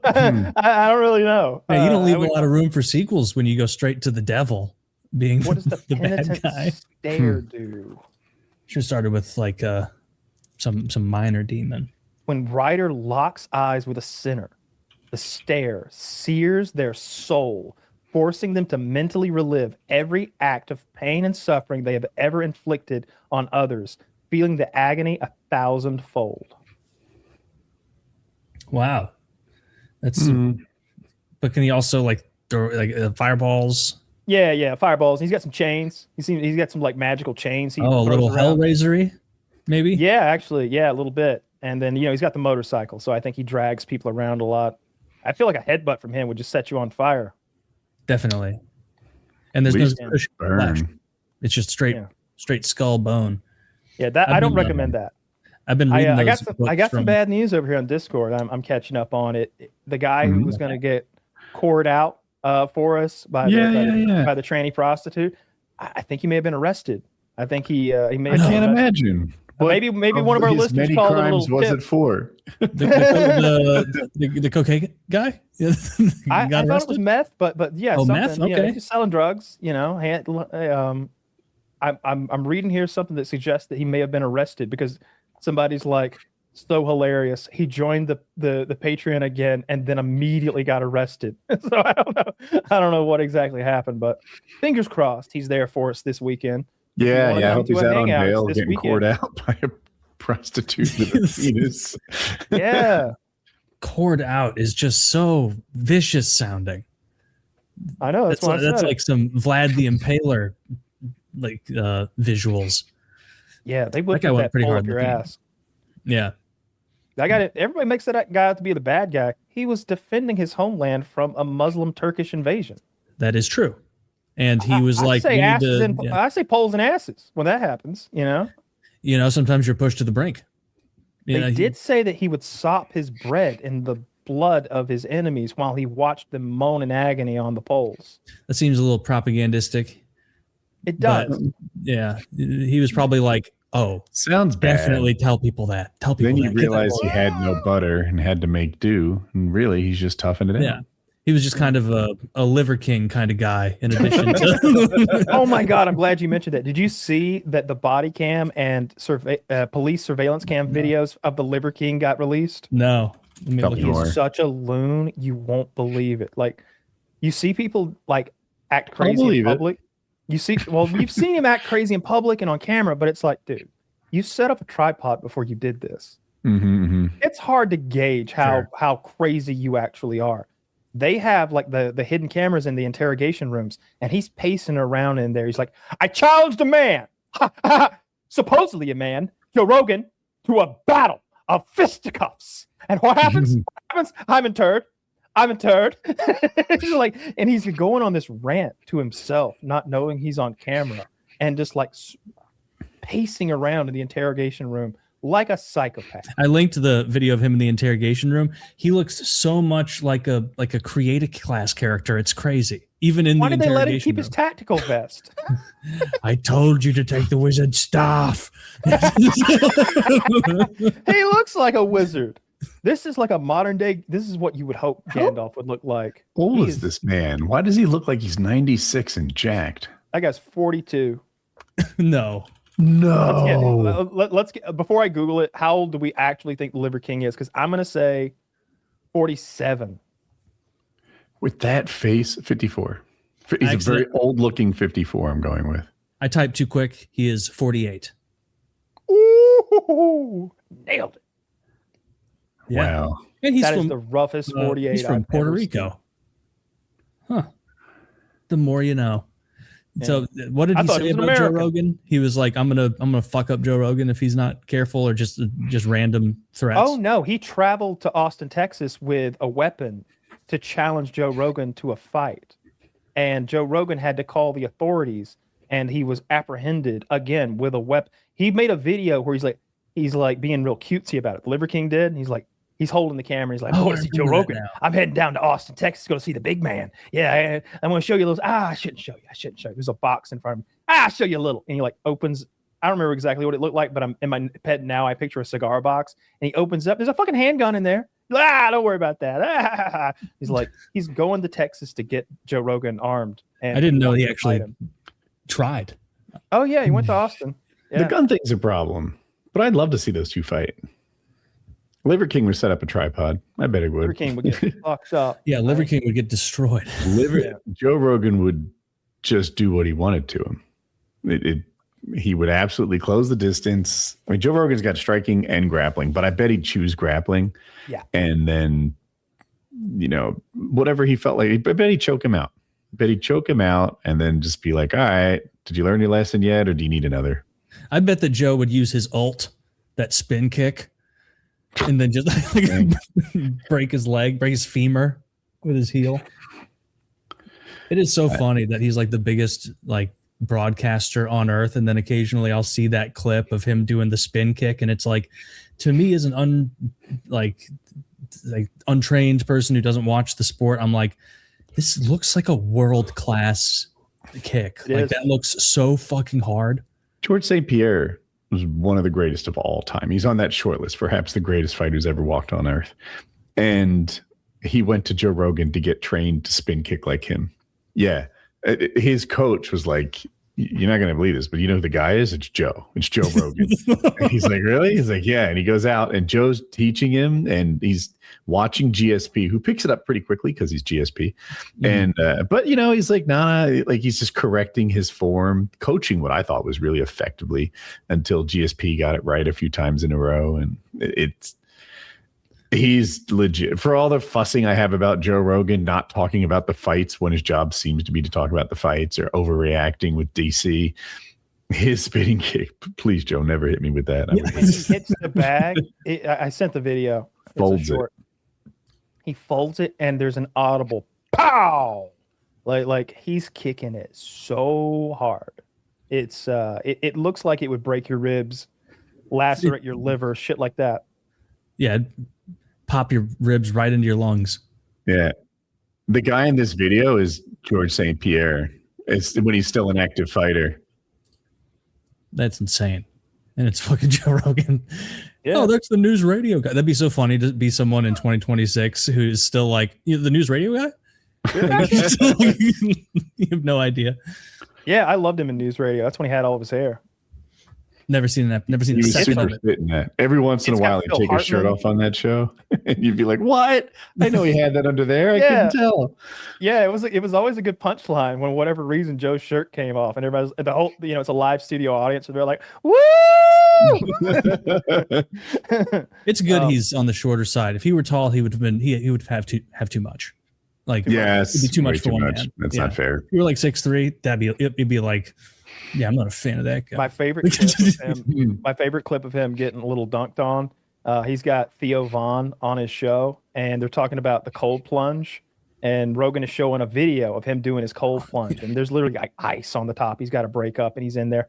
And when he comes out, Theo's like, he looked like one of them turkeys that's been all wrapped up. You know what I mean? Like when they get that net like really tight on a fucking turkey at the grocery store, and there's all these squares of flesh protruding. He's like, oh, you mean my six pack? Yeah, that. But because Rogan's torso is so short, he really does look like a ham or something that's been salted. Like it's not a great look. I bet he'd pay a lot of money to be a little taller, a little stretched. I mean, he could always pop over, get that. Actually, no, he probably wouldn't want to risk those shin bones. It would ruin his kicks.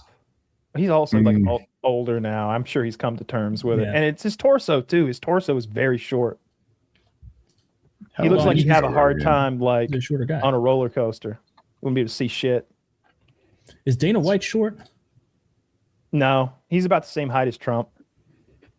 Because Dana White looks like he's so built. He looks like he'd be a short guy.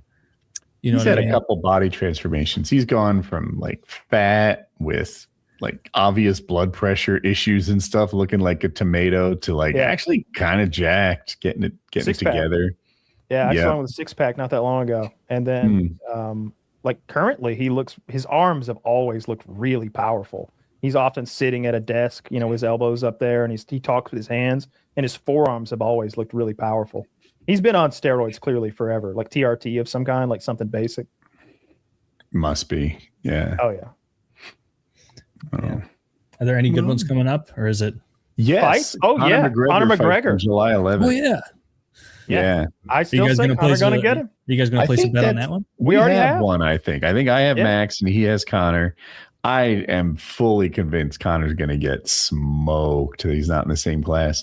But I was fully convinced Strickland couldn't win. I was fully convinced that Gaethje couldn't win. Those weren't bad assumptions. Doesn't mean a lot. Well, like they not true. 19%. No, they were built in strong, factual, hard evidence and keen understanding of the sport and the players. Like they truly were. It can always go the other way. There's always a chance. But it was like 17%, 18% were his odds. And that's what we thought of it. Like we didn't say it has 0%. We said it's a 4-1 dog, a 5-1 dog. Every so often, I'm sure of a fight's outcome. And it crosses my mind, like, what if you bet on this? Not $5, like 10,000, 50,000, because this is guaranteed money. And I don't want to bet $100 and be like, oh, great, now I can have like 2/3 of a mouse. No, let's bet something that matters, that like this guaranteed win. Let's make it pay off. And I'm so glad I didn't bet on either of those fights. I'd be kicking myself. No. We'll get it back on the next one. I could be down real fast. Become a gambling addict in your 50s, just out of nowhere. Not gambling is such a good decision. You want to know an interesting stat for this calendar year? Only one championship fight has it gone the way the odds said. Really? And it's June. It was Volkanovski versus Diego Lopez 2. Volk won that one, and he was the favorite. Every other fight has gone the other way. Championship fights, including the BMF, it's gone the other way. So here we go with McGregor and Holloway, and I just think Holloway's a little punch drunk. I think he's not the fast, speedy Holloway he once was. Not that McGregor is the greasy, fast karate master he once was either. But they're fighting at 170 pounds, which is much closer to what McGregor walks around at than it is Holloway, I think. And McGregor's spent like at least a year or two on HGH and TRT at the very least, as well as cocaine. But I don't think cocaine takes anything away from you. It just makes you a goofball while you're doing it, in my opinion. I think he's got a titanium shin bone, which has to be a help. It has to be a help that he's got a titanium shin bone that he's going to be kicking somebody with and checking kicks with potentially. He's got a and I think he's got plate too much there at power. best. I think he's got too much power for Holloway. I don't think lifting weights makes you a better fighter. I don't think that he's a better fighter. I just think he's a better fighter than Holloway. Holloway gets hit a lot. Conor McGregor hits people a lot. When Conor McGregor hits people, it's accurate and powerful, and it causes knockouts. I can hardly think of another fighter that's won a tough fight off a layoff. Like Mike Tyson did, but Peter McNeely was not a toughie. Oh, tough fight. A tough fight is a big ask for coming off a layoff. GSP fought the fucking no-eye British guy, Bisping. Oh, Bisping. Yeah. I give him the nod as a tough fight. I think that's a really good example. But yeah, I'm betting McGregor. I like my bet. I still like my bet. Every time I see training footage of him, I like it more. He looks greasy, looks good, looks powerful. He's popping those pads. Everybody talking all this shit. You sound like a guy who wants to go to $7.50. I'm just saying. Cut it off at 7. I got 7 for you. I got 7 for you. Don't leave me dry. Taking my last 50 cents now. Nah, that was me talking smack. Let's keep it at 5. Let's keep it at 5. All right, 5 it is. 5 it is. Let's keep things friendly. We hurt feelings. Thank you. Yeah. Yeah, we got the pool coming. That's a good one. And then Ian Gary Machado is fighting Islam Makhachev for the 170-pound title. And this will be Islam's greatest challenge ever. He's got a long, strong, fast boxer with good takedown defense who's bigger than him. So I think I'm going to bet on Ian against Islam Makhachev, the guy who's only lost once, and it was so long ago we don't remember who it was to. Right. Like before he had a Wikipedia page. Yeah. Yeah, that's a fight I think I'm not going to bet on. Ooh, too close. I don't know what the odds are. Yeah, I like to bet when I know I'm right, but I'm not always right. I never know I'm right. I just got a feeling. Like I knew that Ilya was going to win that fight. I just knew it. I would have happily bet $1,000 with you if that's what you wanted to do. Oh, really? You don't even want odds? Yeah, let's do it. But didn't go that way. Didn't go that way at all. Yeah. All right, time to wrap? Yes, sir. Yes, I think so. All right. PKA 810. Check out the links in the description. Help out the Jizz. Some of you guys are not coming very much. Fix It, Lock and Load, link in the description. PKA 810.